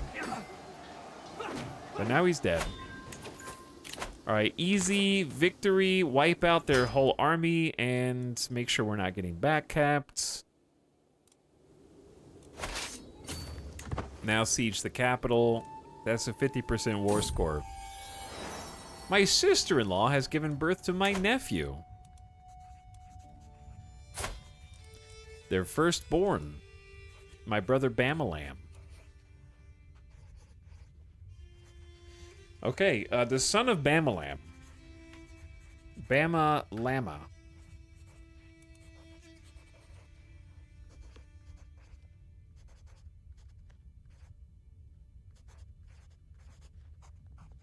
All right, Bama Lama. May you grow to be strong and wise. All right, here are the allies. Don't know where they're going. We could stay in siege, or we could try and defeat them as well. My son Bambino came to me complaining about Sheeran bullying him. He has been staying in bed for days to avoid facing the other child. I do not want my player heir to be lazy. We're going to take only 19 stress? It's so nice not being paranoid, but I don't want to make him craven. Or, dude, the choices are lazy, craven, and arbitrary.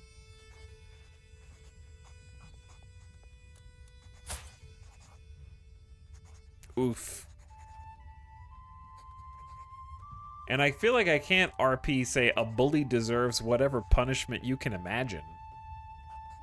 That's a tough one to RP for someone who's forgiving.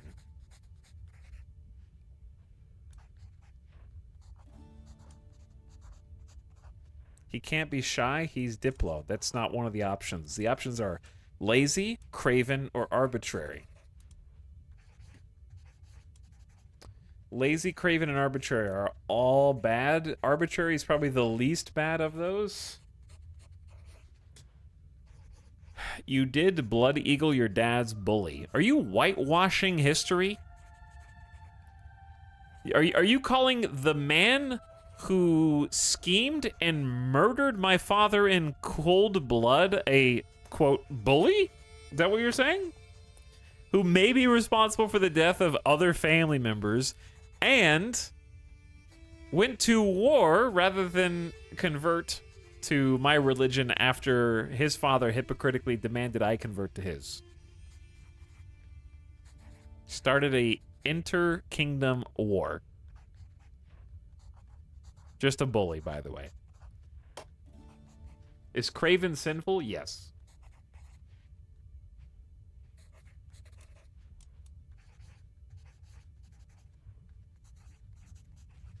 This is -2 stewardship. He's only got 2, so he's going to go to 0. +3 intrigue. -1 learning. -50% stress gain. Plus natural dread. His vassals will hate him. And this is sinful to Azarika's as well. How bad is lazy? It's a -1 to every stat. But you get plus 50% stress loss.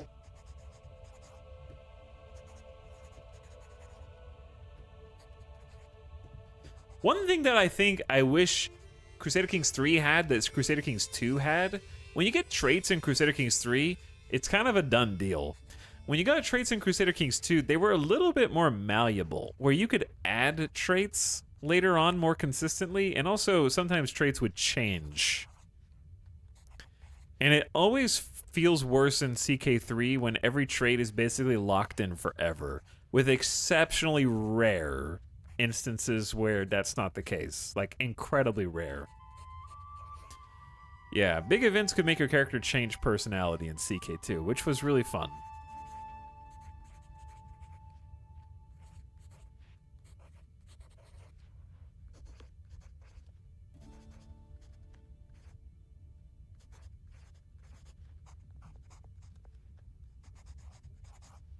I think I have to take lazy because I can't afford a send, so you're lazy, I guess. Enjoy sucking at everything.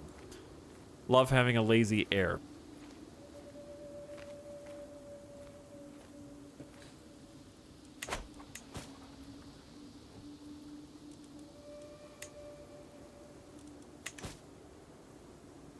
Weren't you just in a menu that lets you influence traits? Oh yeah, sure. Let's go do that. You can influence his personality. Oh wait.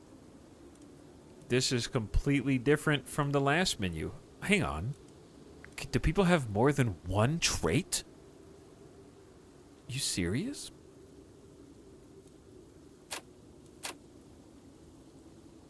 Also, I like that this is none. What is none?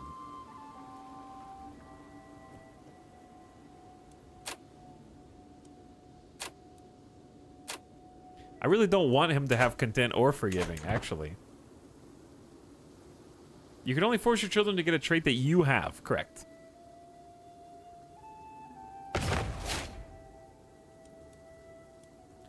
I don't know, I feel like I should just siege the capital right now and not worry about these 500 nerds if they're not going for my capital. Designate a guardian for your son. His education focuses on stewardship. I think that is respectable. This is my second born son. You can be trained by my seneschal. And my knight, he's got 20, great education, just, forgiving, patient. That's a lovely combo. Good learning skills. And I can actually find this dude a spouse, or sorry, wait. Why are these the only options on find spouse? There we go. I think the learning skill of the spouse is very important, so I can just be like, hey, person who is teaching my second son, say hi to Thana, who's got good stewardship and learning, and is brave, diligent, and patient. Look at this awesome match. And so my son's tutor will get the education bonus from having him having a wife. I don't believe we'll ever find anything. Okay, we're not going to find anything at our home court.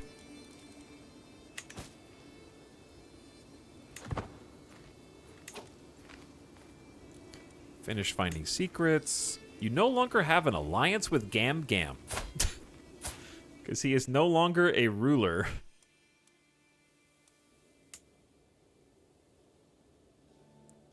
Your sister-in-law has become the ruler instead. Esmail died like 8 years ago. And his wife has taken back over. So, like, they're like, this guy sucks.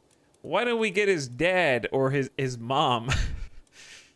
So his mom is now ruling instead. And she hates me. She supports the Caliph. Well, that's rough.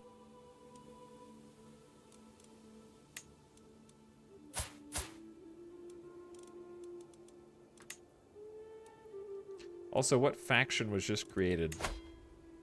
An independence faction? Oh, she is the independence faction. Awesome.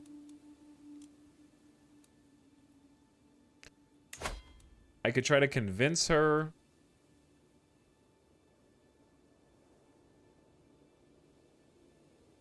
If I can improve her opinion of me, I can convince her to become a detractor. Who am I swaying right now? This dude just got to +1 opinion. Okay, we're gonna have to start swaying her after he gets a slightly better opinion. A faction of 1, yeah. She wants independence, though.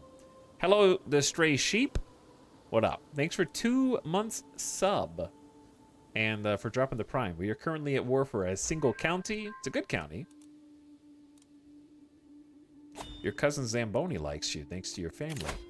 Betrothed can marry. This is an inferior alliance. But it's with the Spy Master. So it's sort of just like there to appease the Spy Master. They have married, and he's like, whoa, I'm part of the family. +100. My Spy Master freaking loves me, dude.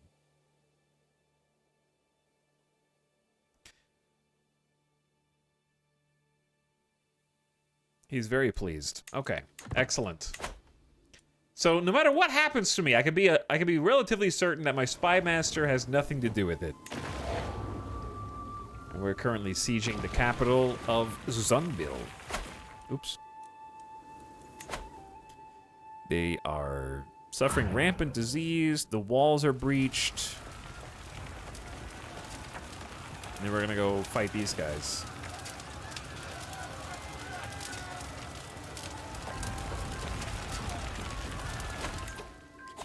Okay, we took a prisoner. We got 83% war score. You captured the Emir's daughter.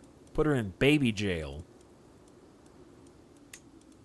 And our powerful vassal thinks we're pretty sweet. All right, plus 30. So, now we're going to stop swaying you.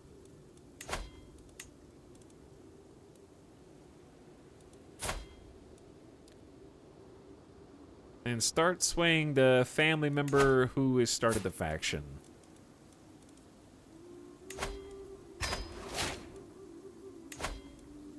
Well, not... I need to start playing some... Once we go to peace again, I'm going to start playing some board games with some people. Oh. My name is Khalid, my lord. I have come before you to offer my wisdom. The guard that brought the man before me looked skeptical. He approached the castle riding a donkey, my lord. Backwards. He has 22 learning. Lazy, fickle, temperate, mastermind philosopher, and is super loyal. Please share your wisdom. Either you get useful insights for 5 years, or become confused for 5 years. Let your knowledge bless the whole court. I don't have time for fools. Amusing, let him likewise amuse the masses. Alright, give me the 50-50 on learning. Actually, how good is our doctor? I don't know if fickle and lazy is good for a court physician. Let your knowledge bless the whole court. Just come live with us.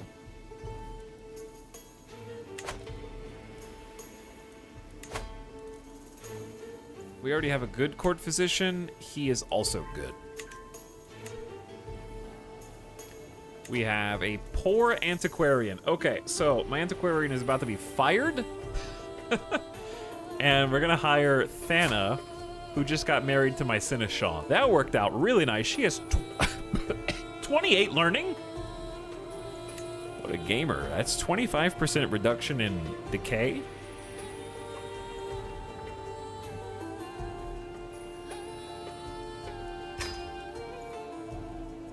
This will cost me 200 prestige. I don't care. Okay, we have to get rid of the poor aptitude wet nurse, the rational villain.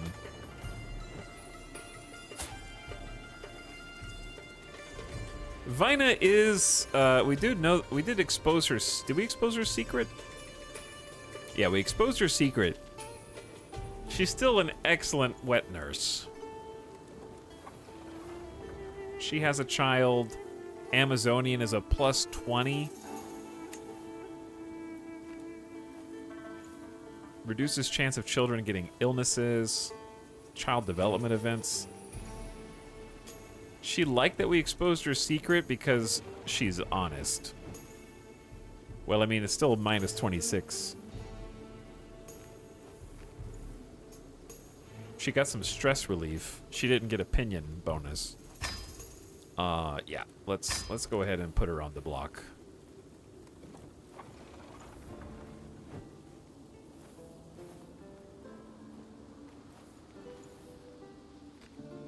All right, I'm trying to make sure we don't have anyone that's poor aptitude on this. Can she still be converted? Which person?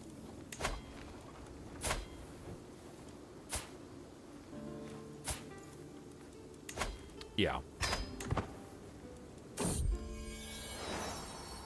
My sister-in-law has given birth to twins! Twins?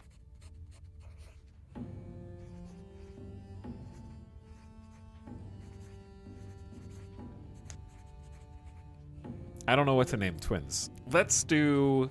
Go in a different but related direction.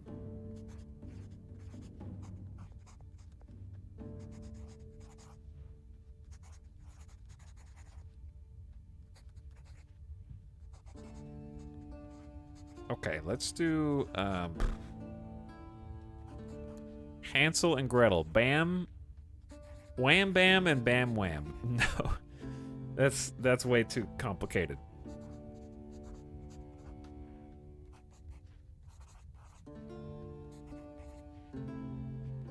This is gonna be Razzle and Dazzle.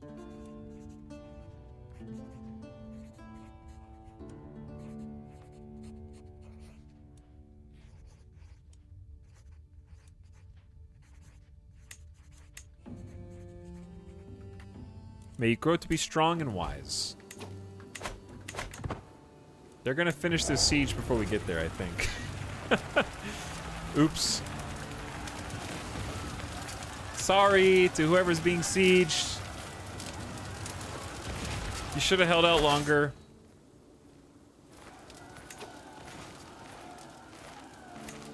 Alright, she agreed, and now that we're the same religion, she likes us a lot more. Oh, the schooling in the mosques is actually working. Someone became a novice physician thanks to our education policy. Oh, yeah. Dude, my cousin was maimed. Seriously maimed. Ooh, I feel bad. He is a duke. This was supposed to be an easy layup, dude. We outnumbered them over 3.5 to 1. And we couldn't even wipe them out for some reason. Their knights are simply too strong, I suppose. All right, we have to unsiege the siege.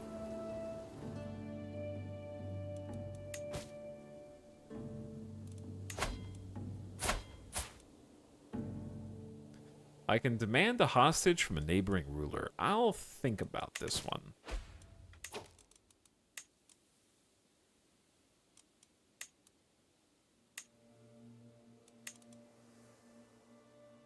I don't really think we're gonna be like... Oh, they do have some of our de jure kingdom, huh? They have at least a little slice of my de jure kingdom.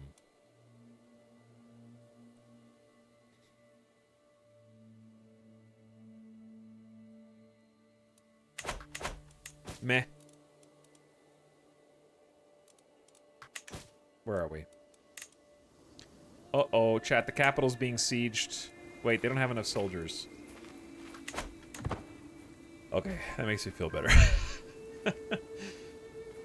Ooh, like 16 of our courtiers just became an administrative courtier. That's a free +1 stewardship bonus. Princess Nastarin, your sister-in-law, tax collector and vassal. Why does she hate me? She's not my tax collector. She's a tax collector. I don't know. She rules over nearby Babak, which is home to a large number of devout Azarikas.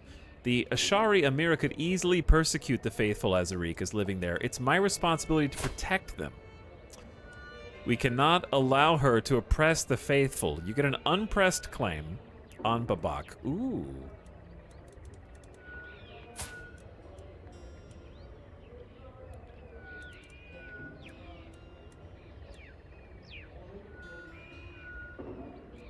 Now that is interesting. Smuggle as many Azarikas as we can to safety. Kerman gets religious refugees for 10 years. Babak gets population fled persecution, and she loses 25 opinion. Or send an envoy to discuss her treatment. I have an amazing diplomacy skill that we should leverage. This is 99%. It gets opinion bonus with her. Local faith is respected. And I get lifestyle XP. Yeah. Wow, plus 25 opinion, and it's still negative 100. That's impressive. Okay, thank you for reminding me, though. I can demand your conversion, so we don't encounter this persecution problem again. Thank you for deciding to follow me into the light, and I don't have to go to war with you or try to imprison you. That took us down to negative 63.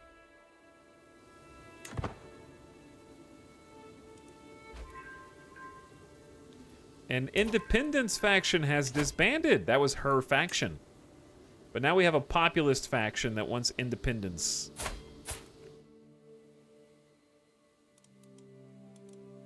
Some peasants. Some stinky peasants.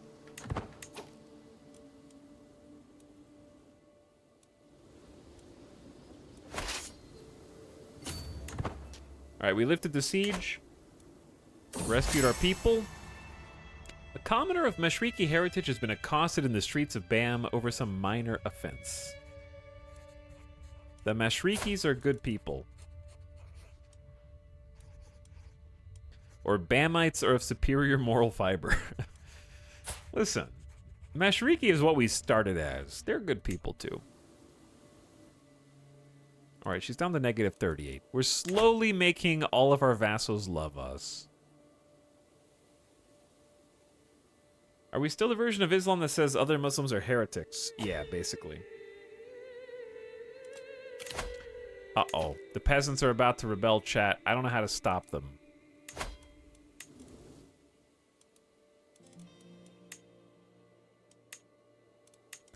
They got a lot of Imami populists real quick.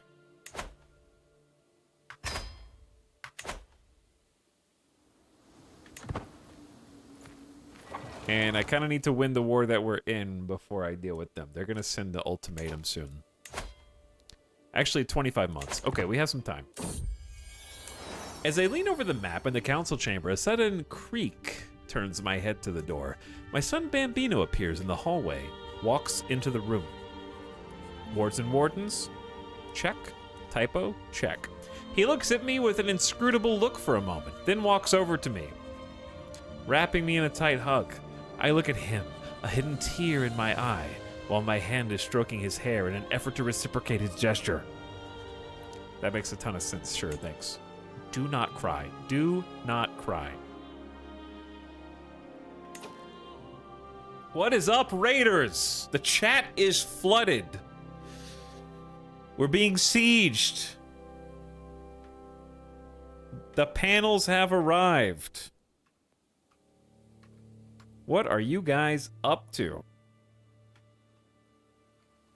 What is up, EJ? What? Why am I being raided by Putin? Eh? Where is the Putin? I have never in my life had Putin.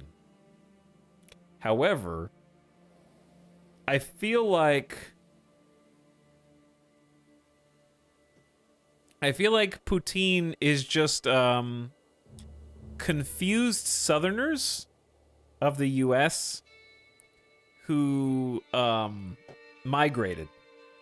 I think that there was like biscuits and gravy and potatoes and gravy, and then some Canadians somewhere were like, oops, I accidentally made French fries, but they're still potatoes, so I'm just going to put gravy on those too. And it was good.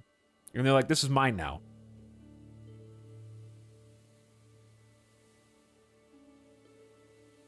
I'm pretty sure that's how it went. It's the cheese curds. Okay, sorry. It's the cheese curds. That's the important bit.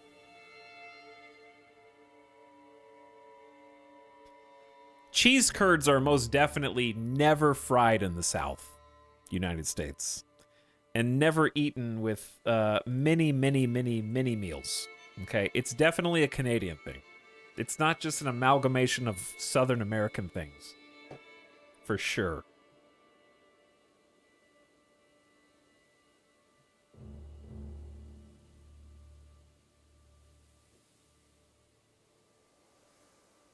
Deep fried cheese curds is a great bar snack. It is, yes.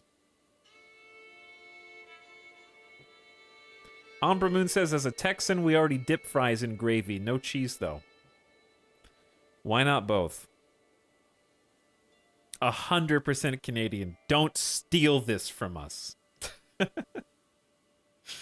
Yeah, I know. You guys claimed it in the 1950s. Okay.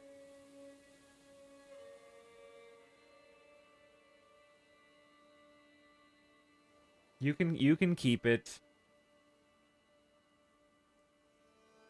Let's see. I'm reading about poutine now.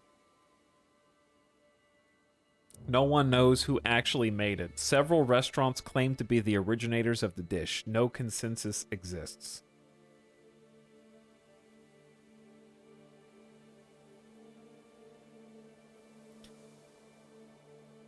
Also, for many years, it was used by some to mock Quebec society, but not anymore. Not anymore. I'm not surprised that the Quebecois, I don't know how to pronounce that. I did my best. Would use freedom fries as their primary dish.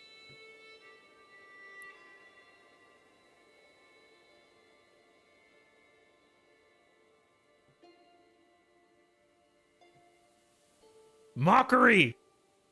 But no. Poutine is hypothetically good. I've never had the fries with cheese curds, but I've had fries with gravy plenty. And they're good. Anyway, what's up, everybody? Thanks for the raid. What's up, Crispy Bacon, Jay Imby, The Doom, Nova Raptor, Weather Guy's back, Mr. Snibbles, Passing Time, Scorpius. Ooh, Bam is here. Bam, you'll be happy to know that our leader is named Bam Bam. Is that you? This is Bam Bam the Second. Amir Bam Bam the Second Ibn Bam Bam of the Bamid Grand Amorit. It's a mouthful, dude. How are you guys doing? EJ, how big is your city now? In Skylines 2. EJ has been on that Skylines 2 grind. So if you haven't already followed him, you should absolutely go to his channel and check out his VOD and look at his immaculate city. 338,000 comp is starting to not be happy. Oh.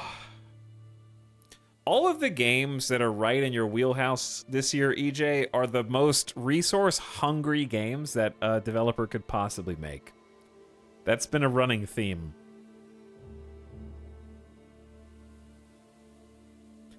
Kerbal 2, Starfield, and City Skylines 2. The first two did not run well on my computer at all. Those are probably the worst PC performing games of the year, I'd say. Skylines 2 is greedy for the resources. Either way, what's up, dude? Chat, welcome in, those of you who raided. We are trying to finish up a war here. We're playing Crusader Kings, where we're currently in a kingdom. We're playing as Bam Bam the Second. Bam Bam the First was actually murdered. That's who we were playing as before. And we got a pop-up on the screen that was like, "You have been murdered. You will now play as your eldest son and heir." Bam Bam the Second. Bam Bam the Second was able to finish his father's war victoriously and, moreover, solved the murder of his father. We managed to grab this earlier. A snake revealed. This mustachioed man behind bars was discovered to be the cold-blooded murderer who assassinated my dad. We executed him by something called the Blood Eagle method of execution, which involves prying open a person's ribcage and basically flaying their lungs out through, I guess not flaying, but spreading their lungs through the open ribcage in the wings of an eagle. So we took our revenge.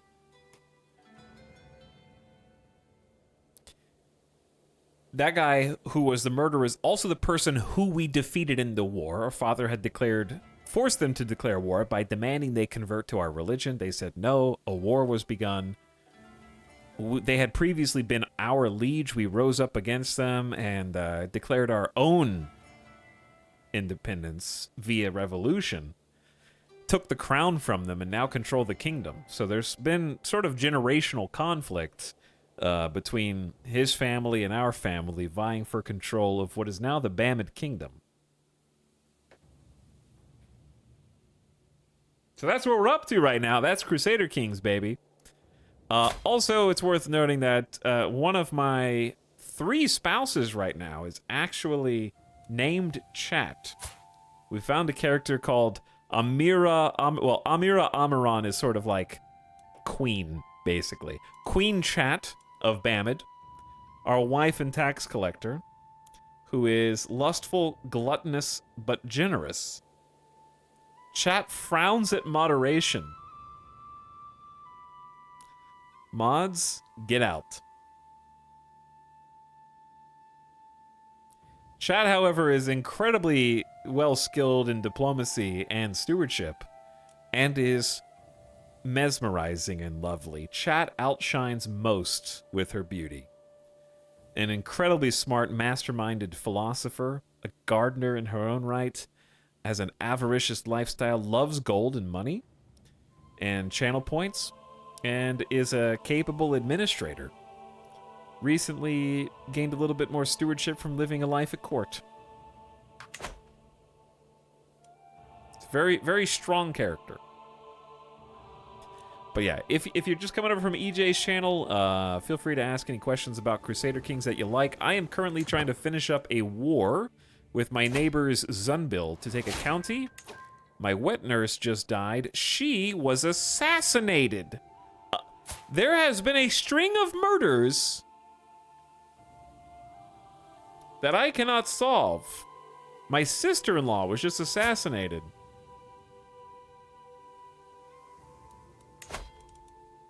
What is going on? We just appointed her as wet nurse as well.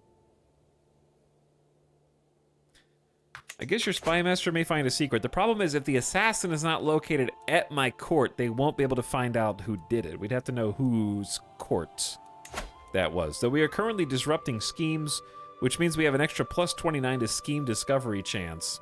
The problem is right now, in the Iranian Intermezzo, we're playing in the Persian DLC right now, trying to go for eventually the Persian Empire is sort of what our overarching goal is for this campaign. Trying to form the Persian Empire to some extent, or just a variant of that. She would make for a loyal and accomplished vassal. But it says here that she's deceitful. And I also don't have 80 gold to recruit her to court, do I?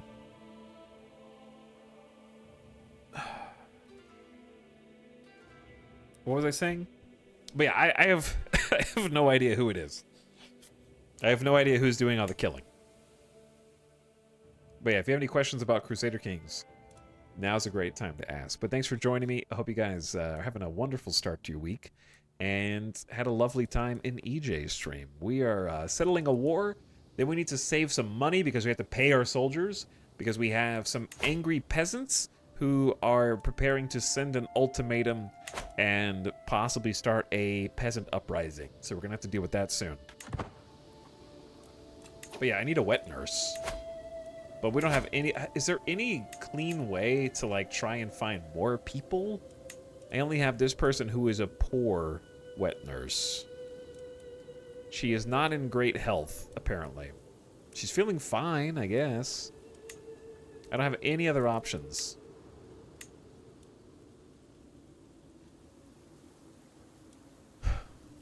Poor is still better than nothing.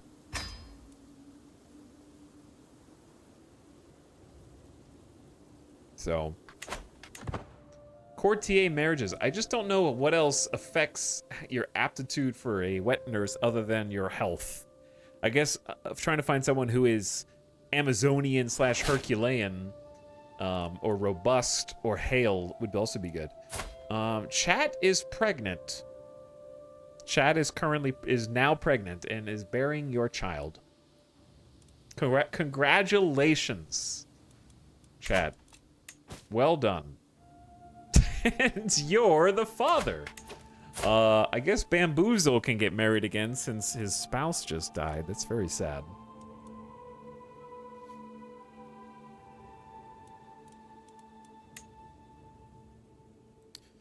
Do we not have an alliance with you anymore, sir? He is allied to me, so why is this coming out as a potential alliance? Dude, we could get allied with Baghdad? That's kind of They are strong. 3,200 troops.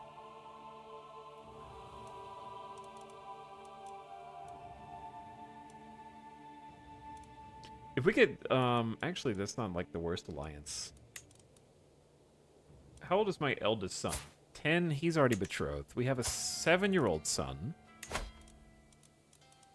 who could get betrothed with the daughter of Baghdad. She is the sister to the current ruler. I think that's a pretty smart match. He gets 400 prestige for that. Alright, but that doesn't help my brother, does it? Bamboozle! Okay, let's search for... Ooh. Amazonian? Chat was saying marry into wet nurse. Vengeful, humble, cynical. It's kind of an interesting combo, but this is perfect. They actually both get prestige because she is landed. Or at least has some nobility. He actually gets 600 prestige. Oh, she is a raving lunatic. Plagued by hallucinations, delusions, and disorganized thoughts, Nanda struggles to distinguish between what is real and what is not. Hello from EJ. What's up, K. Jackery? Thanks for the heads up. I appreciate the new follows, everybody, and for hanging out. We're going to be here for a few hours still. Maybe don't let her near the children.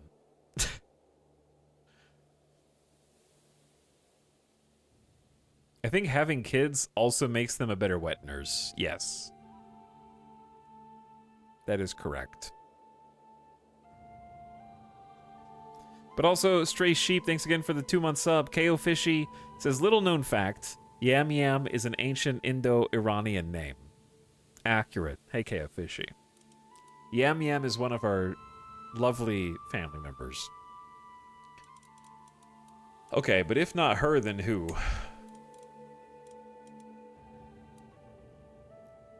This person is robust, gluttonous, shy, diligent,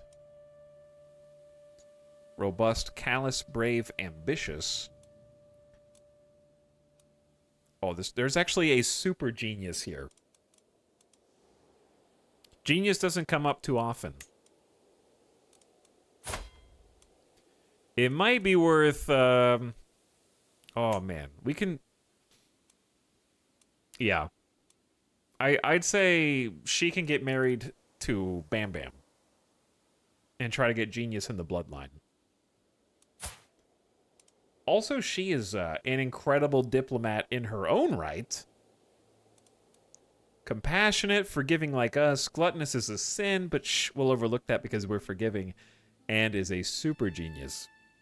Okay, yeah, 100%. We haven't seen Genius... like, the whole time. I love how I'm getting everybody married except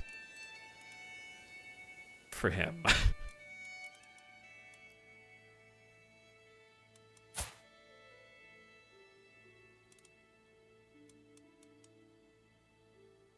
Okay.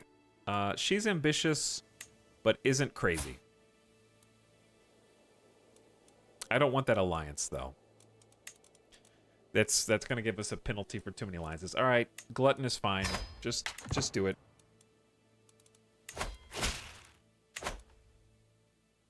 Bamboozle, you've done it again. Gonna have to demand her conversion. Only a 60% chance that she accepts. That's not good. I accept your hand in marriage. Hello, new spouse. Chat, you've got some competition. Oh no.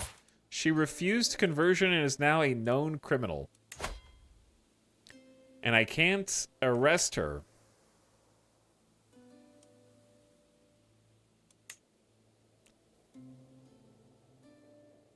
The whole point of this was possibly having a new wet nurse. Yeah, this is like a very small chance of... I accept your betrothal. Your son, Bamsapa, will be betrothed to my sister, Huma. Tamar has managed to avoid capture and has fled to the countryside. Where's my court chaplain? Wait, Bamboozle went... My brother Bamboozle went with her?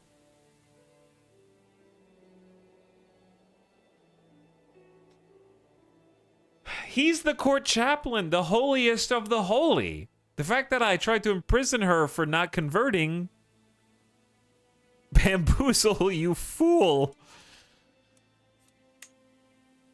Didn't see that one coming. Yeah, I didn't see that one coming either. I can invite him back to court, though. And he will accept.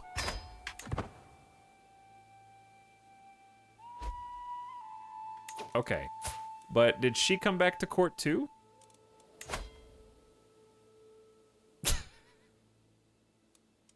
Can I just keep trying to imprison her over and over again until I get lucky?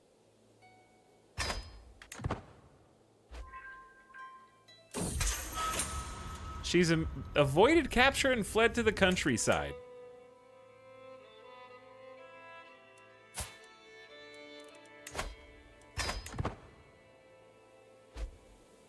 And he's back.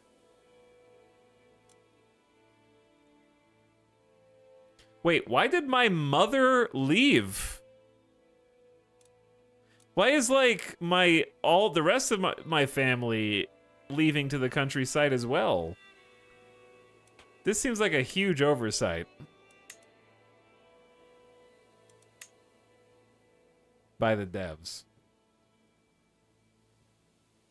Like trying to arrest my non-believer criminal sister-in-law. Suddenly the entire family is on her side. And if I try to arrest a non-blood, not really even a family member, everyone in my family leaves court when I fail the arrest.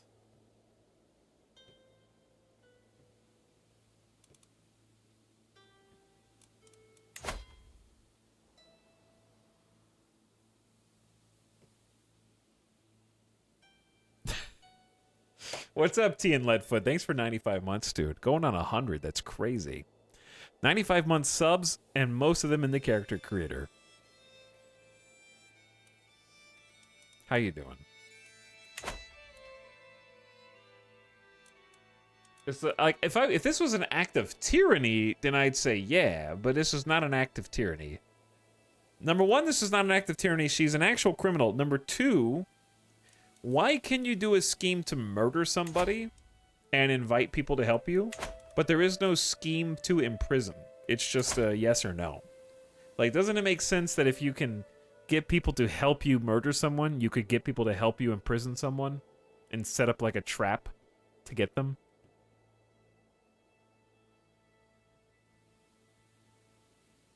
I'm not sure why there's no imprison scheme.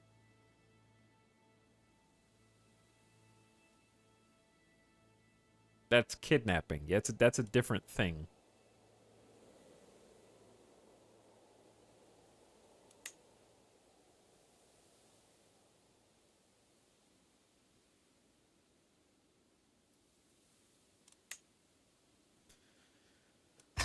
All right, here we go again.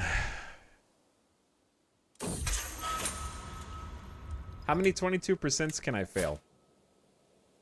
He's too far away to interact with now.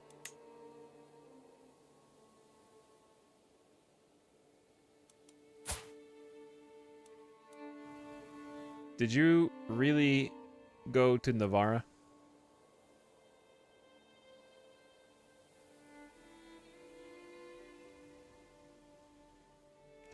They don't even have to travel there. They just teleported to Spain. Yeah, he teleported to Europe.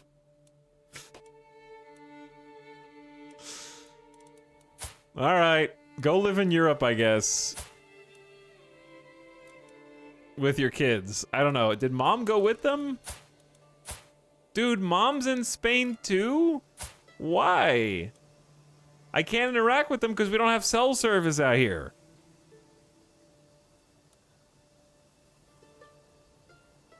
How much of the family went to Spain? How do I see my family tree? Okay, is this members of the house? Is there a way to sort by distance?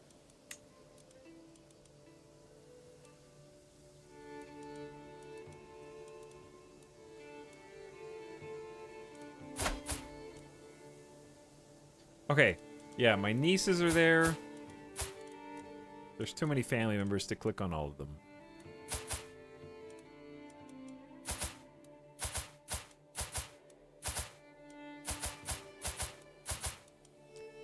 Okay, yeah. A niece is there. I am not there. Okay, there's my sister Jellicle went there for some reason.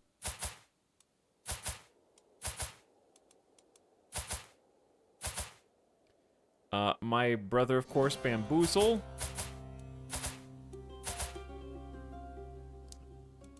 Yeah, I have a bunch of nieces. Okay, my nieces and my mom went there. I think Spain is rather nice this time of year. Well, the good news is that was actually a 200 IQ play because accidentally getting rid of my brother Bamboozle, which I didn't mean to do, but it frees up a spot for me to put this guy who is a powerful vassal and wants a council position on the council. He has 20 learning and is pretty smart. He's deceitful, but he is generous and fickle. So I get to put a guy who wants to be on the council. Now he is a zealot, so that's the only way to actually change who your court chaplain is, because you can't remove them. But my mom was one of my tax collectors. I'll just make this courtier. I'm going to hire this courtier to be a tax collector. Or I can make my knight a tax collector, but he's arbitrary. I want someone who likes me to be a tax collector, so they don't screw me over. Khalid is super smart. He's the guy that rode in backwards on a donkey. He'll help me get some taxes. Chat, why am I really, really far in debt? Why is his wife behind bars? I don't know. I didn't do it. I did capture this baby, though, and put them behind bars. Hopefully the war will be over in a sec.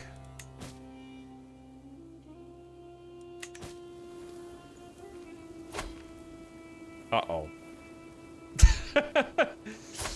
I'm being called to war by one of my allies, who hopefully won't need me because he has 5,000 troops that he can command.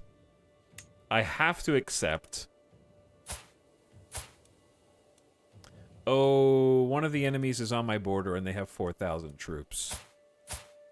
Uh-oh. Uh-oh.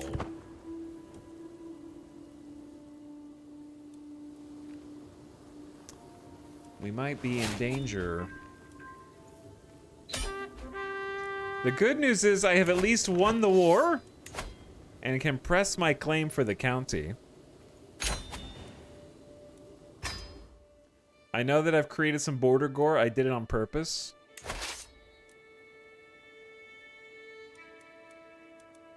Now we need to not be in debt. I took 18 gold.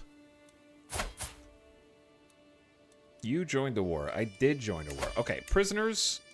Anyone that we can ransom for cash? Nope. I am forgiving, so I will let the babies go. There's only one baby. We'll see if anybody ponies up money for the other ones. So if I disband my ooh. That's a lot of guys, man. That's a lot of guys.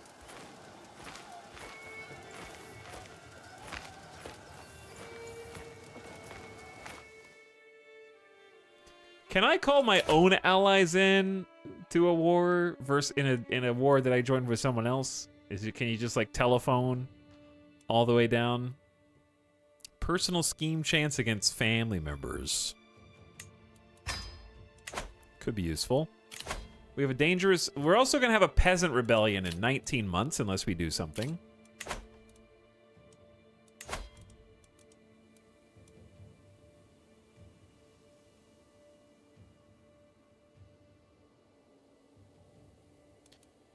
Times are tough.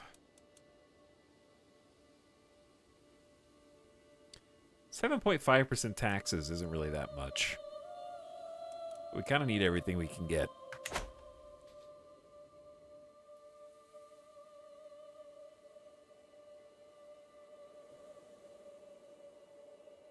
How much are you spending on your court? Most of the money we're losing because of the unrest phase of Intermezzo. When you are in a period of unrest, your minority vassals contribute 50% less tax. And we happen to have 9 such vassals who are now just paying us 50% less tax. So that's just the Intermezzo being difficult and hemorrhaging our money. We are spending a little bit on the court, but not like a ton.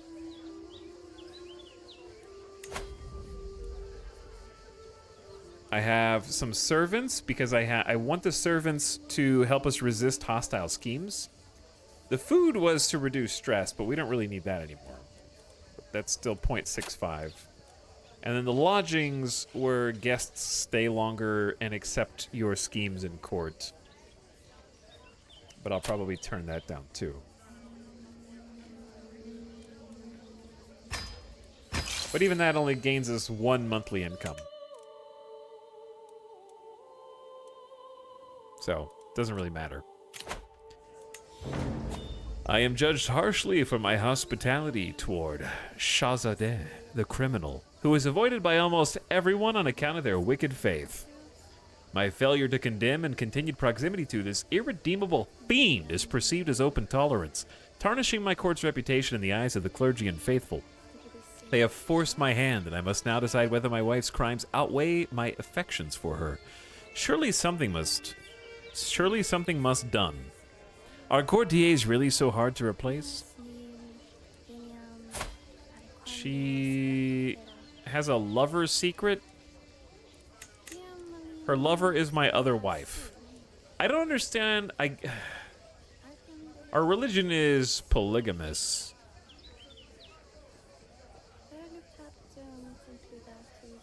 This dude's got a badass peg leg right there, I just noticed.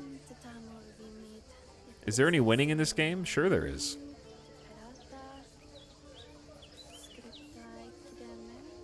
Harbor criminal for 5 years? You must repent. Honestly, her converting to my religion would be good anyways. It is time to arrest the beast. How dare you? Don't call your wife that. I think just repenting is fine. She'll convert, gain opinion, it's all good. That's the easiest one.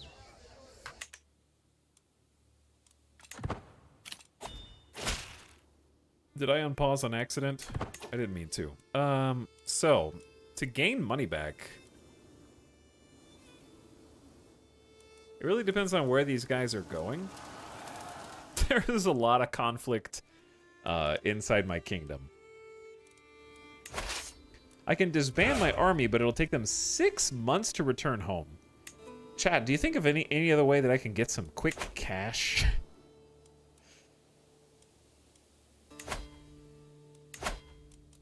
The only way I think to get some quick cash is we have to get really lucky, and my steward has to just randomly find extra taxes in the couch cushions. You could destroy relics. Yeah, I could destroy more relics, but I don't have any that I'm not using, so that would feel kind of bad. I have this book of poisons, which helps hostile schemes. I guess I could destroy that for 80 gold.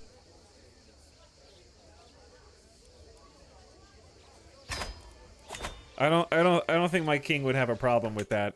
All right, there's a quick injection of money. Meanwhile, dude, Egypt formed. Good job, Egypt.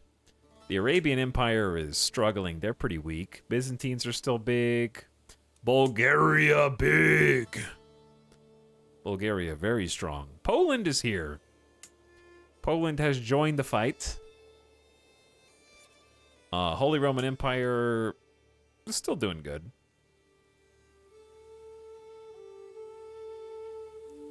UK struggling. The Nordics are struggling. Yeah, we haven't seen any like ultimate fighters yet. I think Holy Roman Empire's and the Byzantines probably the closest to that still. Scotland owns Iceland. Yeah, I see that. We're reasonably large in our own right, but we have to defend it now. Low county control in Zaranj. I think we need to handle that. Even at the expense, but we're managing the royal guards, which makes our knights more effective. We have a lot of things that we need to do. Your sister-in-law, we're already swaying her. You can station a men-at-arms regiment. I don't know why they're not stationed. Oh, we just got a county. That's why. But yeah, the current problem is we need to go unite with our allies. But I don't know what these dudes are doing. But if we go unite with our allies, who's going to defend our home in 18 months when the peasants rise up and backcap my capital?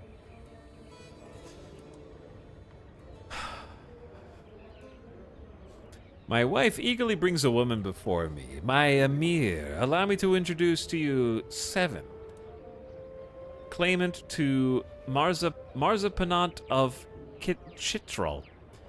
Who? You want me to press your claim?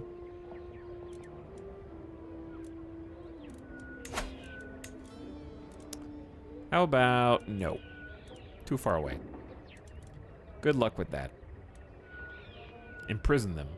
Nah, good luck with that. Bye. I ain't messing with that right now. But yeah, I'm worried that the peasants are just going to sneak in. Now it's 23 months. It keeps resetting. Are they just adding more people to it? Rough Gemstone has low durability. It cost me 38 gold to repair. Yeah, we can't handle that right now. Your son has learned Scythian. Good job, bud. You can learn a language too if you want. Why not? Can learn Arabic. Because we have a court tutor that can train them. Good job on the allies, getting a nice early W here. Well done.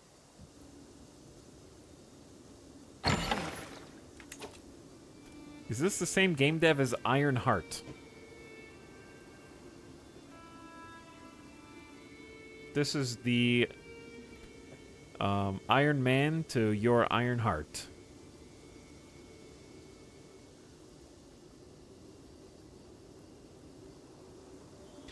When does the Mongol horde invade? I have set all the invasions to random.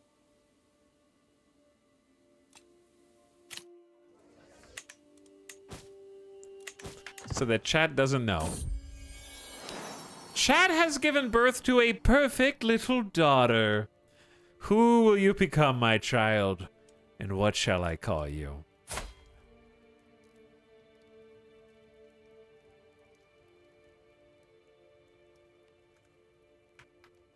Smiler. Chat, I'm not going to name them Chat 2.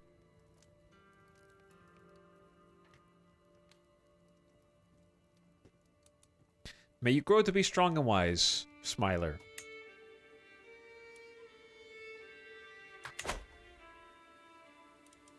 We're losing 7 gold a month.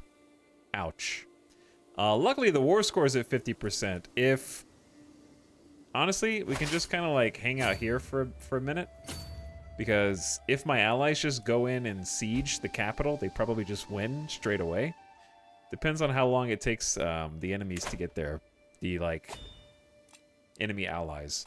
You are invited to join the hunt? Greetings, my benevolent liege. You are cordially invited to my hunt in the scrub lands of Behbad. Together our hawks will make short work of their prey. May gain prestige, may lose stress, may gain the hunter trait. Knights may gain glory. We have to travel there. 56-day travel time. It's really dangerous to travel right now, but it's not that far. If I join the hunt, this desert is exceptionally dangerous.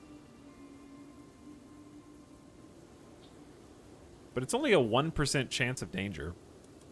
We don't have a caravan master now, but we do have this courtier. Is this the guy who rode in backwards on the donkey?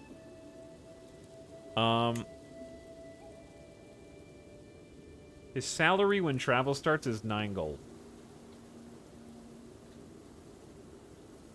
Oh, they improve your army movement speed? I didn't realize that. That's actually kind of amazing. Even if it's only 5%.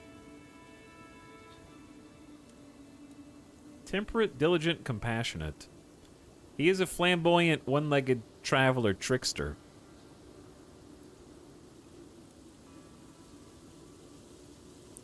Let's go with our...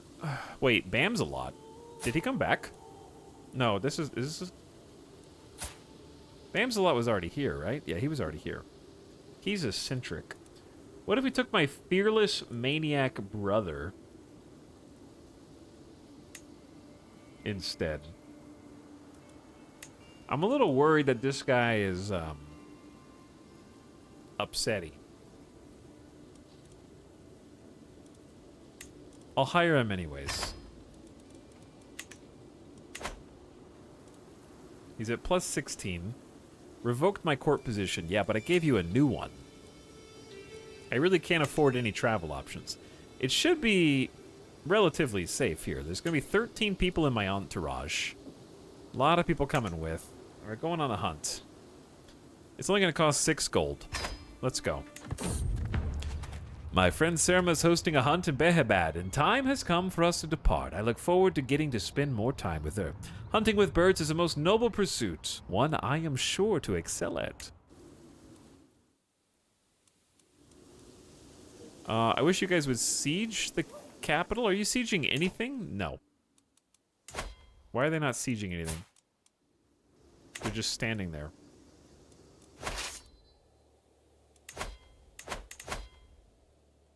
Oh, the faction's too weak to send an ultimatum. Huh. Okay, in that case, I do need to go over.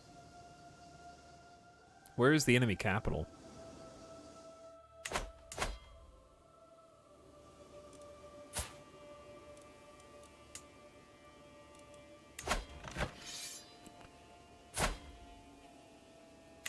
Am I missing something? They're at war with these two. Oh, yeah, this guy up here.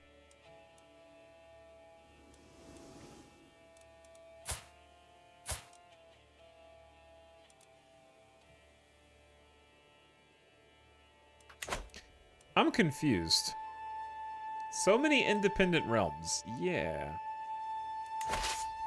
I wonder if we just go sneak up here while all their troops are away. We're with the guy who gave us the hostage. No, we're with this group. I don't know why it's taking me... I guess because his army is embarking over here. An imposing man stands on the road ahead of us. I am Hushyar of Bam. I have bested dozens of men in combat, and honestly, all those fights were dull. So here I am on this road, looking for someone better than me, someone I can learn from. If you can best me in combat, I will become a valuable and loyal servant. And so on this day, I demand to meet one of you in a fair fight. I have no interest in either you or a fair fight. Your whole entourage tramples him, the travel is resumed, but you're delayed by 30 days. You might be less valuable after I win. Yeah, I am not a good combatant. Thana will show you how it's done. You're antiquarian? Why would my antiquarian... She's like, is she got the best prowess out of everyone? I'm delayed by 30 days regardless of what happens. This guy, like, isn't that good. I don't really want him to join anyways. Like, who cares? Just trample him.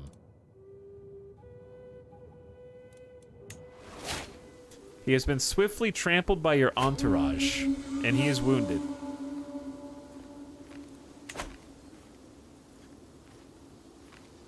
As we await the arrival of the rest of the guests, Surma has started on preparations. Her gamekeepers check the scrublands each day for signs of quarry. Soon. Soon we will all be there. I'm working on it, dude. My sister-in-law has given birth to my niece.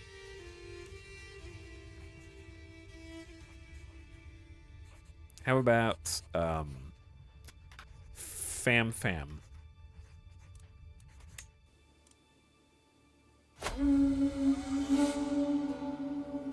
Court Imam Timur assembles the party as the sun rises over the camp in the scrublands. With any luck, we'll find a bevy of quail and our falcons will have great sport.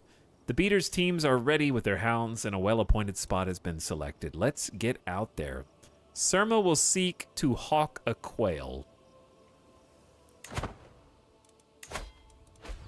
You are engaged in the hunt. My falcon has completely disappeared from view, and looking all around the landscape, I see nothing. Then I hear it screeching out for me, and I find it perched with blood dripping from its talons, though there is no sign of any other beast nearby.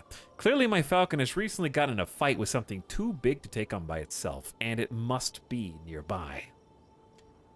It says slightly increase hunter XP, lose some stress, combined learning and stewardship challenge. 46% chance, success chance increases, 53 it increases slightly. You make huge progress. Sirma's game master signaled to the party to hush. We have arrived at the release spot. From our vantage point, we can see several speckled quails strutting about the spiny scrub ahead. The beaters will soon be in position, ready to spook the game to flight. The party halts as we prepare to remove our birds' hoods and set them one by one to their sport. It's time. Do you plan on switching your intent? It looks like you can in between the events.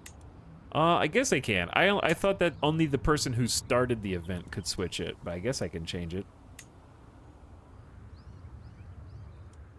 I don't know what I would want to do anyways.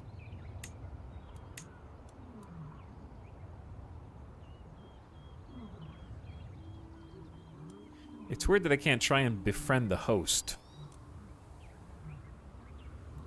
I guess trying to befriend the host's chancellor is good. My uncle and Princess Nastarin's chancellor.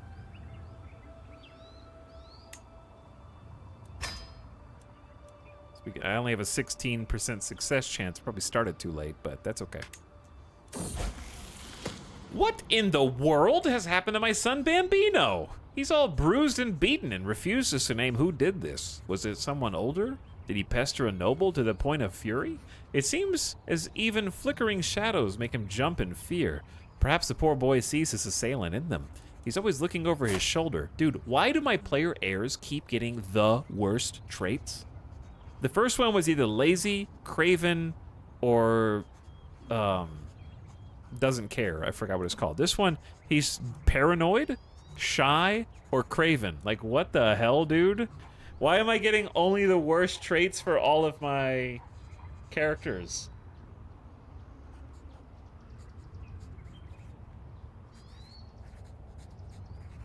We can't even get one good trait. Is your tutor bad? I mean, I'm the one teaching him. And I have I'm teaching him in diplomacy, and I have 31 diplomacy, 14 learning. And my wife has 17 diplomacy, 11 learning. And we have a good quality court tutor. But these don't affect their traits. They just affect, like, the quality of their education. It's different.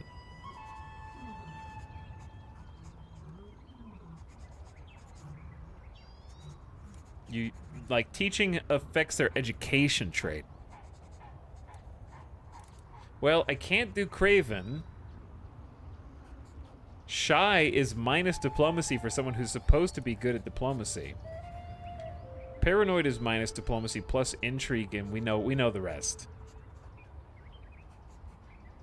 We're just gonna say RP says his grandpa was literally assassinated and all of his, like, great aunts and uncles, so paranoid it is.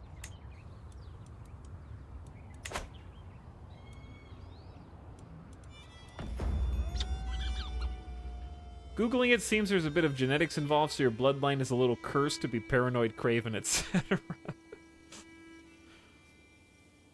Sirma watches excitedly as her falcon identifies a target and takes wing from its watch, soaring high in the air. The quails are none the wiser as my falcon scans the ground from high above. It swoops like a bolt of lightning. The quarry scrambles for cover, but it's already too late. Oh, I forgot. Where are my troops?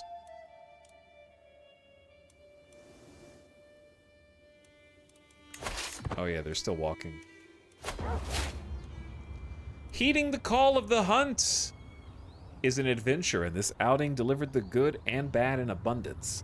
The falcons have done us proud in their hunt for quail. Gained some XP. I gained the trait Hunter. Gained 750 prestige. Oh, sorry, 375. That's still really good. Did I get these two, or did she get these two? She made the feather of a quail, and we got a little some Hunter XP.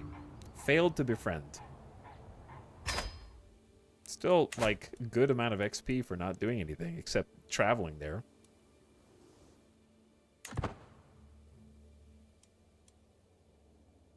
So I'll take it. And now we travel back. This is us going home. Good job. We're also almost broke again. Our journey is violently interrupted by the sound of tearing flesh and gnashing jaws, and the desperate cries of a man about to meet his end. The noise is so horrific it must have come from the depths of Jahannam. Attempting to track the source, we find a desperate Aswar, or knight, struggling with a wild lion. His blade is wedged between the beast's jaws, but his grip begins to falter. Help him, Sayawash. Sayawash gets a prowess challenge. This man deserves my help, dude. I can tell my caravan master to help him. Dude has just got a peg leg and 8 prowess and a dream.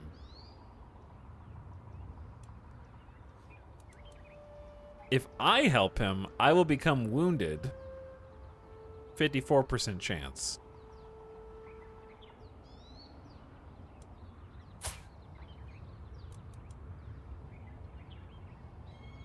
I mean, I'm not particularly brave, but I'm also not craven.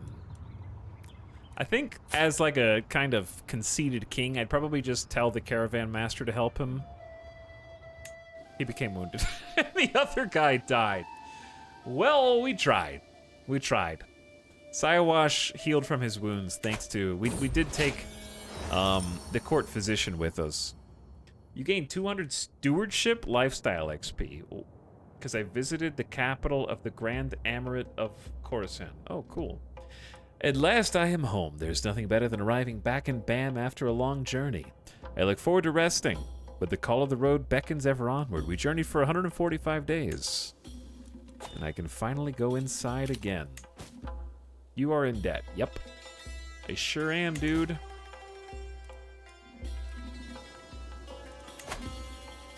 I am in super debt. Alright, we're doing a siege for our allies. And then we gotta stay out of war for a bit until we recoup our losses.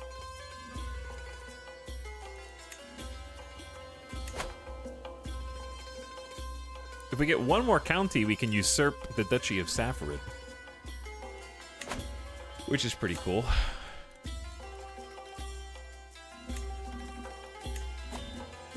As the Duchy of Safarid can house a grand temple, which would be a pretty sweet place. Ooh, yes! Dynasty Legacy time! Alright, we have 750 renown. Time to build our dynasty. We already did mostly fair, popular opinion up. Hunts and feasts are cheaper. Title creation is cheaper, and plus 0.2 control growth per month. Faithful Magistrates. That's a good one. Plus, we're diplomats anyways. This is a good RP choice. That'll save us a ton of money, and we desperately need the control growth bonuses. I like how it makes the cool art all the way across. Though I'll probably not get these, because I really don't want power and prosperity. Wait, this is stewardship lifestyle XP. I'll probably pick a different one next time. Minority vassal opinion plus 10 actually would have been amazing, and I feel bad that I didn't pick this.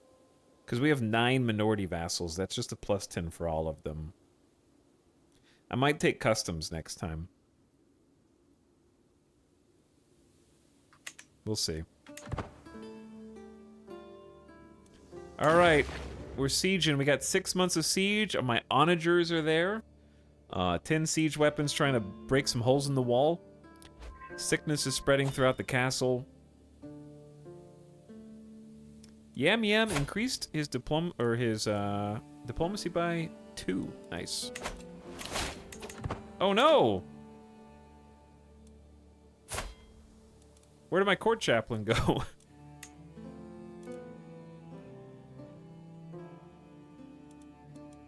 Did he die?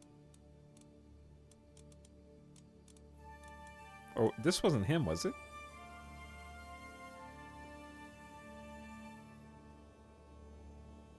Really committed to the Allies' war. The faster I end it, the faster it's over, you know? What's up, Mary Skipper? How's it going? Yeah, that was the food taster, but...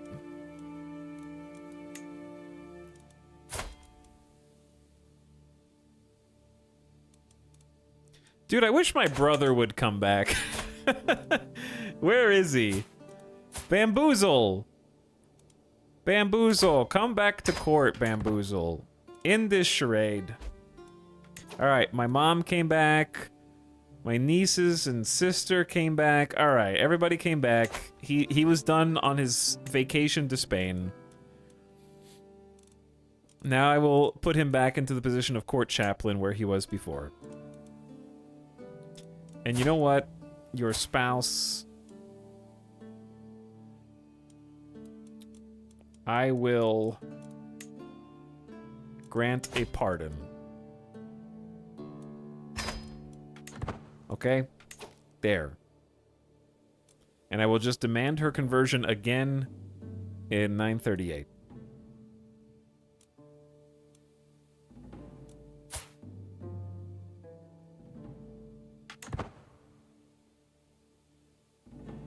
Which is 13, yeah, 13 years from now. Correct. Meanwhile, in the siege camp... Oh yeah, we need a food taster too, because I don't want to get murdered, dude. Like my dad. Evil atheist. Your knight? Or I can make Bambi. He's just an average. I mean, this dude is chill, right? Sadistic, arbitrary, cynical. He's trustworthy, right? Intrigue skill is what matters the most. What if I just demand his conversion first? Now he thinks plus 70 of me. There we go, and we give him a job. He's getting paid.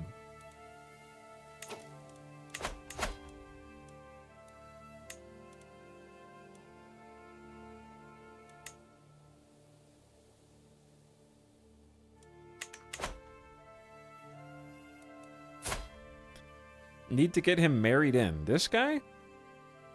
Unlike in Crusader Kings 2, they don't actually get higher reputation with you if you get them married. Unfortunately. I've been watching this game since it was released, but just saw it's currently half off, so I finally got it myself now.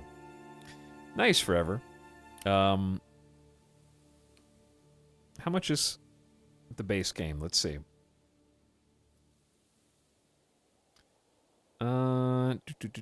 Crusader Kings 3 is $24.99. Yeah, base game for $24.99 is a great deal. And I don't even really think you need any DLCs, except like Northern Lords, and that's it. So, You get a pretty full experience with just that. For at least like 150, 200 hours. Before you get tired of it. There's a lot of learning to do up front.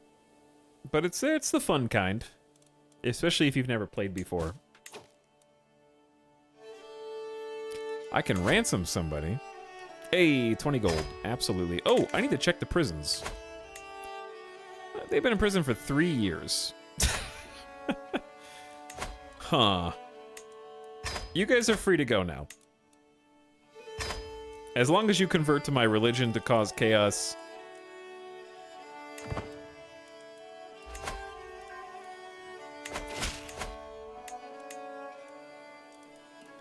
Ditto for you.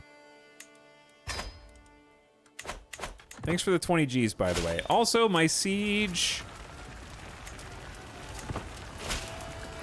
is almost complete. Ding! Hey, I think I just won the war for my, my squad. While their place is getting sieged by bad guys. Occupying enemy capitals plus 10%. Occupying counties plus 43%. Yeah. Yeah, I just got 43% war score from my fam. My allies. You're welcome, by the way. You better press your demands before this siege goes through, dude. Send them home. Hurry.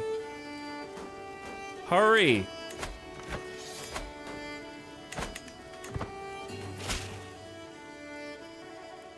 Your steward and vassal, I have arrived in Bam to pay homage to you.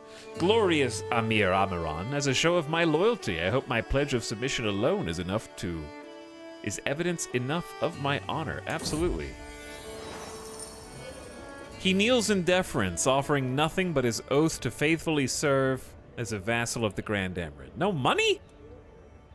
At last I bid the Emir arise, confirming my satisfaction and Muhammad's rights to the lands he rules in my stead.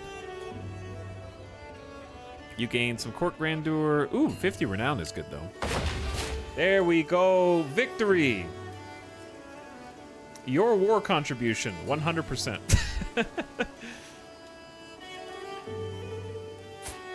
That's going to improve my opinion by a lot. I did this. Now, immediately disband the armies. And we'll go back to earning money. Trying to get out of debt. I know, I'm in debt. Low county control. Low durability. I'm going to work on this soon. I need to station my men-at-arms. Now that we control Zaranj. Designate a guardian for Nana, your hostage. She will be taught in diplomacy. Or intrigue. If we do intrigue...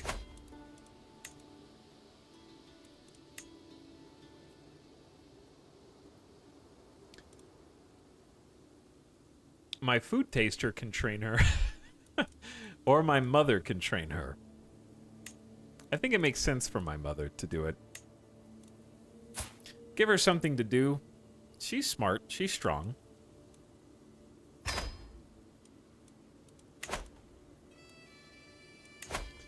Is it time to pardon Eglum? What did Eglum do again? She's my friend. I guess we can just wait. I forgot what Eglum even did.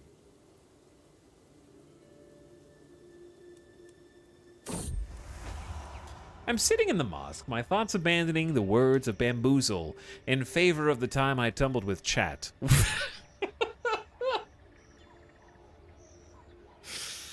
Oh. Ever since then, I've been thinking of her almost daily. Unfortunately, this is having some rather noticeable side effects. Perhaps if I position the Quran just right, I can hide this growing problem without anyone noticing. Are you serious? Lustful. Where better to relieve stress than the mosque? You lose 75 stress, Bamboozle Bamid loses 30 opinion of you for 10 years. Amir Amaran chat of Bamid must be mine. Start a seduce scheme. against chat. The scheme will have increased success chance. You gain 6 stress because you are lustful and content. Banish these thoughts. All right. Seduce. Seduce chat, I guess.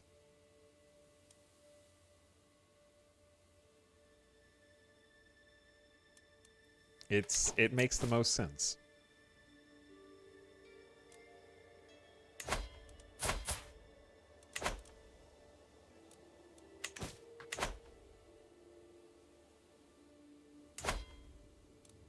Okay, this is another powerful vassal that we need to start swaying, probably. Yeah, she's at plus 75 of us. Oh, no, yeah, that's who we're seducing. So I can't sway with... because he's a kid, so we can't try and make him like us more. Now, it's been suggesting I exchange hostages, but I don't want to give my daughter for like a random courtier. Or I guess it'd be his sibling, huh? Hostages do make sense, but also like, screw this whole family. Let them rise up. We finished another Convert Faith County task. Azarica has been established up here. Let's just pick another one and start converting faith there. We're trying to get Azarica all the way over here. It's kind of working. Carving a little spot out for ourselves. Culturally, BAM is... it's there. It's not huge, but it's there.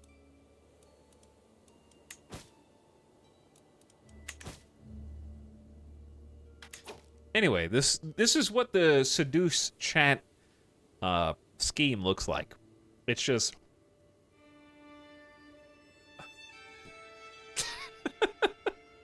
was it successful? Crazy Ninja, thank you for 34 months. I appreciate the Prime sub. Welcome back. And what's up, Peplats? 30 months of being trampled by the king's entourage. That's the idea. Hello, Peplats. Thanks for dropping your sub again.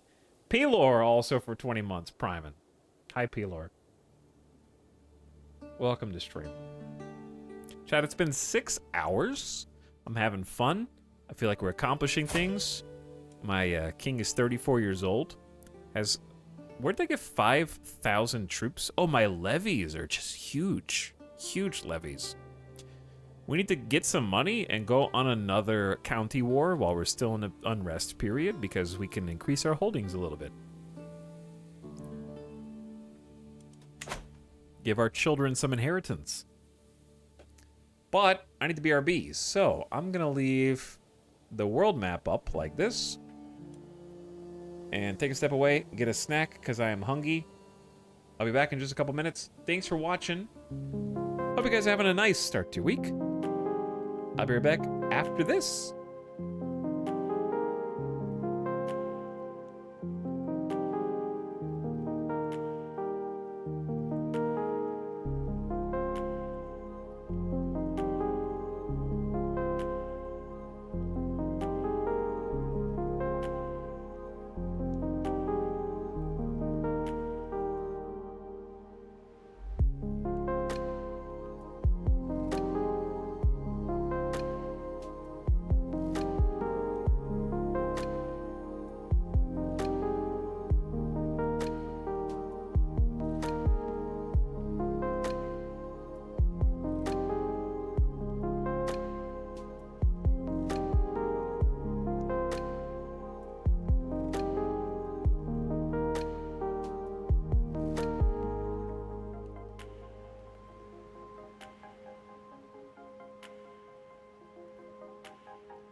If your sub is so secret, then how come I can see it?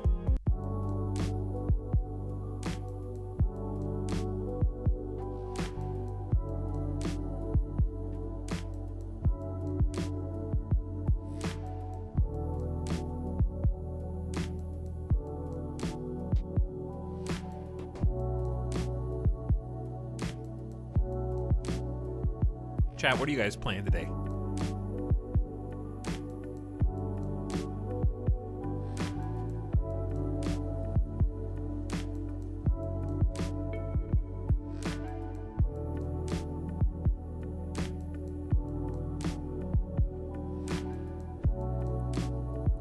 EVE Online.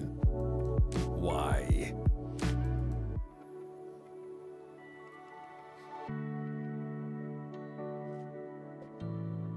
Caves of Cud. Nice. WoW Hardcore. Nice.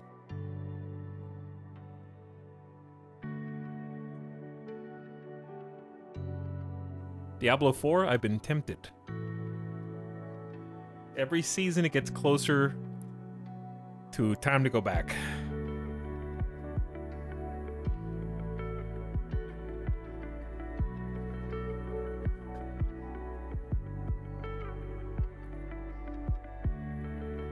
But not yet.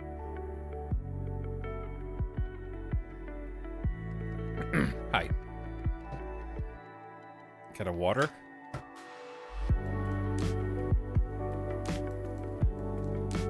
I fired up Starfield, but I got bored. True. No time for games, Danian. That's why you're here. Working on making the new Vegas map in Minecraft. That sounds like a lot of work. Thief Gold. That's really far back. Too far back. Monster Train. Monster Train was fun. Hearts of Iron 4. A couple Hearts of Iron 4 gamers. I want to play some more Hearts of Iron. But right now I'm in Crusader Kings. And we have much to do. Boop. Much to do. Though I think we're at a place where we can pretty much just like let the game run until pop-ups happen. I like the idea of these intermezzo catalyst indications, but I kind of wish it was like like stabilization phase +3 was included in the bracket here, so you didn't have to open all of them because they get spammed a lot because it happens frequently. And then another UI thing I would love is every time there was a new current situation, it would appear off to the left right here, like while it's minimized. It would go boom, like here's the new thing, and then it would go like sideways swipe into the current situation clickable. That way I don't have to click to open it every single time something new pops up there, and I can just see it. And then if I want to open it and peruse, I can. You know what I mean?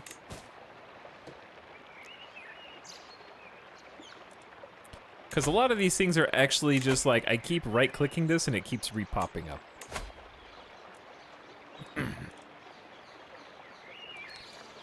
This guy wants a council position. He's actually a very good spy master. Where did you even come from, sir?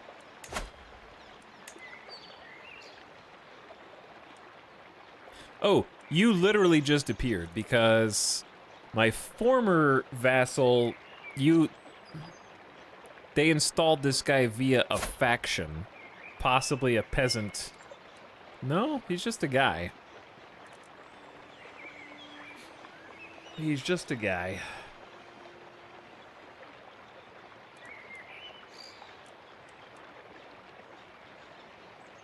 But he hates me. Well, guess what? You'll hate me less if you convert to my religion. Have you thought of that? Try as I may, the affections of my wife, Amira Amaran Chat, still elude me.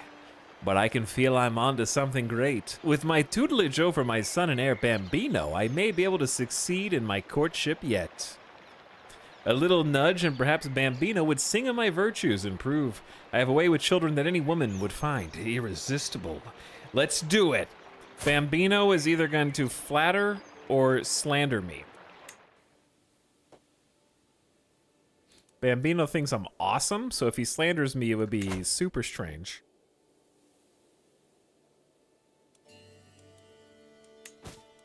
So my powerful vassal only has 900 troops. Okay, we'll work on appeasing him. I send Bambino over to the target of my affections, and in no time at all, Chat is looking over at me with a smile on her face as she speaks with my young ward. What a wonderful child. Wingman. Getting your son to wingman for you. All right, my new powerful vassal has converted, even though they didn't want to. They have, and now it's a lot easier. They're a little closer to not hating me. This is an awesome eye patch. Anyone can buy a token of affection, big or small. If I want to impress Chat, I should send her something truly special. Chat, what do you want? An especially rare book? A handkerchief with my crest on it. A seashell, a reminder of our first meeting.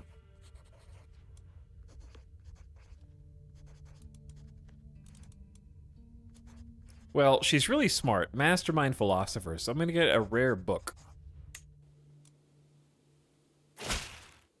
Thank you so much for the rare book you gave me. I can scarce remember the last time I received such a wonderful gift. Gets budding interest. It's a book about eels. Exceedingly rare book about eels.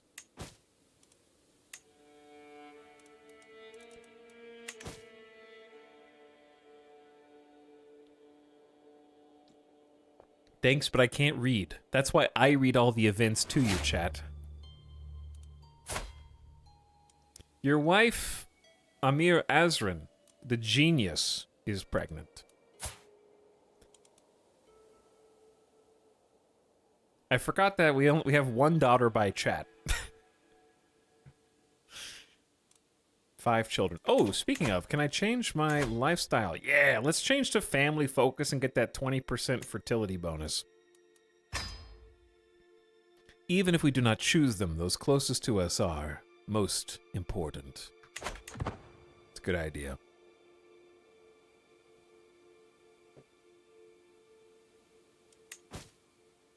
Stop telling me I can exchange hostages. I know. Speaking of diplomacy perks and lifestyles, we're going to become a flatterer. 30% more speedy befriend schemes. And then we get friendly counsel. Each of your friends gives you 2 random skill points to a maximum of 5. That one's kind of huge. I already have 4 friends. So it's pretty cool.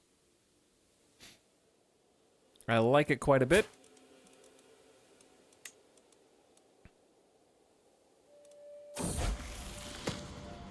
Today, my son Bambino was taught a lesson in vassal management by Porendoct, our court tutor and physician. It is quite a complicated course, necessary, but perhaps a bit beyond Bambino's grasp. Everyone makes mistakes, Bambino exclaims. When I rule, I will forgive and let live. Why are you just becoming a hybridization of me and my dead brother and my father? Lazy, paranoid, and forgiving? What an awful combination. You are not going to become forgiving, paranoid, and lazy. That is a terrible combo.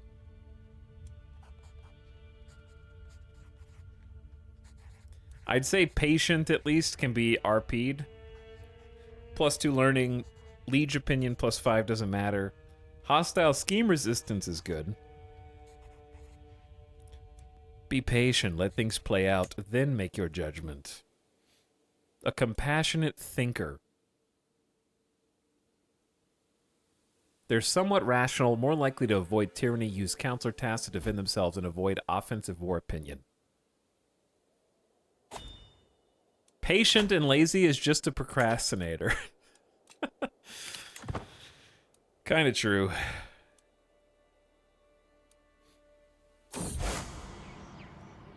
All right, that's +10 fervor for our religion. We've read that one like 5 times now.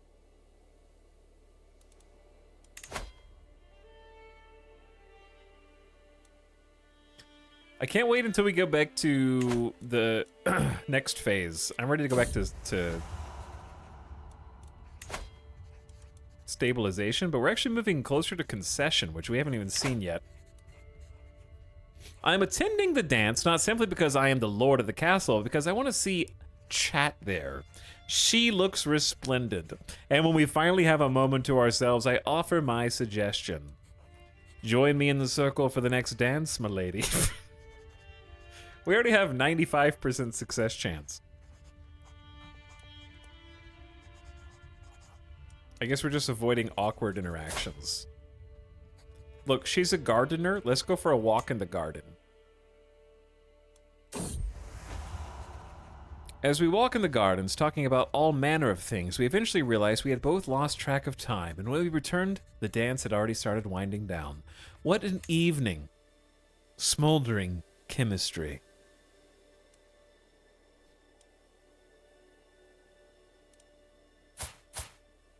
Previously leaderless, the Bori Magajas have made a new Enna.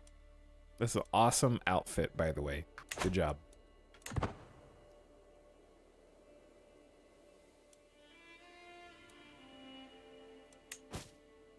Stop highlighting that. But yeah, we have so much prestige, I don't know what to do with it. We really just need money so we can go back to war. Azran has given birth to a perfect little son. Jamshid? Jam is alarmingly close to Bam. And Bam Bam. Do we have a Jam Jam? I don't think we have a Jam Jam. We do now.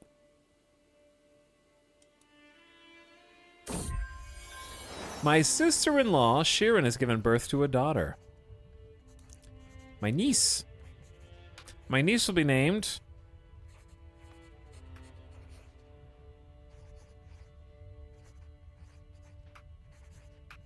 Beshlada. Beshlada.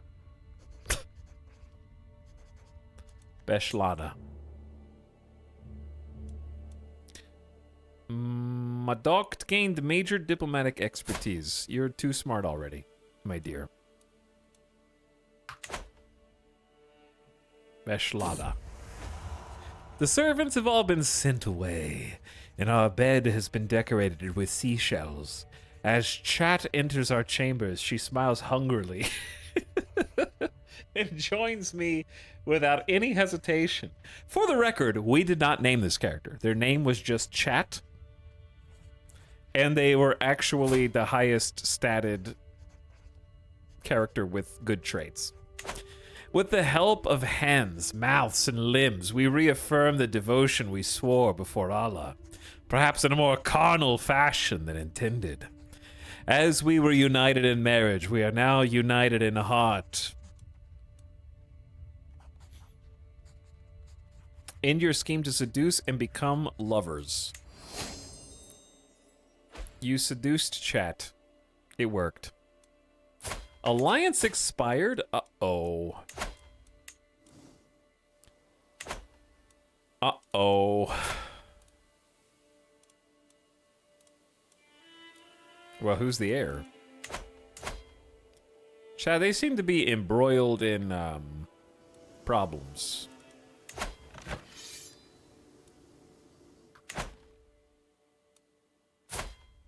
When it says an alliance expires, I wish it showed you who the alliance people were, so I could see who doesn't have,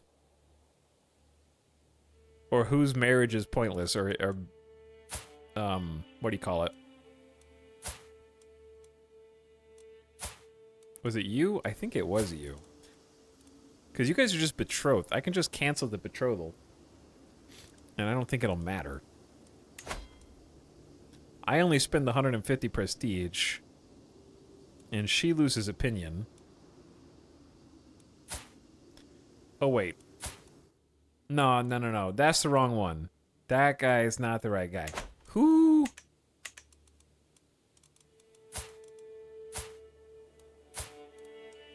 Is it you?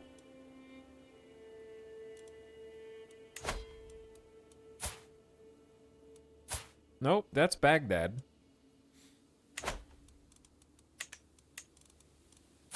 I don't know whose family it was. Some way of pinning allies would be nice. Yeah, I agree. I don't know. We have great allies. I'm allergic to having great allies in Baghdad and Waqissid. I need to blow my nose.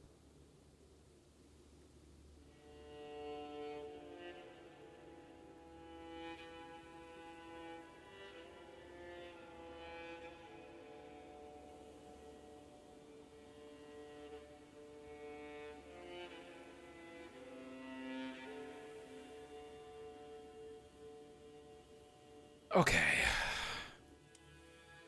But yeah, we actually have, like, pretty stunning allies. We have 10,000 in ally strength. Court grandeur is decreasing, but we need money.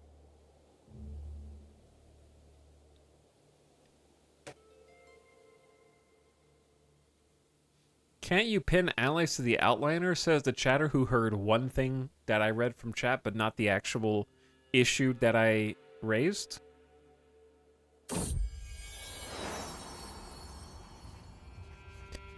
My wife, chat, is with child.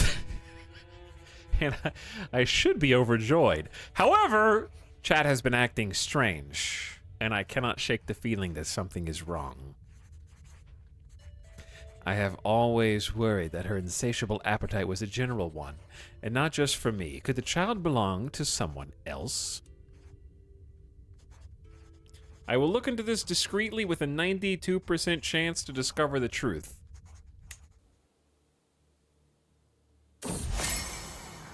No, it's simply not how you say it. The venerable scholar who invented the word said it was pronounced the way I'm saying it. Are you sure that this is not chat? My cousin Hashmadine and I are having a raging debate which shows no sign of abating. Having passed a nearby gibbet, he had remarked on it. Being fluent in the Iranian language, as I am, I gently corrected him on his pronunciation. It begins with a hard sound, not a soft one, obviously, and he had the temerity to disagree, and disagree vociferously, no less. I can't believe you're still holding this impotent linguistic position, he blurts out, frustrated at my insistence. We have to agree to disagree. It's as I say it. That's the end of it.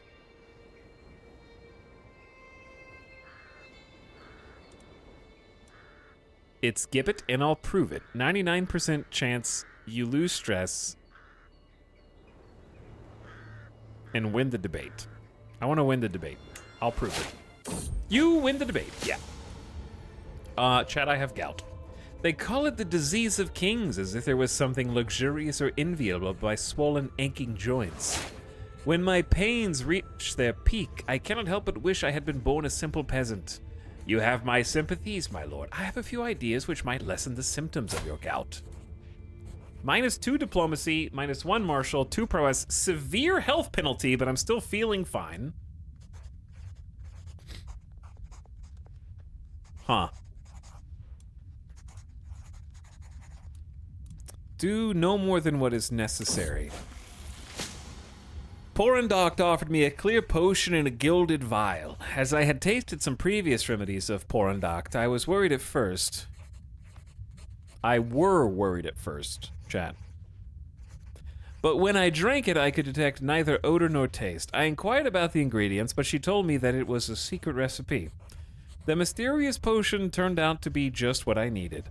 For now, the worst of my symptoms are alleviated. But the worst is alleviated. So that's 2 typos? I guess worst can be plural. And the world seems a little brighter.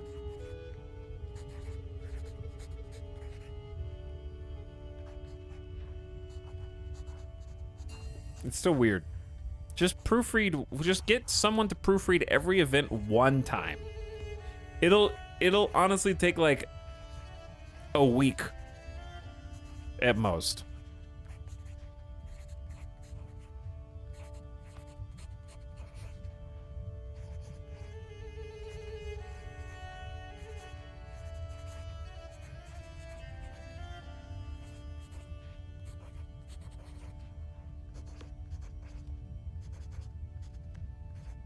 At least it isn't written in Old English. ChatGPT could write it in Old English.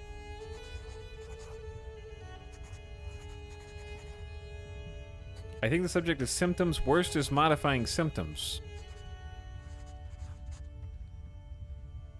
But the worst is also can be a noun. Right? You could just say, for now, the worst is alleviated.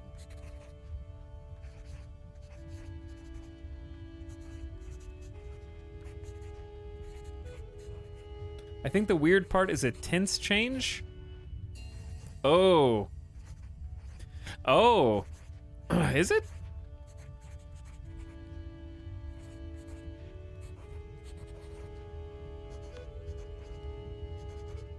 Like past tense, she told me, but I don't think the tense change matters. Because you're giving an account of what happened prior and how you feel now as a result of it. I don't think that matters.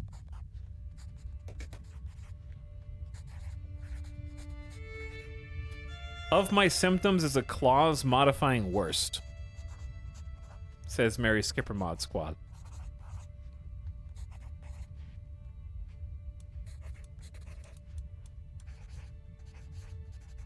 Why are we hung up on this? Why not? I'm hung up on it because there are actually so many typos in Crusader Kings 3 that I have started to find it distracting and breaking my immersion. Is the actual answer. So now each time I see a new event with another one that reaffirms my issues, I'm stopping to figure out what's wrong with it and why.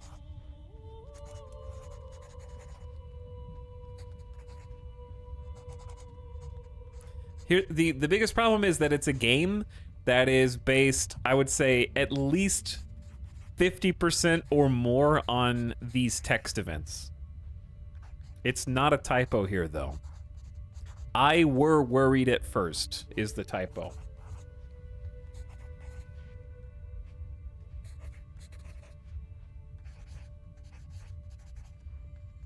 You stinky chatter.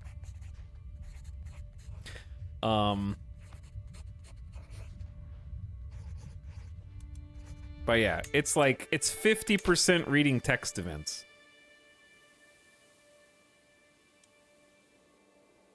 And there is a substantial number of typos throughout them. And the other reason I'm hung up is because the game is 3 years old, and it would, like I said, it would take one proofreader less than a week to just read over them and change one letter or one word. Suspicions laid to rest. It seems that my fears may have been unfounded. Despite every effort on the part of my spies, I have found no indication that Chat has been unfaithful.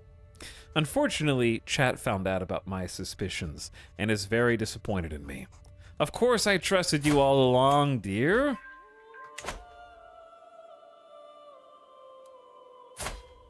Ooh, an accomplished commander. I can't afford him, though. He's 85 gold.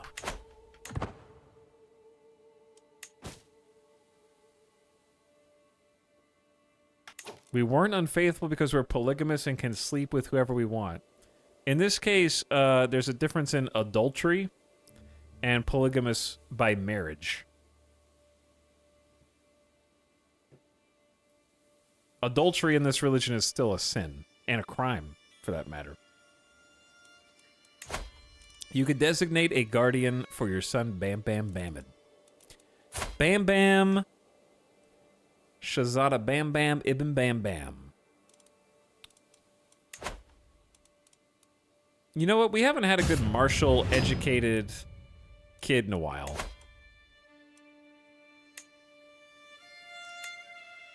We also don't really have anybody who's good at that. Let's have Thana, the antiquarian, who has like a pretty solid 14 martial, 27 learning, incredibly smart individual do it. And she'll gain some opinion of us anyways for being able to teach our kid.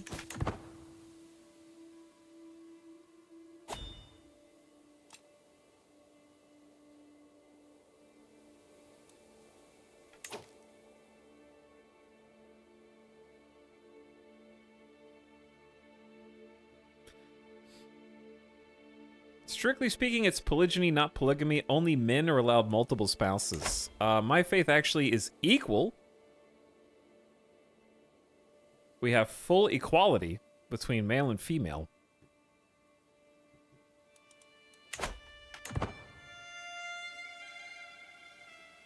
We can have female rulers with their own spouses.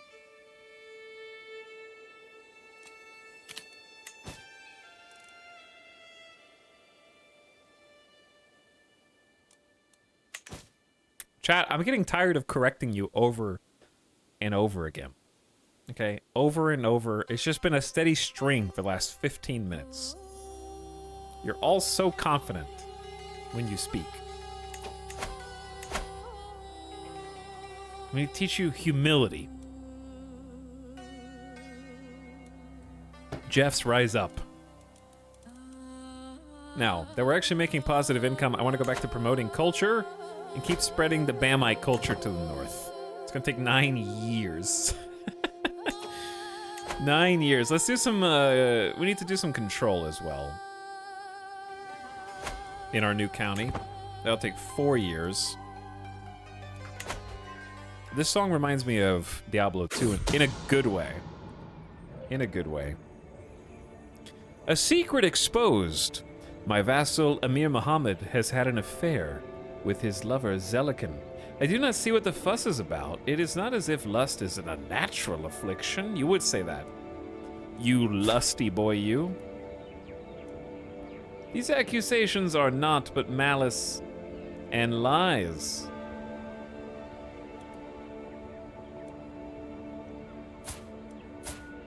Alright, time to be hypocritical. They both get 30 opinion of you. It's a cheap, easy way to buy my steward's loyalty, and if I throw him in prison, then I have to appoint a new steward. I guess I have one, actually. Huh. Didn't know that. There was a guy here who's also a powerful vassal who wants to be on the council, waiting in the wings. But this dude has 2,400 military strength. Let me see where your realm is, sir.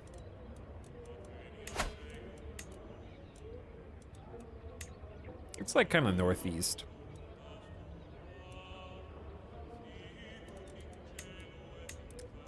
Not really anything that I would want to imprison you for. You're quite strong, though. It'd be beneficial to have someone with 2,400 who is friendly to me. And then the dude who could replace him isn't nearly as strong, I don't think. Yeah, 1,000. All right. We're gonna use that information. I am a shrewd diplomat, after all. Naught but malice and lies. Oh no, my court physician died of old age. Probably time to send out the search for another one. We do have a potentially just good. It's not going to be excellent, but it's going to be good. My sister-in-law, married to Bambi, is quite good. My tax collector is also good. And he likes me more. He likes me more and is already a novice physician.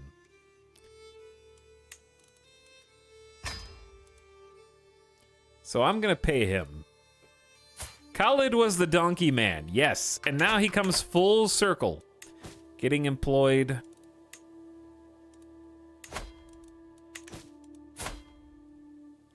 I can pardon my steward. Why did he lose? What? He just lost 15 relationship of me for pardoning him.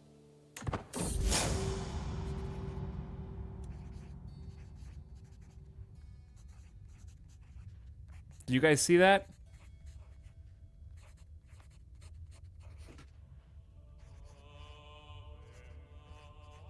What happened? I'm supposed to get plus 15, not lose 15.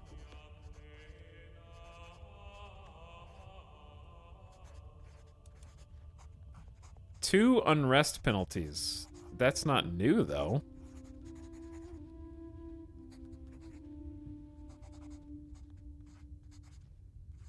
Yeah, Grateful's plus 15, so why did the number go down?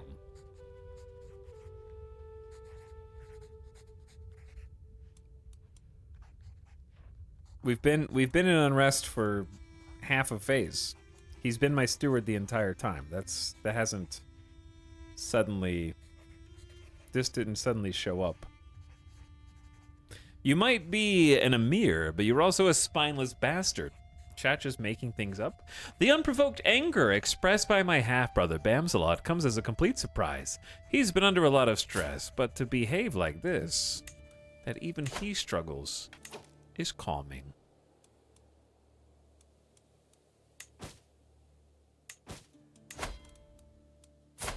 But yeah, I guess I'll start swaying him again. I think I was doing that before. We have an 84% chance of that working. I kind of forgot to start a sway. Ooh, +3 to intrigue. We've got a beautiful daughter. Chat passed on their beautiful trait to Smiler. Aw. Your son Ben Sapo learned Arabic. Cool. You guys are gonna be intrigue, which is not surprising in the least. Your highest stat is in intrigue and scheming. Who could have seen this coming? All right, we're back to 136 gold. Oh no, chat just had a son. We have Smiler.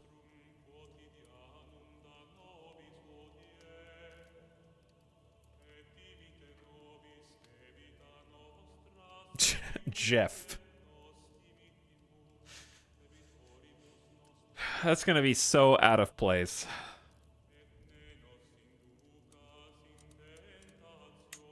May you grow to be strong and wise, my son. All right. Who are we declaring war on next? I can't declare war. Wait. Did they fracture? They fractured.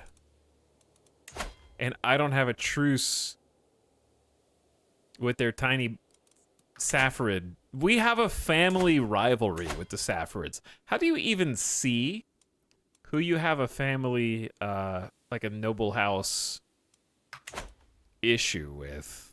So yeah, we don't even have a truce with them because we went to war with Zunbil, and then they must have had an internal war for independence. And I'm just gonna take this territory that is the Border Gore currently for 195 prestige.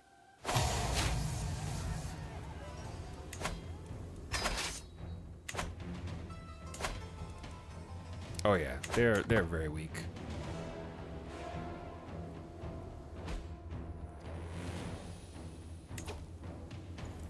Which side has my Mubarazin? This side. All right, we need to catch their army first.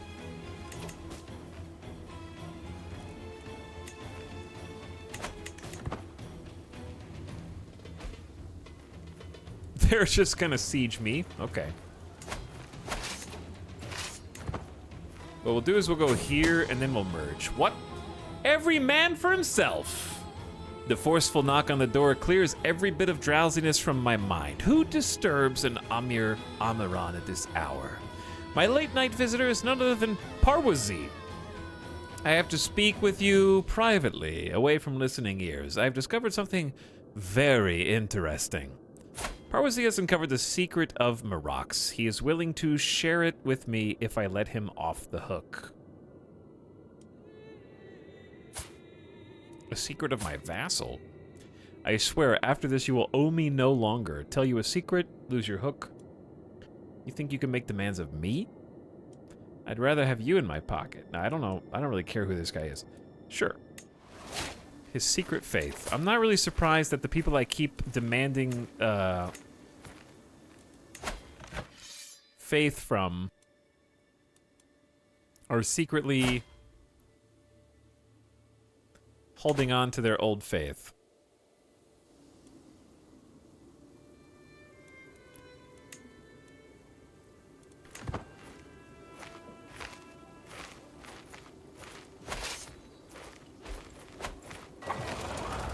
All right, let's group up. Merge the armies. Why does this guy hate me?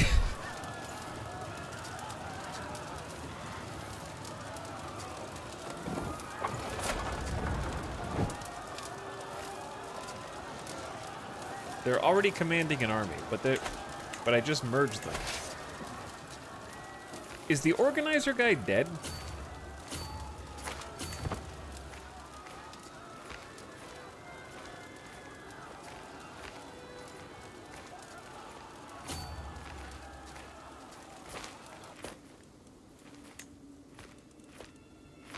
Oh, this guy's an organizer. Maybe he's just not what he used to be. Organizer's very important here. Especially when we're chasing these nerds. Alright, this should be extremely lopsided. They should probably just surrender. Now let's go siege their capital.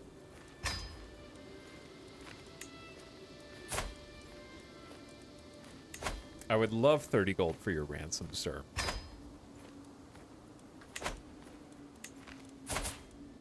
Neighboring rulers are fighting each other. But yeah, we're just gonna go straight for the capital. My half-brother Bamalam's been quarreling with his half-brother Hamdan for days. Just now, I can overhear them arguing in the next room. Unbelievable, Bamalam shouts. How can an ogre like you believe you are the ideal manifestation of Bamid family virtues? I am clearly far more deserving of that distinction than you.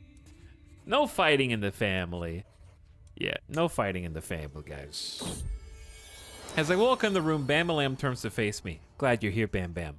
Won't you please talk some sense in your cousin Hamdan? He's being completely unreasonable.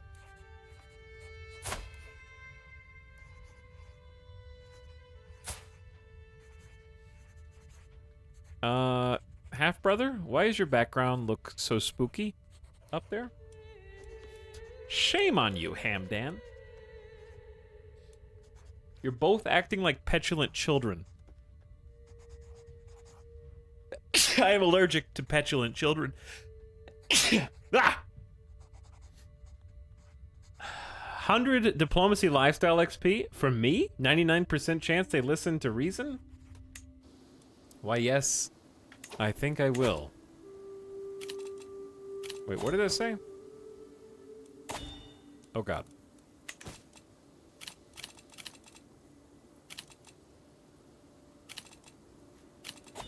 It said... Oh, I can join... Oh, no, a grand tournament.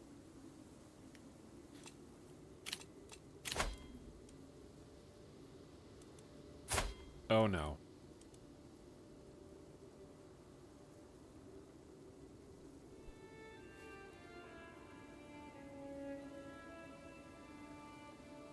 An opportunity to sharpen your martial skills. Yeah, I don't think so. I think we're gonna ignore that. 3 months travel time as well.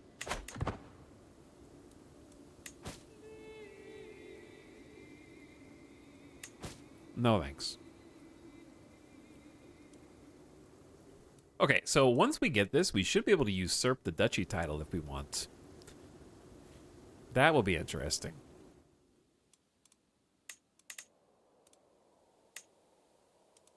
Hang on, I didn't think about this till now. I am the king of Bamid. There are people who are under my de jure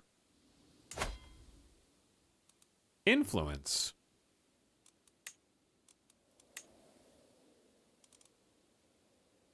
They cannot be at war.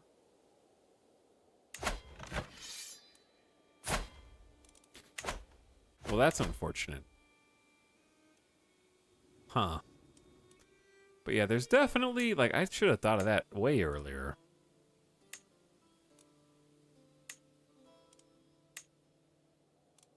It's really only this territory up here. He will not accept -19.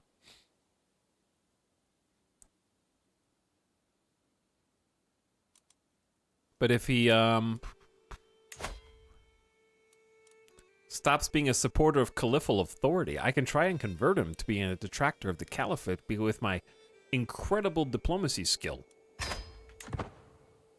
And if he does, he'll go from a +10 opinion. Meanwhile, my cousin has arrived to pay homage. Show him in at once. He kneels in deference, and among his other oaths to serve the Grand Emirate of Bamid, puts himself at my disposal and in my debt. At last I bid the Emir arise, confirming my satisfaction and Zahak's rights to the lands he rules in my stead. He gets 75 prestige, I get court grandeur, prestige, and a weak hook on him. We also get 100 renown. Very nice. I can use the hook to imprison him. Just throw him in jail immediately. Or modify his vassal contract. And a host of other things.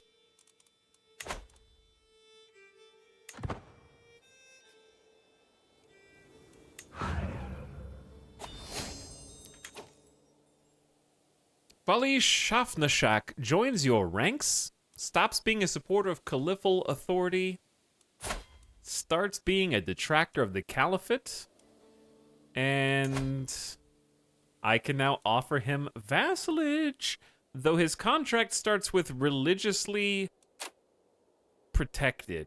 If I give him no exemption, then he will not join.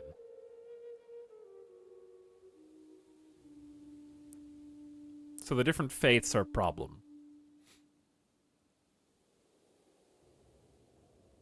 Should I just say okay and then try and change it later? Or what?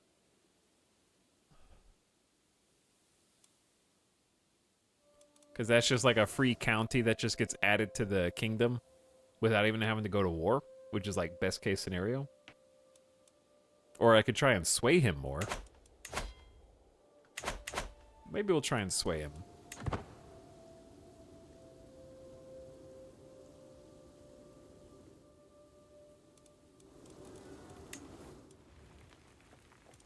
Oh god. There's an army that's going to try and take the capital.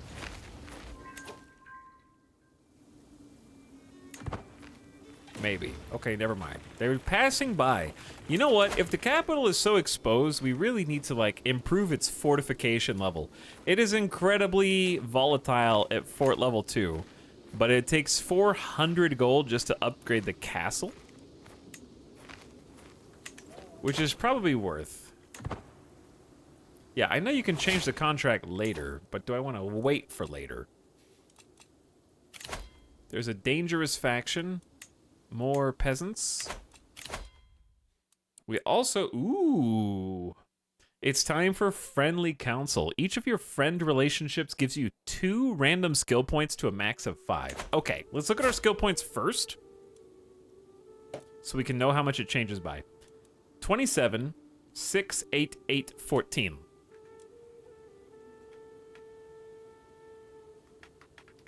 All right, I wrote it down. We already have 4 friends, so we should get 8 skill points from our friendly council. 32? So we just got...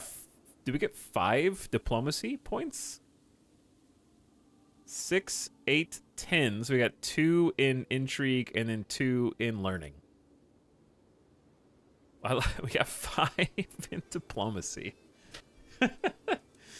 By the way, we got reduced disease symptoms, a huge health boost for like a few years. So we should be feeling okay. We also have this awesome book that gives us a health boost. We have irrigation experts as a cultural tradition, which is a disease small boost, and this incense burner sculpture, which is a small disease boost. So we're actually doing pretty good. Anti-gout book. Yeah, it's a book that teaches us some herbal home remedies. Enforce demands. You child of a mangy dog. Don't you dare say that. I will comply with your demands. Thanks for the fame. Border Gore is gone? The Border Gore is gone. And we now actually have enough duchies, or sorry, enough counties to usurp. Wait, you cannot usurp a title from someone who considers your faith hostile or worse. Okay, so I can't usurp it, but I have enough territory. I think, though, I would be able to conquer a duchy, I need to be illustrious. We're actually not very far away from that. We got 20 gold from the siege. Good job. Your spouse has become a diplomat. +3 diplomacy. Oh, that reminds me. I'm still boosting court politics. That's +9 diplomacy from my spouse. Which is insane. If we wanted to, we could probably switch back to a combination of diplomacy, martial stewardship, intrigue, and learning. But now that the war is over, this dude was swayed. He likes me enough.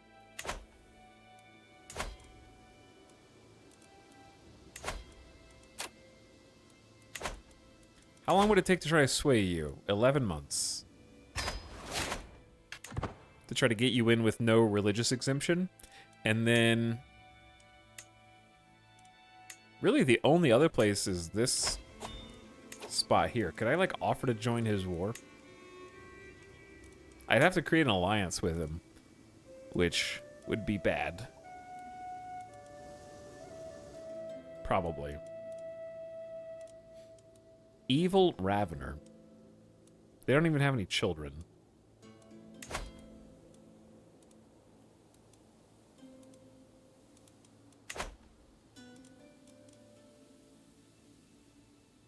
I feel like he's gonna lose the war.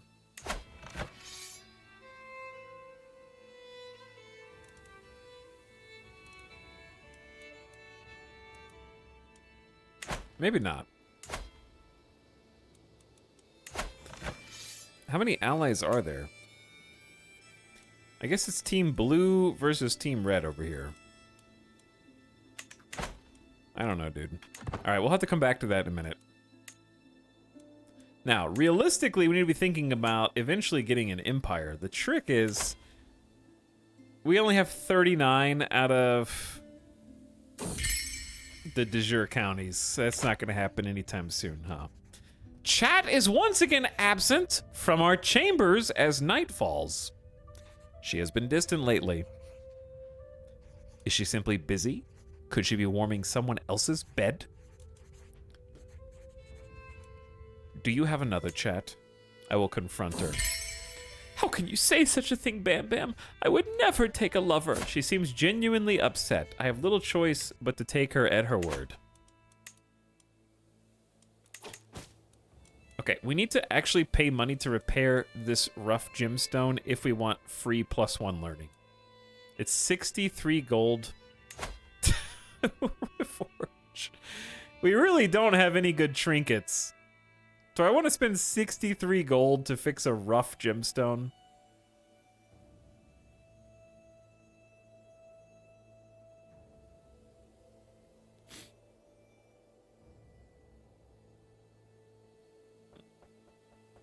That seems bad. Sure, repair it, fix it. Low county control in Farah.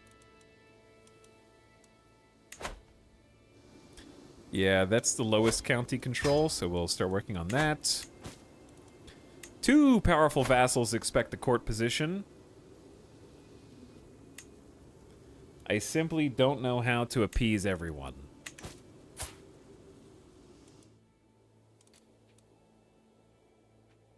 No alliance as a powerful clan vassal.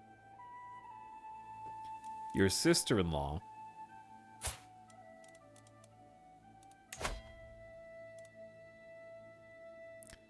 I mean...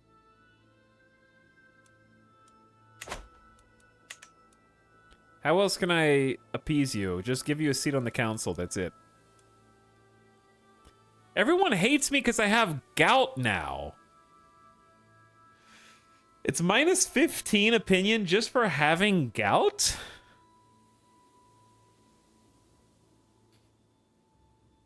My personal diplomacy is a +24. And I'm doing domestic affairs as well. That's messed up. That is messed up. All right, we're going to try a new... I haven't made a save in a while. The last one was parentheses sad bam. This one is happy bam because we actually, like, are doing even better now. But here's what I'm going to try.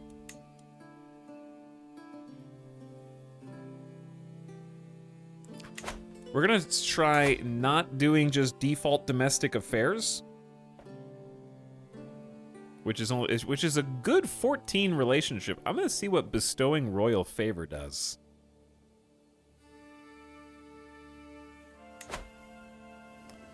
But I need to find the exact places that they are, right? So, for example, this little guy has 1,600 troops, doesn't really like me that much. So if I go to where he is and do bestow a royal favor,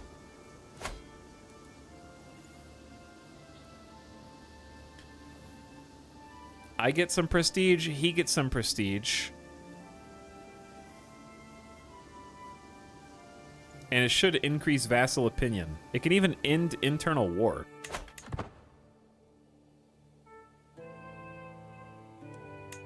Gout is the new leprosy. How hard is it to create an accolade, by the way? My brother-in-law and bodyguard. Ooh, that's what we should use prestige for. Why haven't I done this sooner? That's prestige. This is the 23 prowess dude who is unfortunately slow, but otherwise awesome. He's my bodyguard and also got married to my half-sister and friend. We are going to create an accolade for him. His primary attribute is contender.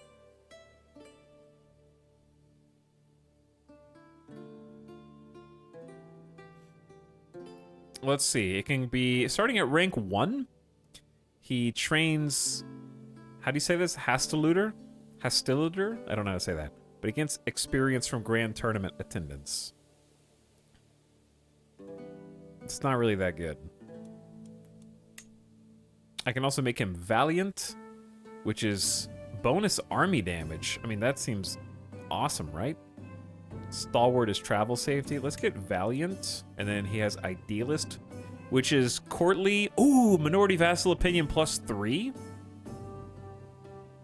Small, but it hits a lot of people. Courtly vassal +5. Minor landholder +3. Yeah. That one for sure.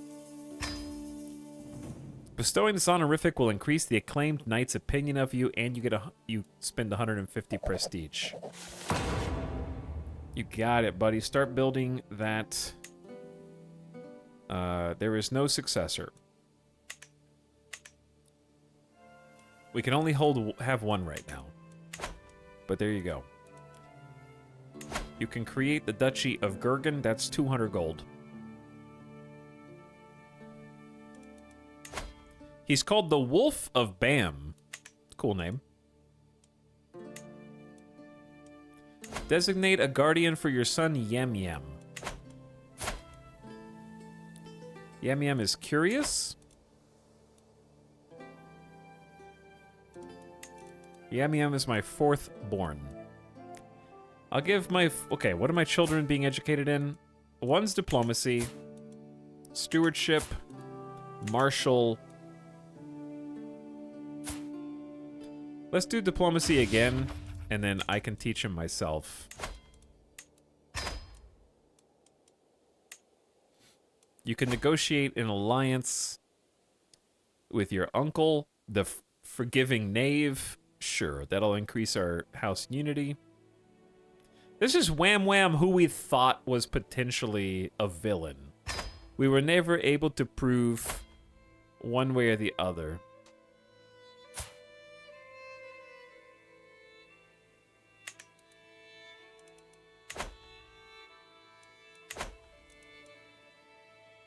Potential alliance negotiations with who? These guys are way out here.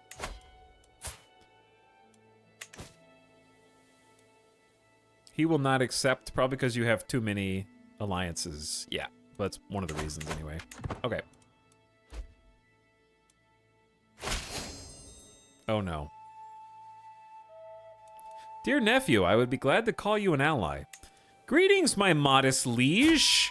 I'd like to discuss your place as head of house. I believe it's time for a change. Do you now, cousin?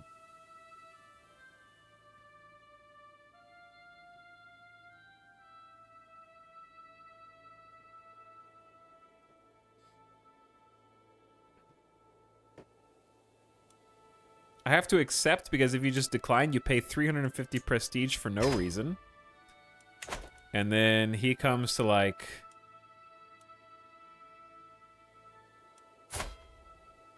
talk to you.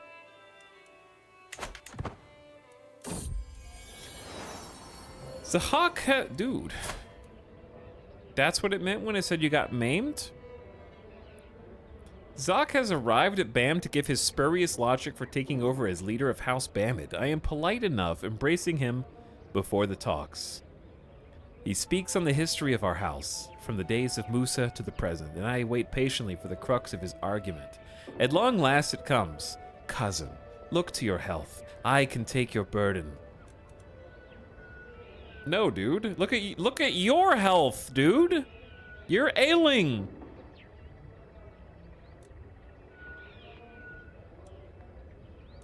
No, I don't think so. Look to your health.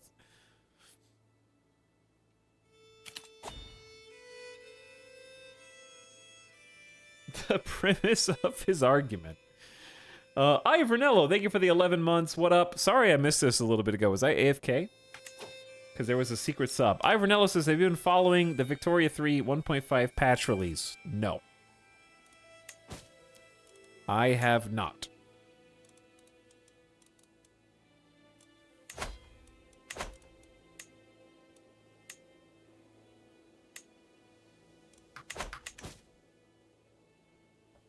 However, I think a Stellaris DLC comes out this week, doesn't it?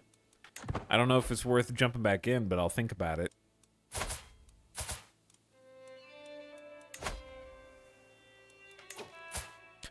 Okay, this dude's already plus 54. But thank you, Ivanella, for almost 11 months of sub. Appreciate it. Icer Joker, thanks for the secret sub for 65 months. And I saw Crazy Ninja for almost 3 years. What's up, Crazy Ninja? Thanks for supporting the stream, chat. The first time it happened, I barely even gave it a moment's thought, but my cousin-in-law, Amir, has grown bold. His challenges no longer pass unnoticed among my vassals. He's testing my limits. The others are sure to follow, unless I give him a taste of his own medicine. I can gain Dread. Or try to get Diplomacy XP.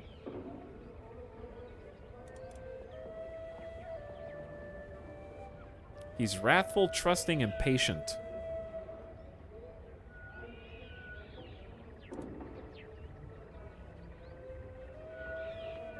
Okay. You gain 50 diplomacy, gain stress because you are forgetting. Or forgiving. I'm forgetting to forgive. You can either get a weak hook on him and gain opinion. He's not fooled, you lose opinion, or he outwits you when you lose 150 prestige and opinion. Listen, just forget to invite him. Hook gained. Master of Suppression. Since I began to withhold information from Amir, he has made a damn fool of himself on more occasions than I can count. Dismissing his hopelessly outdated suggestions has been easier than outwitting a dog. Now he remains quiet, eyes cast low. Cruel, but perhaps it had to be done. And I've gained some respect. My Mutasib informed me my vassal, Princess Nasteron, is wandering through the bazaar, giggling and staring at the clouds in broad daylight. The normal punishment for this wanton behavior, they inform me, is to arrest and flog the wayward believer. What? You can wound her? She loses 20 opinion of you? Listen, I will forgive you, and I hope Allah will too. Please like me. The fact that you don't like me is bad. I don't understand. You can't giggle at the clouds. Not allowed. Completely banned.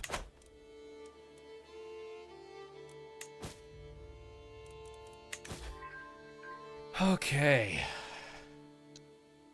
Bestow royal favor is actually working. That's a plus 12 opinion. He was impressed and honored.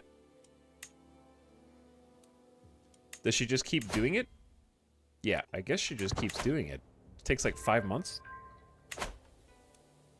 Schooling in the mosques. Your player heir has become a novice physician. Oh, nice. All right, I gotta figure out how to get rid of this. Chat, do you have any tips for how to deal with peasant potential insurrections? Or like how to deal with negative popular opinion? I think is a better question. Negative popular opinion.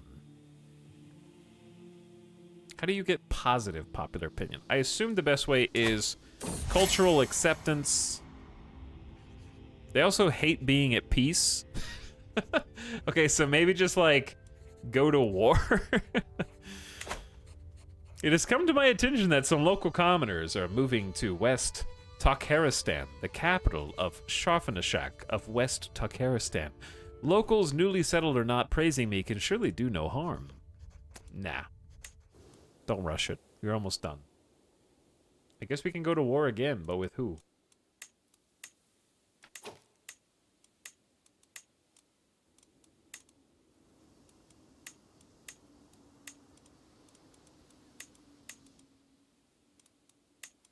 I guess the rest... Oh, wait. We have a truce with you. Yeah, we have a truce with you. We have a truce with you.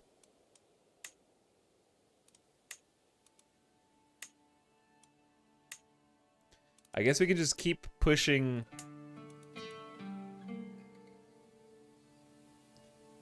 to the east?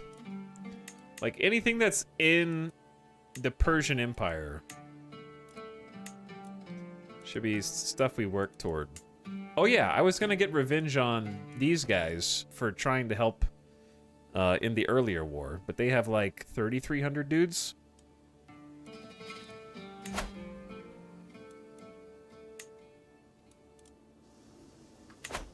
I probably need to find where their capital is on the top piece and just go for that.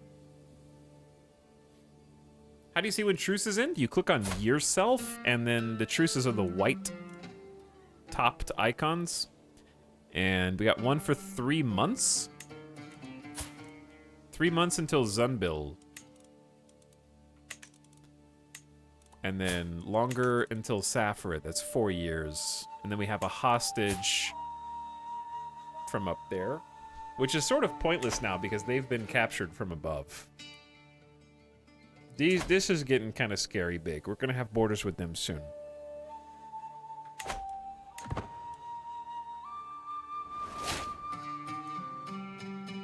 Thanos taught Bam Bam the Arabic language. Nice. You could probably merge cultures again.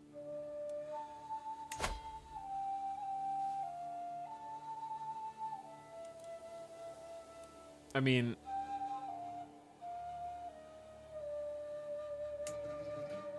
you cannot form a hybrid culture with the same heritage as yours.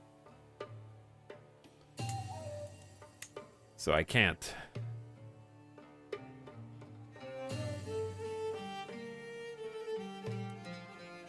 I can reform BAM, though, and change stuff. Or even establish a new tradition. That's a reason to save up prestige. We could just save up at minimum 2,000 prestige, up to 7,000, which is an insane amount. But that would be a way to spend it.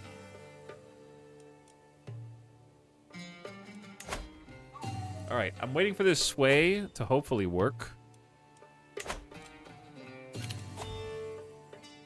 And if it does, we've discovered a cultural fascination. Ooh, this is gonna be spicy. So we are firmly in the early medieval phase now. We just got the March feudal contract, 15% levy reinforcement rate, and a new accolade available.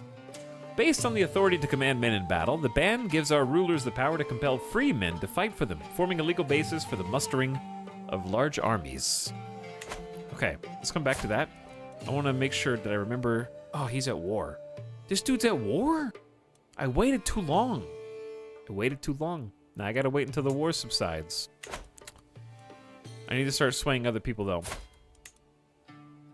Such as my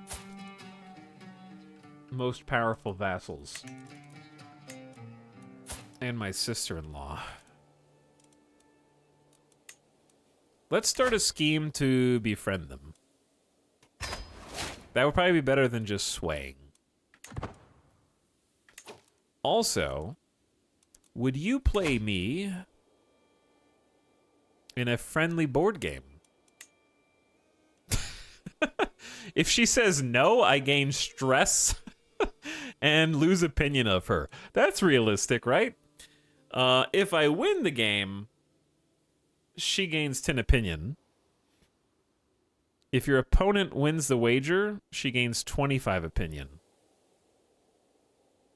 Wow, that's better. Like, I should just let her win.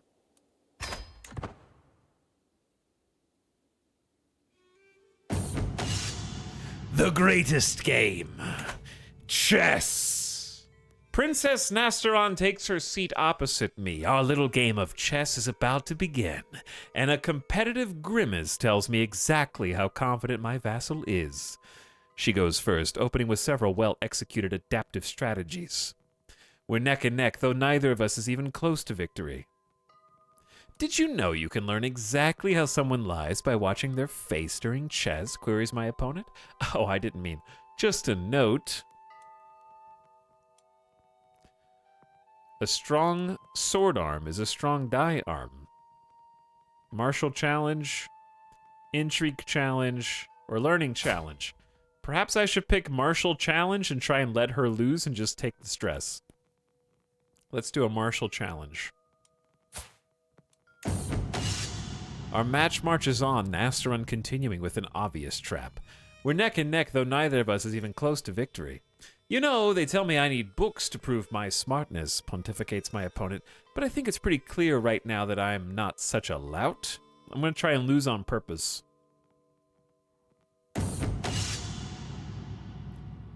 Nasteron continues with several blandly standard moves. Blast it, somehow this woman seems to counter every stratagem I employ. She's starting to win.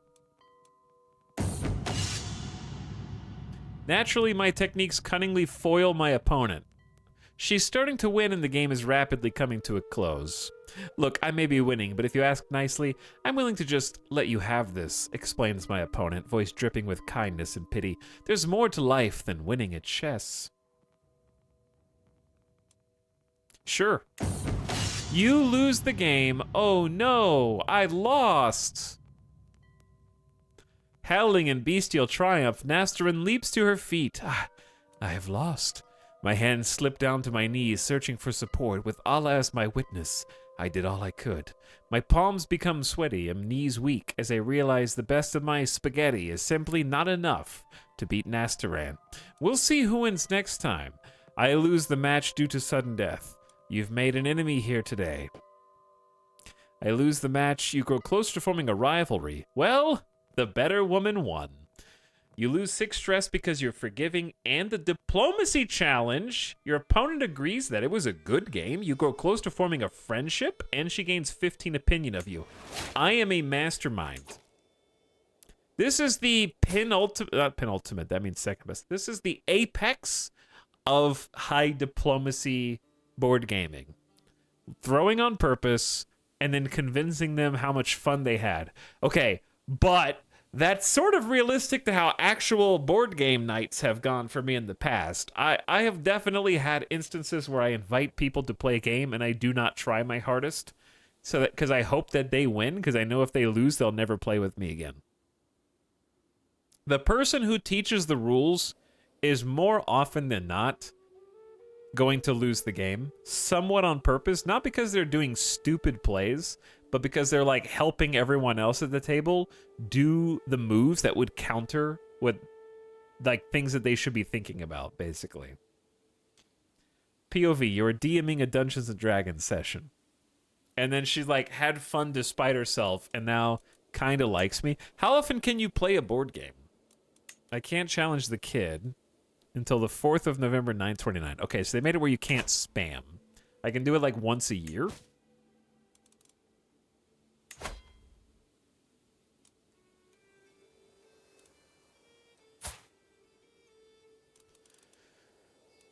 It's really hard balancing all this. It's crazy that their opinions of me are this close to negative, even though I have this amazing diplomat. It's really just like the religion issues. His contract for the religion issues are really the crux of our problems. Oh yeah, we can make a new accolade. We can make a new accolade. Dude, look at this guy. He's 40 years old, but he's a former peasant leader. Where'd he come from? Rough terrain expert, architect, blade master, 20 martial, 17 prowess, 85 gold.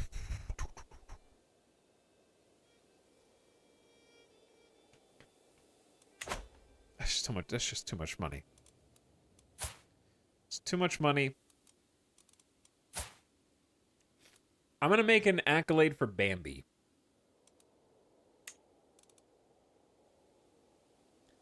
Bambi does not fill the requirements for any other accolade attributes. He's got Disciplinarian, which is levy reinforcement rate, and Thug. Dread gain per tyranny. Okay, that's not great. What about Bamboozle? He can be Mentor. +1 number of knights. That's a pretty good one. And Fanatic. Zealot, Vassal, Opinion, +10. That one's okay, too. We can also do Stalwart. Do you have the newest DLCs? Yeah, I've got all the DLCs.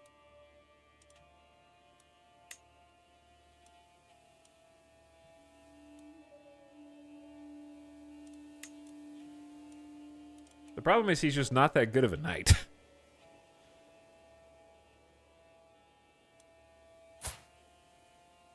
So, does it matter? I guess. It's only 150 prestige. I feel like it's worth it for the +10 Zealot Vassal Opinion. Number of knights +1 is potentially useful. What did they call it? The Guard Commander of Bamid.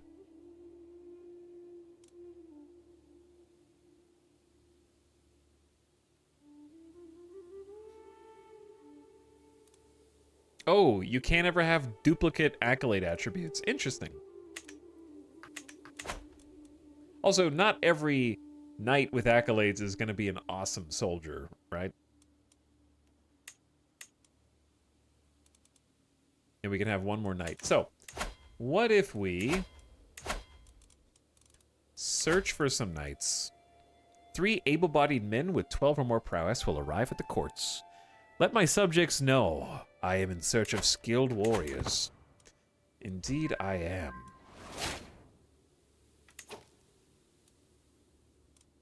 Your culture is now Oh, I gotta do cultural fascination. I forgot.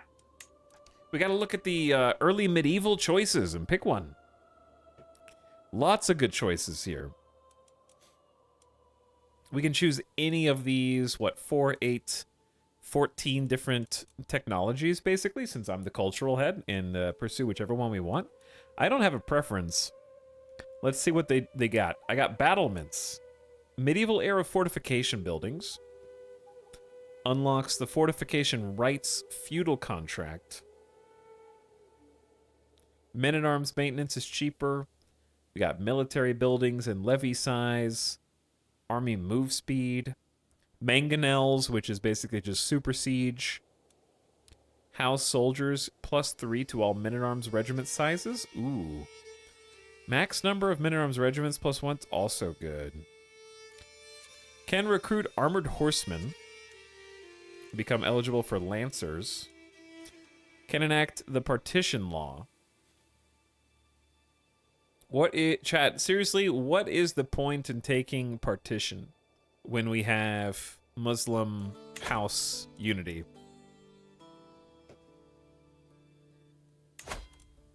We already have harmonious unity. And harmonious succession gives my player heir 75% of the title's minimum. I don't think that regular partition is better than that. Though I could be wrong. We have medieval era economic buildings, which is very helpful. Start building money. I feel like our coffers, I think my economy is my weakest part of this campaign. Being a king like this and only getting this much money is really grim. So I need to figure out how to start making more money. Now, granted, that's going to change once we get out of the struggle phase. Can press several of your claims in a single war. Ooh. But it has to be claims. Casus Belli's cheaper. More tax jurisdictions. Additional building slots +1 is kind of hot.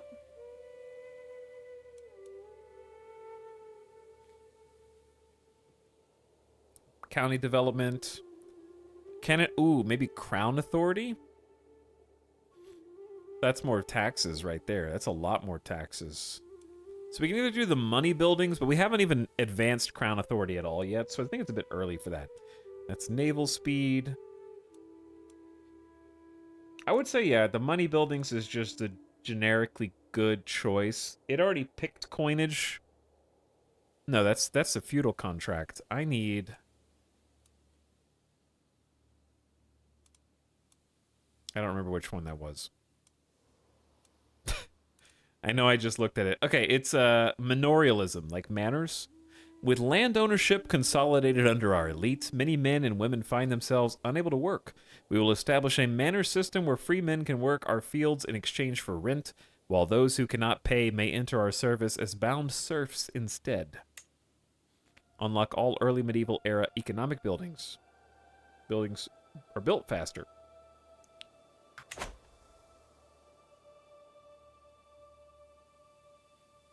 So my question is, do you think it's worth... I have a multi-pronged problem, okay? The biggest problem is that the capital's in Bam, and Bam is not a good place for the capital. Okay, so move the capital. Problem is, I don't have a solid set of land. Like, best case scenario for me is a duchy. Like, our old liege had Nishapur and controlled all the counties inside of it and had the capital there. And on top of the capital, they also have mining pits and a sweet temple. Okay? So they've got, like, awesome buildings. They've got all the counties in the duchy. It passes on really cleanly to your heir. And on top of that, you get, like, you have 3 building slots, a duchy building, and a special mining pit. So, like, my problem is I could save up 400 gold to improve the size of my castle, but if I need to move anyways, what's the point? Right?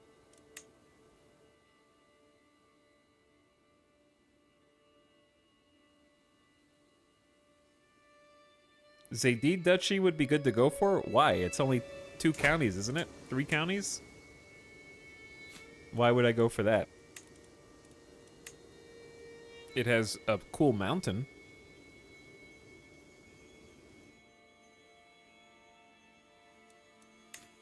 I was thinking the easiest solution is to be basically outside of where we started, and maybe just I am getting ready to control the full Safarid duchy myself, which maybe is our best chance, because we can also build a grand temple there.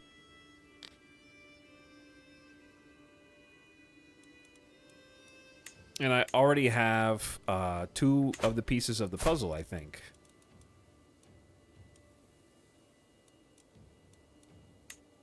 So there's one that I do not have, and it's this one. This guy's Spy Master.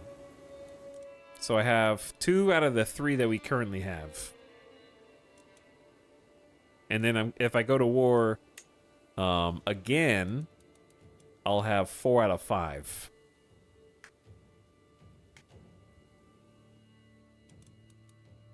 And then I could just start building up Safarid. The problem is I'd rather my capital be in the heart of my kingdom. And possibly with some better special buildings. But the best special buildings, I think, are honestly where the former liege was ruling from. Like, having the mining pits and the sanctuary is just incredible tax money.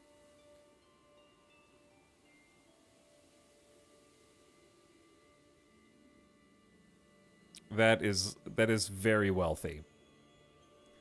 But to try and strip them of all that land is not easy. Because there's 6 counties in there. That is very difficult to hold on to. And this kid has 4 of them. And the only way to revoke titles is to start upping crown authority and coming up with genuine good reasons. Safford land seems hard to develop since the baronies are all desert. Well, I mean, we still have, like, good desert buildings due to our culture. That's my religion. Our culture are irrigation experts, so we have desert agriculture buildings. We're also dryland dwellers, so desert agriculture buildings have additional bonuses in counties of this culture. So we have a couple of things that help out with that and build money. But yeah, I'm sort of like at a phase where I don't really know what I should be working on to try to improve my economy, because I feel like we're not in a good spot as far as like digging our roots, so to speak. Like, where the capital currently is not where we want to be forever.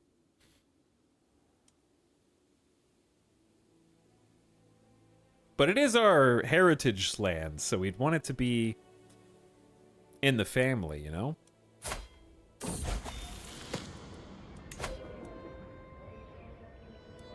Bambino comes of age. My tuition of Bambino is at an end. Even as a child, Bambino always had a way with words. It's therefore unsurprising he has taken well to the study of diplomatic relations. With an excellent grasp of all manner of etiquette, an understanding of all kind of entertainment, and the eloquence to go with it, he will have little trouble navigating a life at court. Only a 3-star charismatic negotiator when your dear old Da is 32 diplomacy, 4-star education? You bring shame on your family, you lazy, paranoid, patient heir. The two are now married. I should be able to help along my attempt to befriend Princess Nasteron by presenting her with a gift. No. Don't think so. We don't have money for that.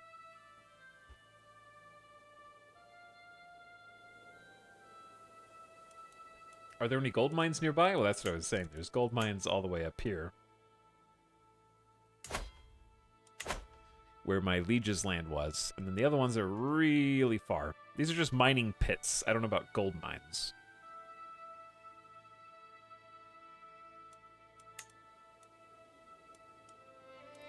Bambino's married. All right, let's wait for the other knights to arrive before we start paying all the money to them. We should be able to go back to war on Zunbil, though.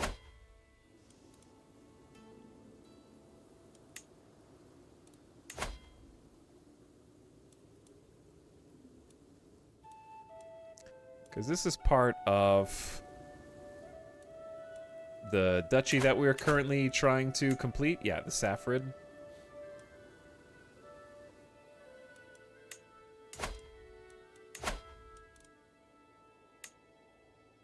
So let's complete that. 200 prestige. We have tons of prestige.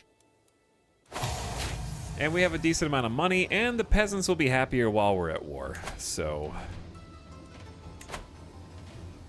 all of those reasons. Zunbil, why don't you just bend the knee?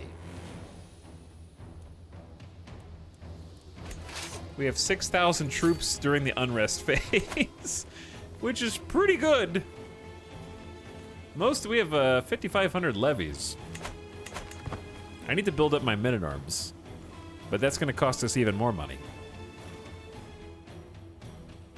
I have to be careful they don't backcap me, though. It'd be really embarrassing if they just sacked my capital.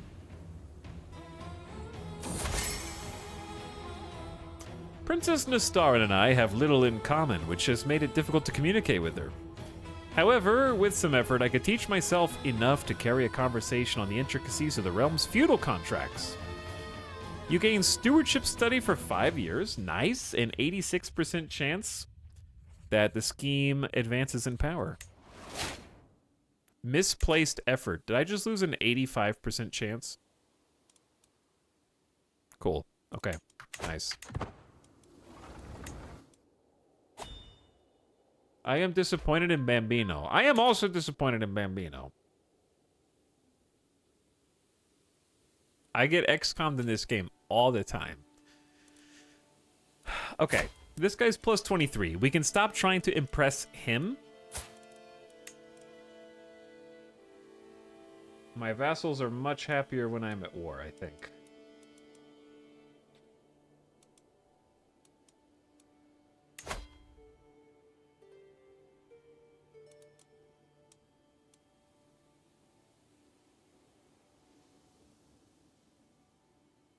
I don't know when's a good time to try to integrate a title. I'm thinking about whether I want domestic or foreign affairs to be built up.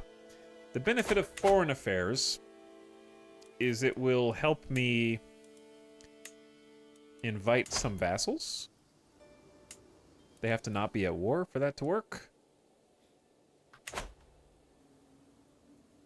Are they going for your capital right now? Probably. That's what I was talking about a second ago. It's a really big problem because my capital only has a fort level 2 because they have all money buildings instead of building up the castle. It's just a huge pain.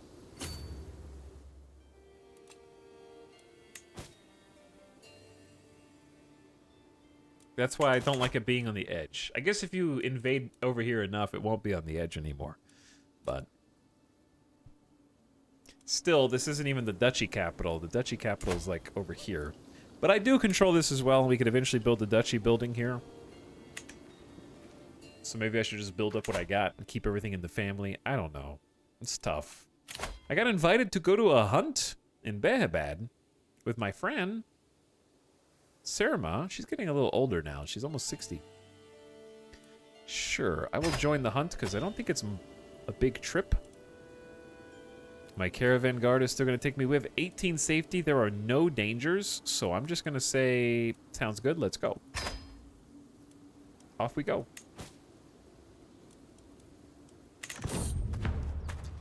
My friend Serma's hosting a hunt in Behabad, and time has come for us to depart. I look forward to getting to spend more time with her. And as my health is failing... Wait, what? I'm feeling fine! Hopefully the hunt should help take my mind off things and alleviate some stress. You have gout. That's okay. You need to get out and exercise. Ooh. Ambitious, chaste, vengeful, torturer. A military engineer. I need 105 gold. Wow.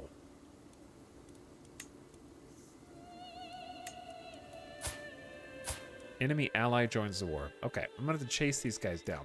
I can't split my army up yet because my special troops are not concentrated. They're too concentrated in a single place. I don't want to send levies against 400 heavy knights. No matter how many meat I can lead into the fodder. All right, no more bestowing royal favors. Let's go back to... Actually, here's a question. If we do domestic affairs and it builds up to its maximum of 14.5... If you change to something else, does the 14.5 immediately disappear, or does it disappear over time?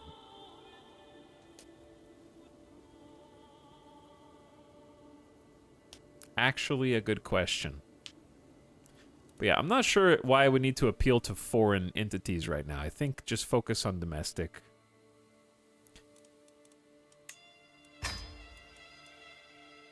Because it's currently 0. We'll go up by 0.62 a month up to plus 15. I guess I can hold court after this. Yeah, they're going for the capital. And I am going to intercept with my organizer, who will get there much faster. 25% faster, actually.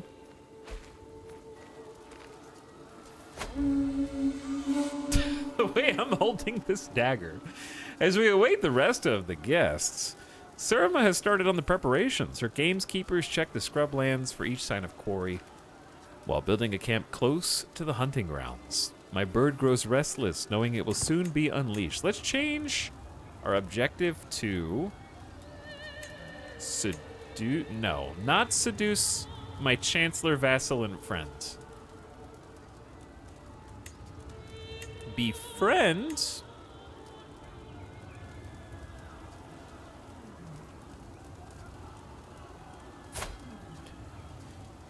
I have a vassal that's negative 73. Okay, what if we befriend our spy master? I feel like that's never a bad thing, right? We also will have a 5th friendship if that works. It's only a 14.6 success chance, but I'll take those odds. Betrothed can marry your sister and this son. We get an alliance. Great deal. Jellicle and Bezad. A very good deal. Jam Jam stewardship is up by 2. We're getting, chat, we have 7 kids. Look at our awesome background while we're hunting. I love how the art changes. We're getting a lot of value out of Groom to Rules. Children get 1 to 3 extra skill points.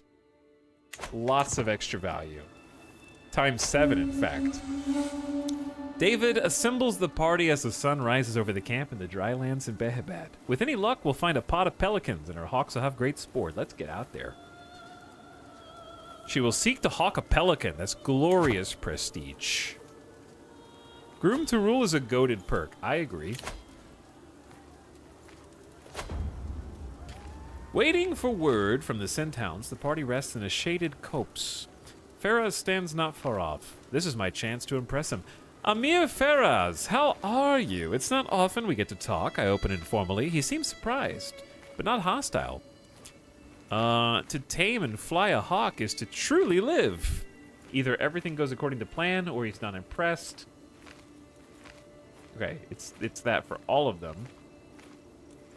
I can just appeal to different sides of him. Appeal to his active side. Compassionate side. Diligent side.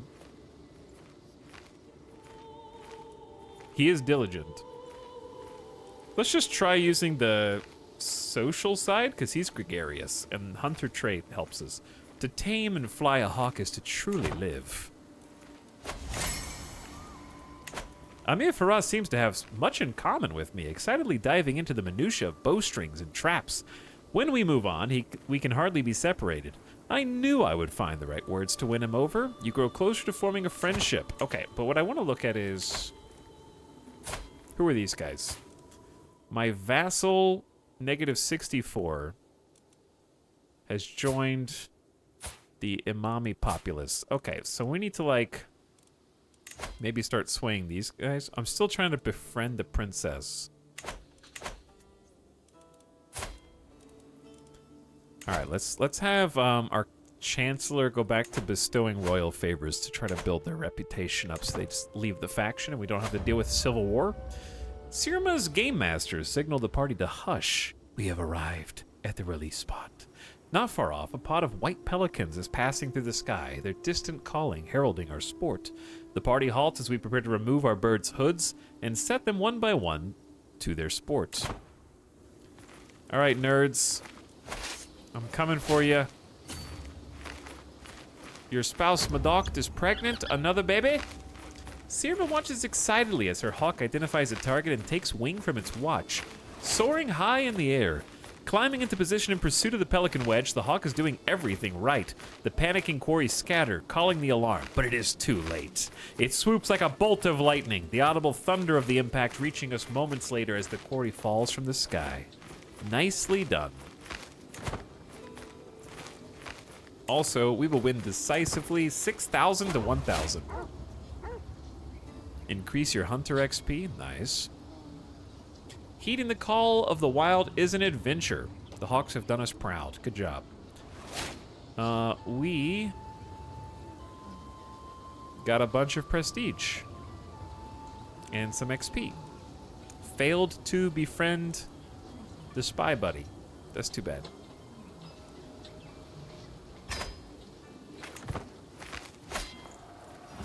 All right, we caught up with these nerds.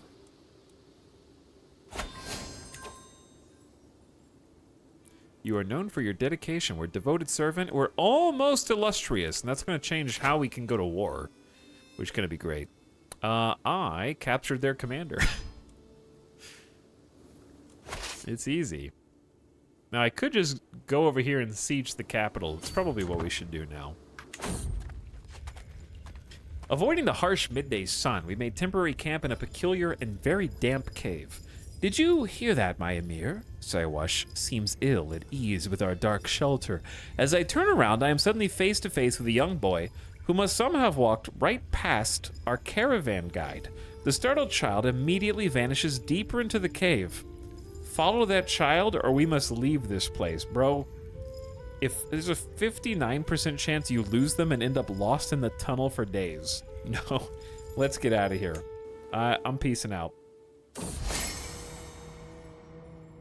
Much to my delight, one of Princess Nastaron's couriers has found me here in Rawar as my entourage and I make our way toward Bam.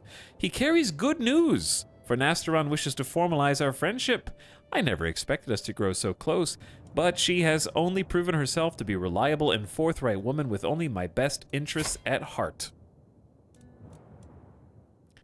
You become friends. Oh, yeah, which stats did I get?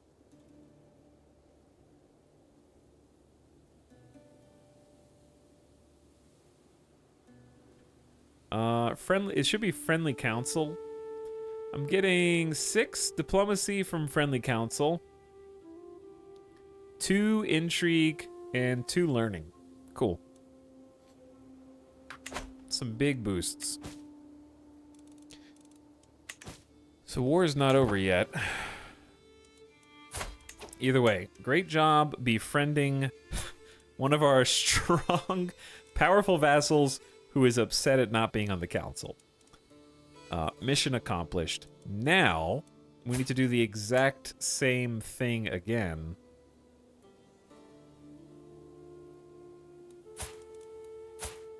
But for people who...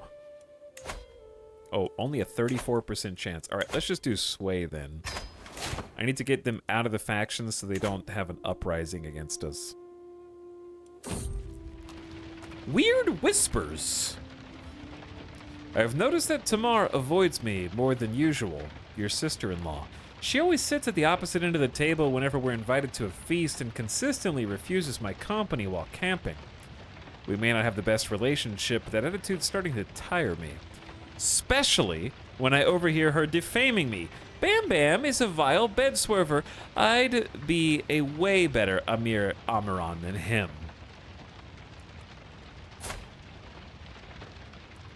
Is this the same one that I tried to arrest 3 times? and they left town and went to Spain? You want to know how it is? I'll show you. Either wound her or you get wounded. Lightly scold her. Get out of my sight. She leaves the travel entourage and leaves your court. Is that the wind I hear? Look, I'm gonna forgive you. I'm just gonna pretend like you're not here. At long last, I am finally home. We back. We back. Chat? Polmass is in chat. I'm still here. That's a lot of months. Thanks for 71 months, Polmass. We are in this area of the world. in the Persian Empire. And the time is ticking on.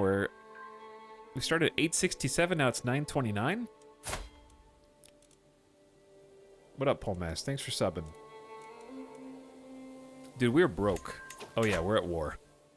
And we have to pay 13 gold. Dude, we can't. No more wars after this. One more war. Just one more war after this.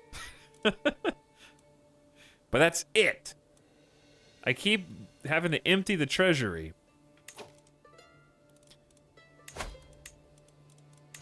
Give me 30 gold. That's it. All I can get is 30 gold. That's a lot of enemy troops in the south. Who? These guys? These are not, these are just a hostile army. They're not at war with me, though.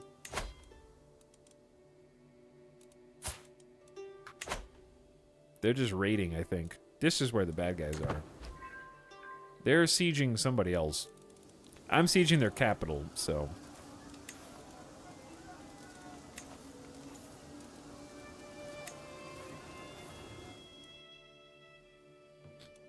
We're chilling. Anyway, I was gonna ask chat, we can't just play Crusader Kings 3 all week this week.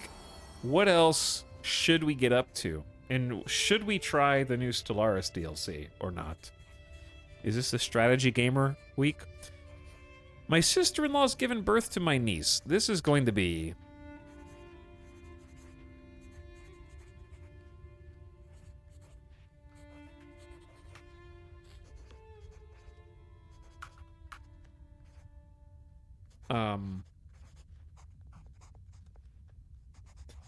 How about Delhi?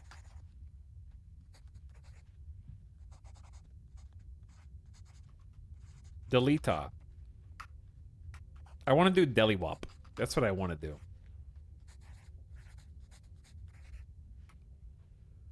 Delima. Delima? This is Delima. Grow to be strong and wise. Have you tried Cities 2 yet? Nope. Dorfort? Nope. Hearts of Iron 4? Maybe, but probably not this week. But soon, maybe.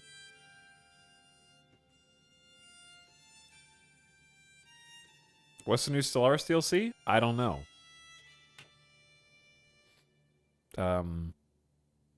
Pretty colors. Any interest in backpack battles? I don't even know what it is.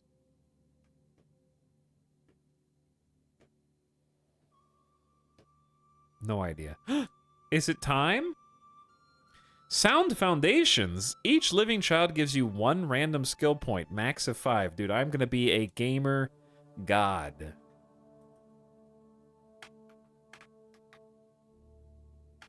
$34, 6, 9, 10, 17. Just became 35, 7, 9, 10. Ah! I'm allergic to all of my children giving me 1 random skill point. And I gotta blow my nose. That is the last tissue.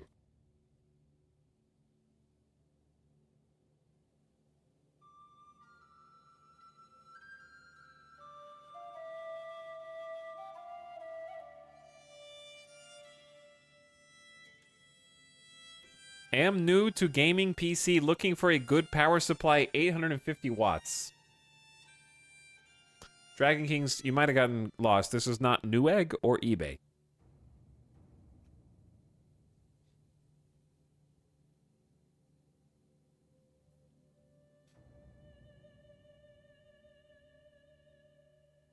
Loosely related to Amazon, though. Have you tried PC Parts Picker? Just go to PC Parts Picker, bro. All right, so we just picked up, what, 3 points in learning. 1 point in martial. And 1 point in diplomacy. And then I think that's it. Max of 5, yep. And then we get to become a patriarch. Smiler learned a Scythian language. Oh yeah, we can have our kids Study languages. When they become old enough. Oh, we also need you to like me a little more. He's in an army. Okay, that makes sense. We'll wait until the war is over before we challenge our generals to board games. They're like, really, sir? Right now? Right now. Madokt has given birth to a daughter. A little baby. Just a little baby.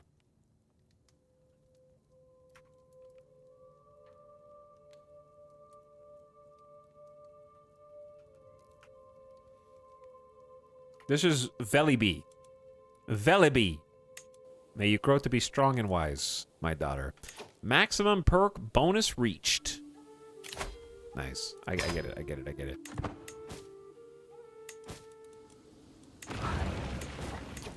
Oh, Smiler is ready to have a guardian. What is Smiler good at? Oh yeah, intrigue. You're gonna be a little conniving backstabber, which is very much in line with my expectations for you. I'm gonna have my mother Susan teach you. She has 16 intrigue and 13 learning, which is pretty good. She doesn't have a husband though.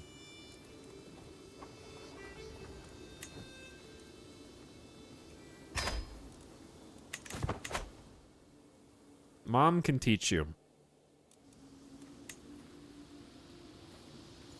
Grandma Susan. Whoa, whoa, whoa. Neighboring ruler won an internal conflict. And Bamboozle has finished converting the Faith County task. Yeah, keep doing that.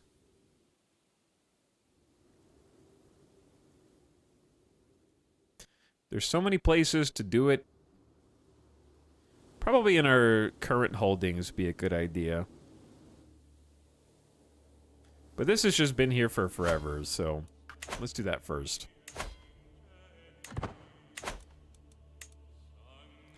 We're representing the Azarika as best we can. I don't know if there's a better way to do that, but... Jeff just increased his learning by 3. Is Jeff gonna become a learning child who knows more than Streamer? I don't even need to change the rules. The story just writes itself.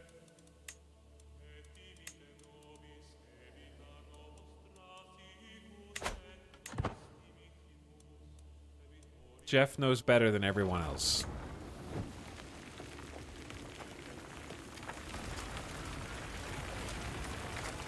I couldn't have written it better if I tried.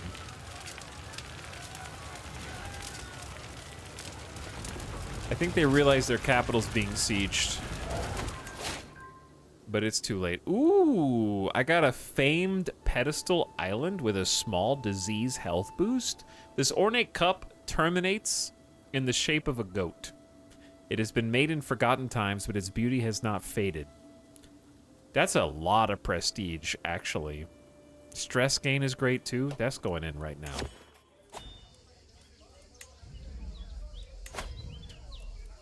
Put that in right now. Yep, put that inside of the court. I think I've found the reason why some days are more rat-free than others, my vassal Naiba Zelikin happily declares as she moves aside to reveal a servant holding a very displeased cat. It wriggles in an attempt to free itself from the scratched-up arms of the servant, meowing in a rather endearing fashion. I'd say this is one successful rat hunter. In fact, it was in the middle of a wrestling match with a fat one when we found it. What say you? Should we adopt this cat? I can adopt a cat in Crusader Kings? You get a pet cat. This character enjoys the company of a feline companion, +1 intrigue and learning. Why don't you take the cat? No cat. I would love a feline companion. We just got a pet cat. Oops.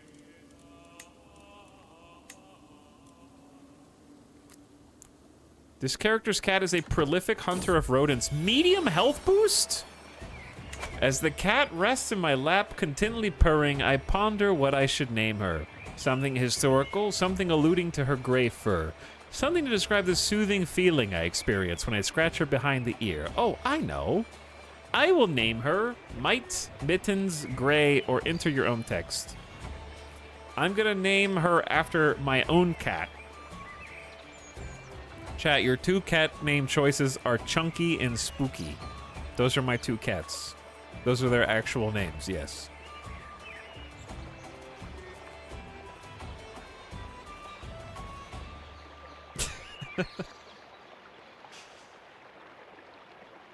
All right, Chunky it is. Hopefully we can get a second cat. What a great name. No, we didn't get a dog. Midas is jealous. He just got up. He's jealous. The poor and the needy are always welcome in Surma's Mosque. That's +10 to fervor for our religion. Don't run away. Where are you guys going? Alright, we're trying to appease our vassals. Perhaps I could argue it is in the interest of all imamis to support me rather than any other Azarika ruler. That's true, you should just support me. I'm a pretty good ruler, actually. I'm pretty chill. I just demand you convert religion, but other than that, I'm not doing anything tyrannical. 85% chance you gain prestige, and he gains 50 opinion of you? Oh, oh, yes! Enemy combatants captured. We won the siege. And we have achieved illustrious fame. We're at 90% war score. We should hold court soon, after this. After we win this war, which should be imminent. We're negative 54 gold in the hole. I don't want the people to start freaking out about our coffers being emptied. I don't know a better way to get some money. I thought war was supposed to be profitable, not expensive.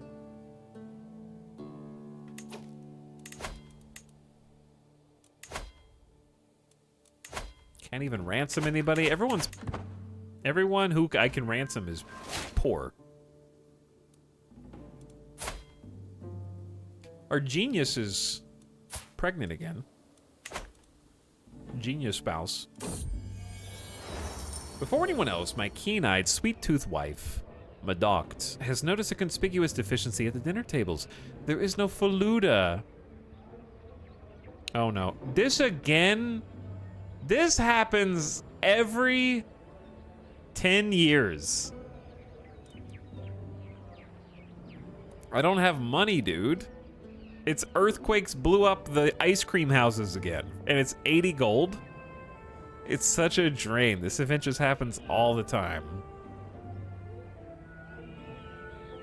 When we say pop-up spam, this is what we mean. I mean the, like, whole event for +10 religious fervor. I mean the event that a guy is craven, and so they accuse him of being craven every 4 months, and you lose 10 fervor. Or the same, this is the 3rd time we've seen Frozen Delights event, and the only good answer is lose 80 gold to prevent 25 years.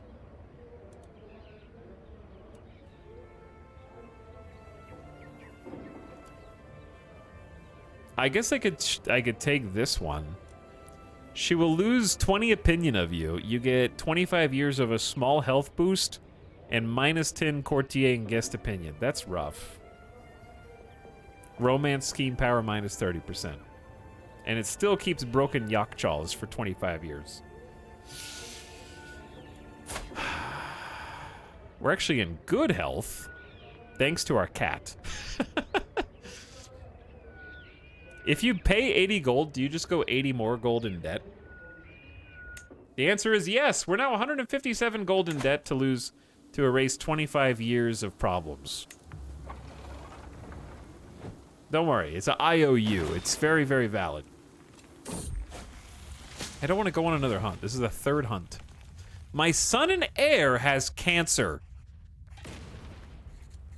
As the role-playing dad, no. As the metagaming streamer, yes! Yes!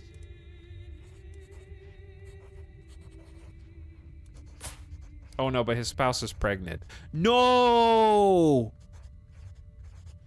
And she's lazy, craven, and shy too. What is this Zoomer household? Lazy, craven, paranoid parents?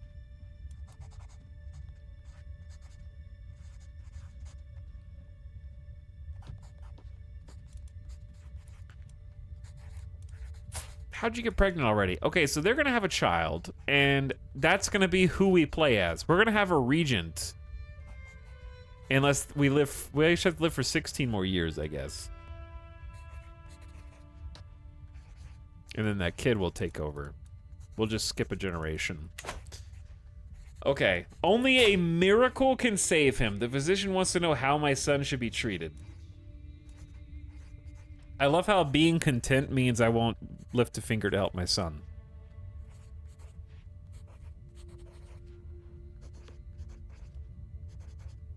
Isn't Bambino's brother going to be the next heir? Chat is learning how succession works. I will help you. Okay, so no matter what child is born, his child inherits the titles that he inherits.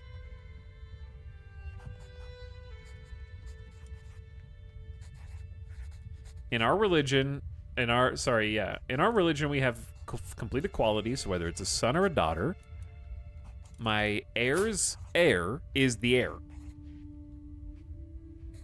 His whole line would have to die, yeah. Which, this isn't the worst thing in the world. Because we have a chance to teach another child, but whoever this child is, they're doomed, dude.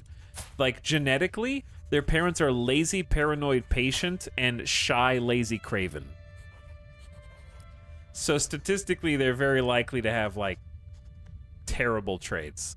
But we still have a chance to start over there. We need to start looking at people's traits when they get married. This was for an alliance, though, so there wasn't, like, a whole lot I could do there. And the alliance is very strong, so I'd do it again. It's just very unfortunate. Wow, they put my parents into Crusader Kings. Cool. Time has come for drastic measures. Cure my son's cancer. Actually, do no more than what is necessary. He gets 5 years of reduced disease symptoms. Huge health boost.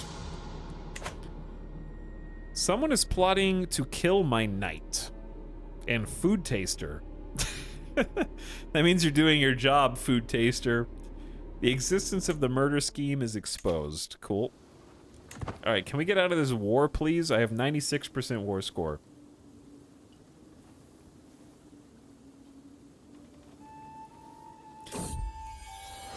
My daughter-in-law has given birth to my granddaughter.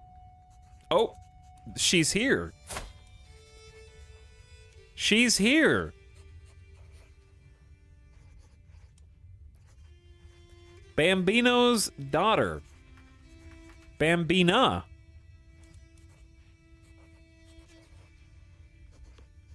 Right? Bambina. May you grow to be strong and wise. So yeah, she is now the new heir.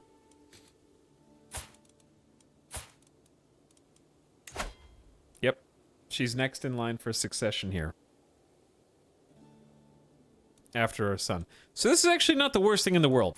If we can raise her skills and give her a great education, and her traits are pretty good, then what's going to happen is if I just live for 16 more years, which is not hard, I'm 39, then we'll just, like, my son will presumably not live that much longer because he's in poor health with cancer.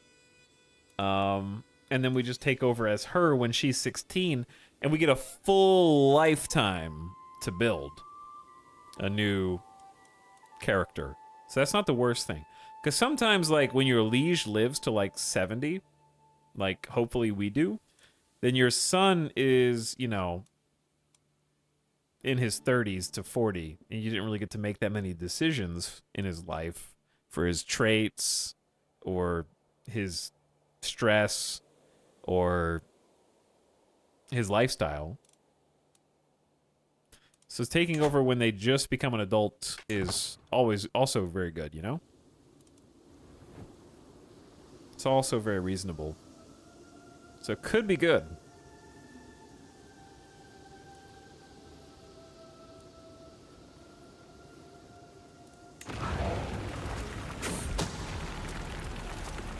It is my daughter-in-law Zara that is plotting against my knight. Wait. The mother of my heir's heir is plotting to kill my knight?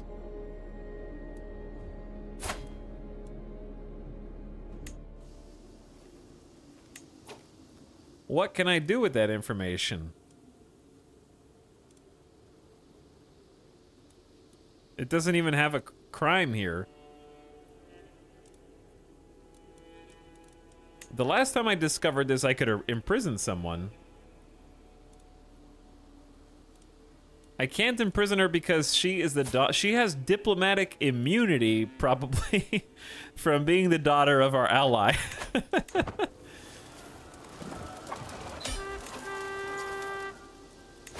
The war is won. We will enforce our demands and take our fame and take our lands. We are already illustrious. Immediately disband the army. We are 200 gold in debt. It's time to chill in peace for as long as possible. For like 20 months. Which is unfortunate because we actually have...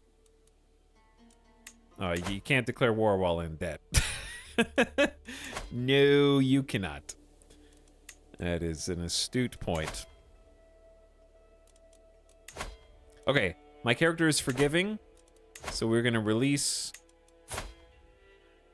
basically all these people for the low cost of converting to our religion.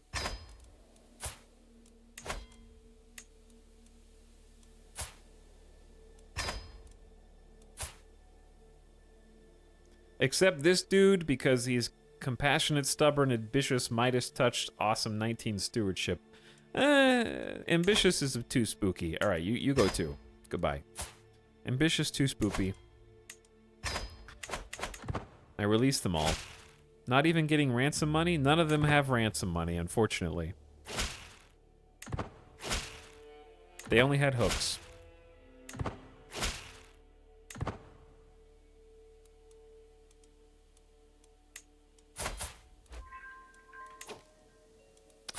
Okay, one of my vassals that was -60 is now +11 and is still in the faction against me. Please leave.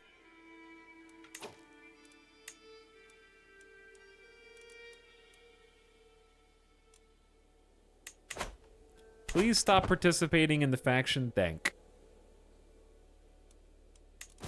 All right, we have low control in counties. Yes. Let's start boosting the county that has 0 control that we just took. I am in debt. I know.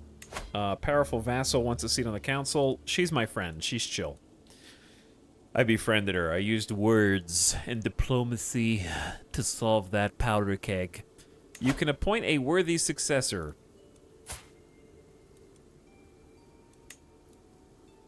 That guy is not worthy. Screw that guy. All right. No successors. Exchanged hostages. No. Potential alliances. They'll literally say no. So why is that even there? Can pardon 3 criminals. What did you do? You have just a single barony. You're Amia Marak's steward.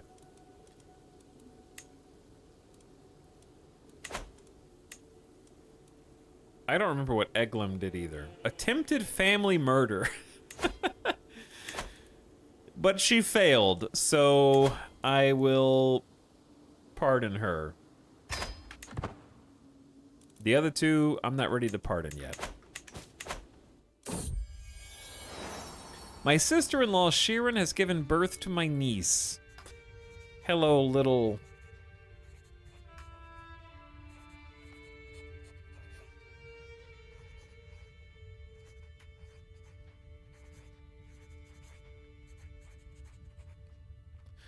Giadimi.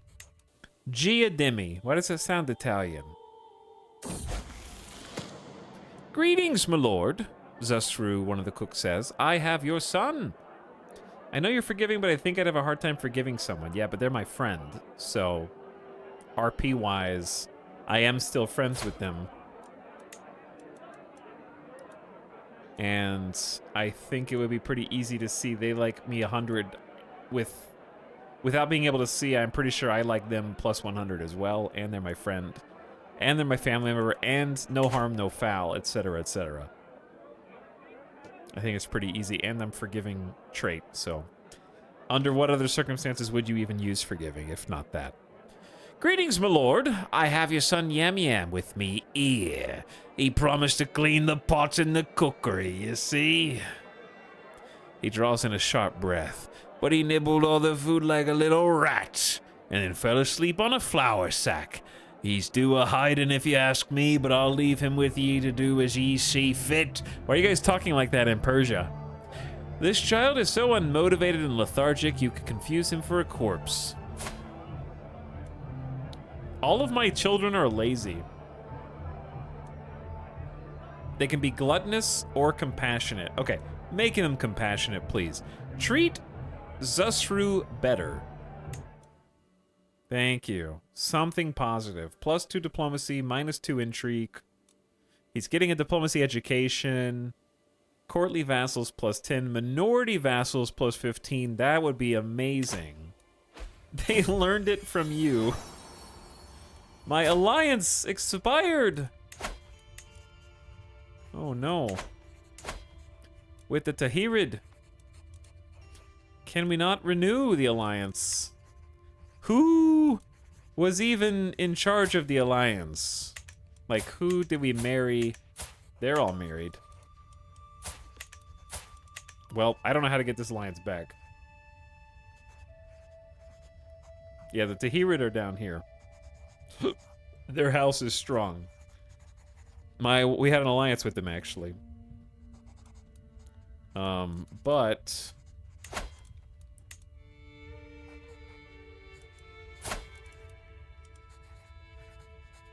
Who... My brother-in-law, my sister-in-law. Oh yeah, my wife is Shazada. Shazada. So this guy's like a different dude. Not related to them at all, apparently. He's just a random neighboring ruler now, which is very unfortunate for me. Speaking of her, she's with child, and I should be overjoyed, but she's been acting strange. Maybe it's because her dad just died. I'll look into this discreetly. Losing that alliance is kind of huge. We still have a lot of good alliances. It seems my fears have been unfounded. Unfortunately, she found out about my suspicions and is disappointed in me. They always find out. Always. I have another son? Azrin of Bamid. Okay, do we have a...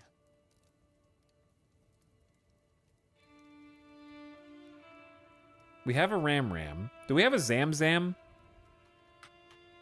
Does Zamzam exist? I'll look at the family tree here in a bit. As far as renown goes, we have 49 living members, which is pretty cool. The hostage is plus 0.5, which is really cool.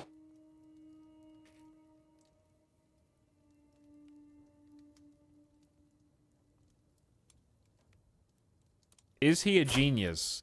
He is intelligent, which I'll take. Got to get that in the family tree.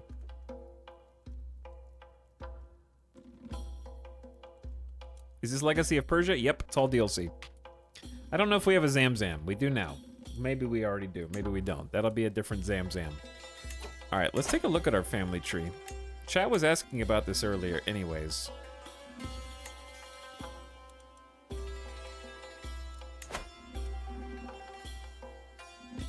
Here's where it all started, with Esmail, our first player character. And there's Bam Bam the first, our second player character. So non-player characters, we had Wham Wham and Wham Wham's children and then their children. And then we had, oh, we do have a Zamzam, my uncle, but he died. So we're naming him in honor of my assassinated uncle.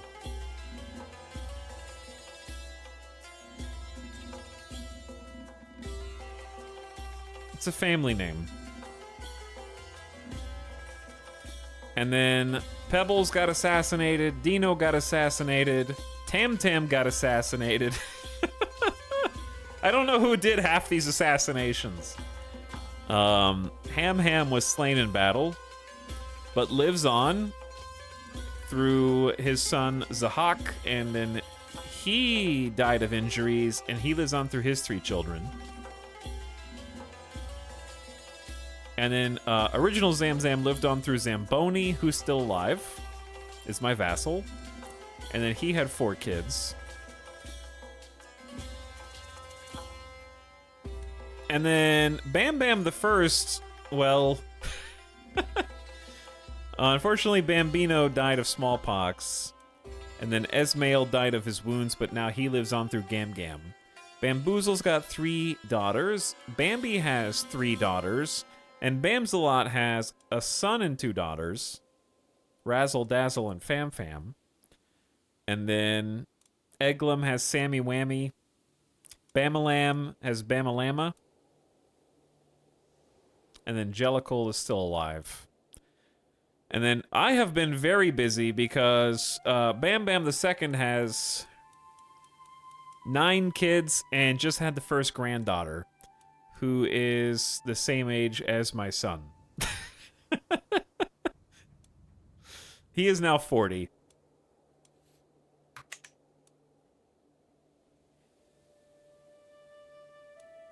And still has family focus. We could probably change this from family focus if we want. I don't know if he has enough kids. We could just keep the fertility high and see what happens. Because we're about to get Patriarch anyways. We'll switch it once we get Patriarch, because that's fertility plus 20%, stress loss plus 20%, close family plus 15, house opinion plus 10. He needs to set a world record for most kids. I'm down with that. Fine with me. All right, we're trying to get out of debt. We're trying to climb out of debt. And then, not sure what else we need to do. Oh, little Zamzam, there's no end to his tears. I desperately want the midwife to ease my worries, but her furrowed brow makes everything worse. The little lord is not gaining weight as he should. We'll take good care of him, my lord, but in the end his life is in Allah's hands. Hush now, Zamzam, please don't cry. He's just a sickly child. Just a little sickly boy.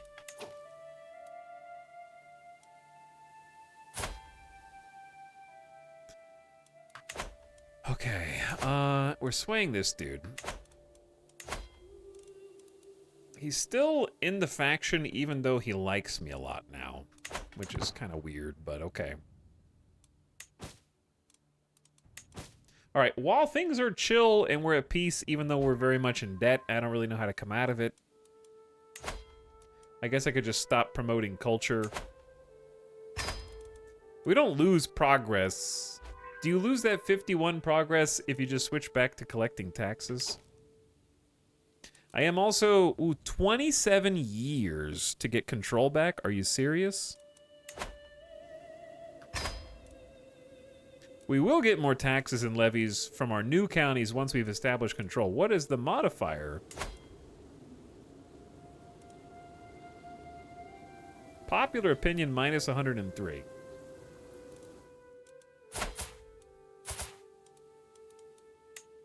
All right, this dude's 58 now, for God's sakes. We just got to sway and a bestow royal favor. There's not much else I can do. All right, my steward and vassal. I need him to like me more. I'm going to start swaying him. And bestowing royal favors on him. Unpopular with the common folk. That's because the common folk are like a completely different religion and ideology from us. Which has consequences. I'm going to work on it. But we've got all but I think one county of this new duchy. So that's pretty cool. And I would be able to, once we're not in debt, declare war again.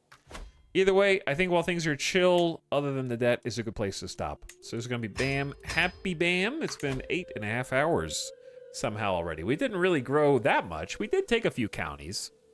But we somewhat stabilized. There aren't any major factions opposed to us.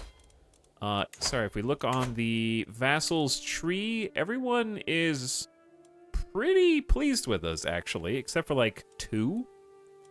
And the vassals that don't like us are fairly small. And then these guys don't matter. They're just like barons.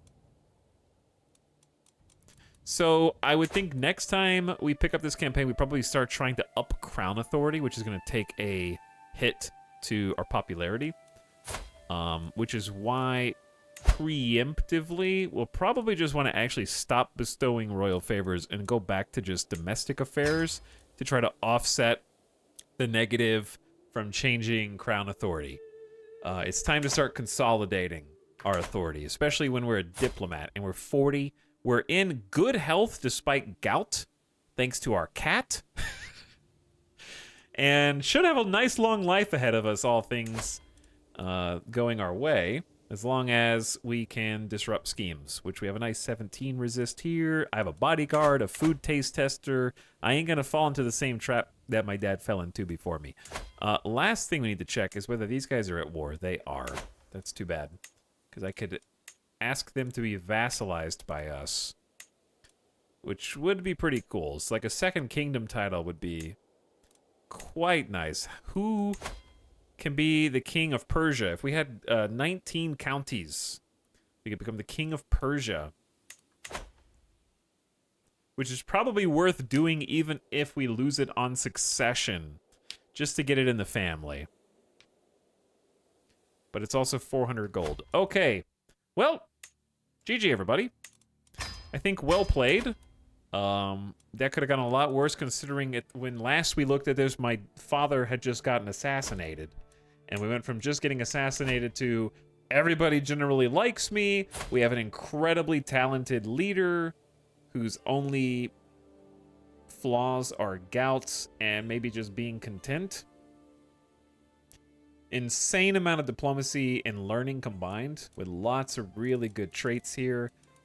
Incredible alliances, like 11,000 levies in alliance. Plus all the special soldiers. So we've done a really good job with the allies and bolstering our own forces. We really need to improve our own special men-at-arms, because it's really sad where they're at. But nobody's declaring active wars on us, which is great. But I hope you guys had fun tonight. Thanks for watching. Look at our handsome family. That is a handsome family. They're looking good. But there will be a stream tomorrow, I think. Should be a stream tomorrow. What will we play? I do not know. I do not know.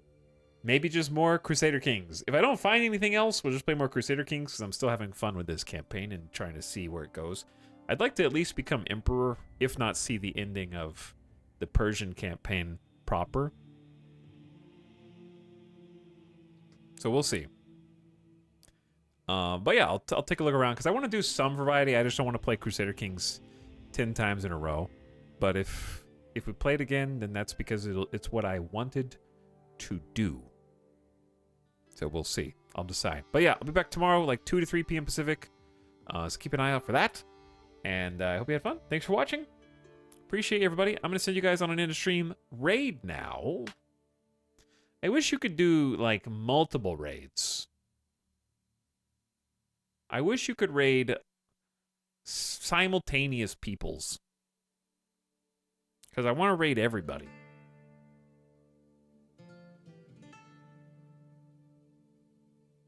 Thanks for the stream, Ethel. Have a good night. Hey, have a good night yourself. See you later. Killin' C, Bucky, Carmelo,Ywalk, Alex B, Birdstrike, Nick. Just some old guy. See you later, Boa. Fine chuck up. Biggest army in the local area is definitely a plus. Yeah, I think that's helping a lot. I feel like we still have so far to go, though, as far as, like, the quality of our forces are not that good. Our economy is terrible. The location of our capital's bad.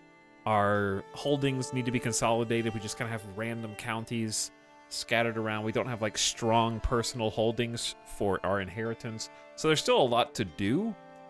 And I think having a strong diplomat is sort of paving over a lot of those problems with duct tape that hopefully won't completely unfurl after the death of our main character. But might. We will see. Let's go say what's up to Nomak, who is playing some Skylines 2. That is all the rage right now. But let's go. He was here at the beginning of stream. Let's go say hi back to him. Tell him what's up.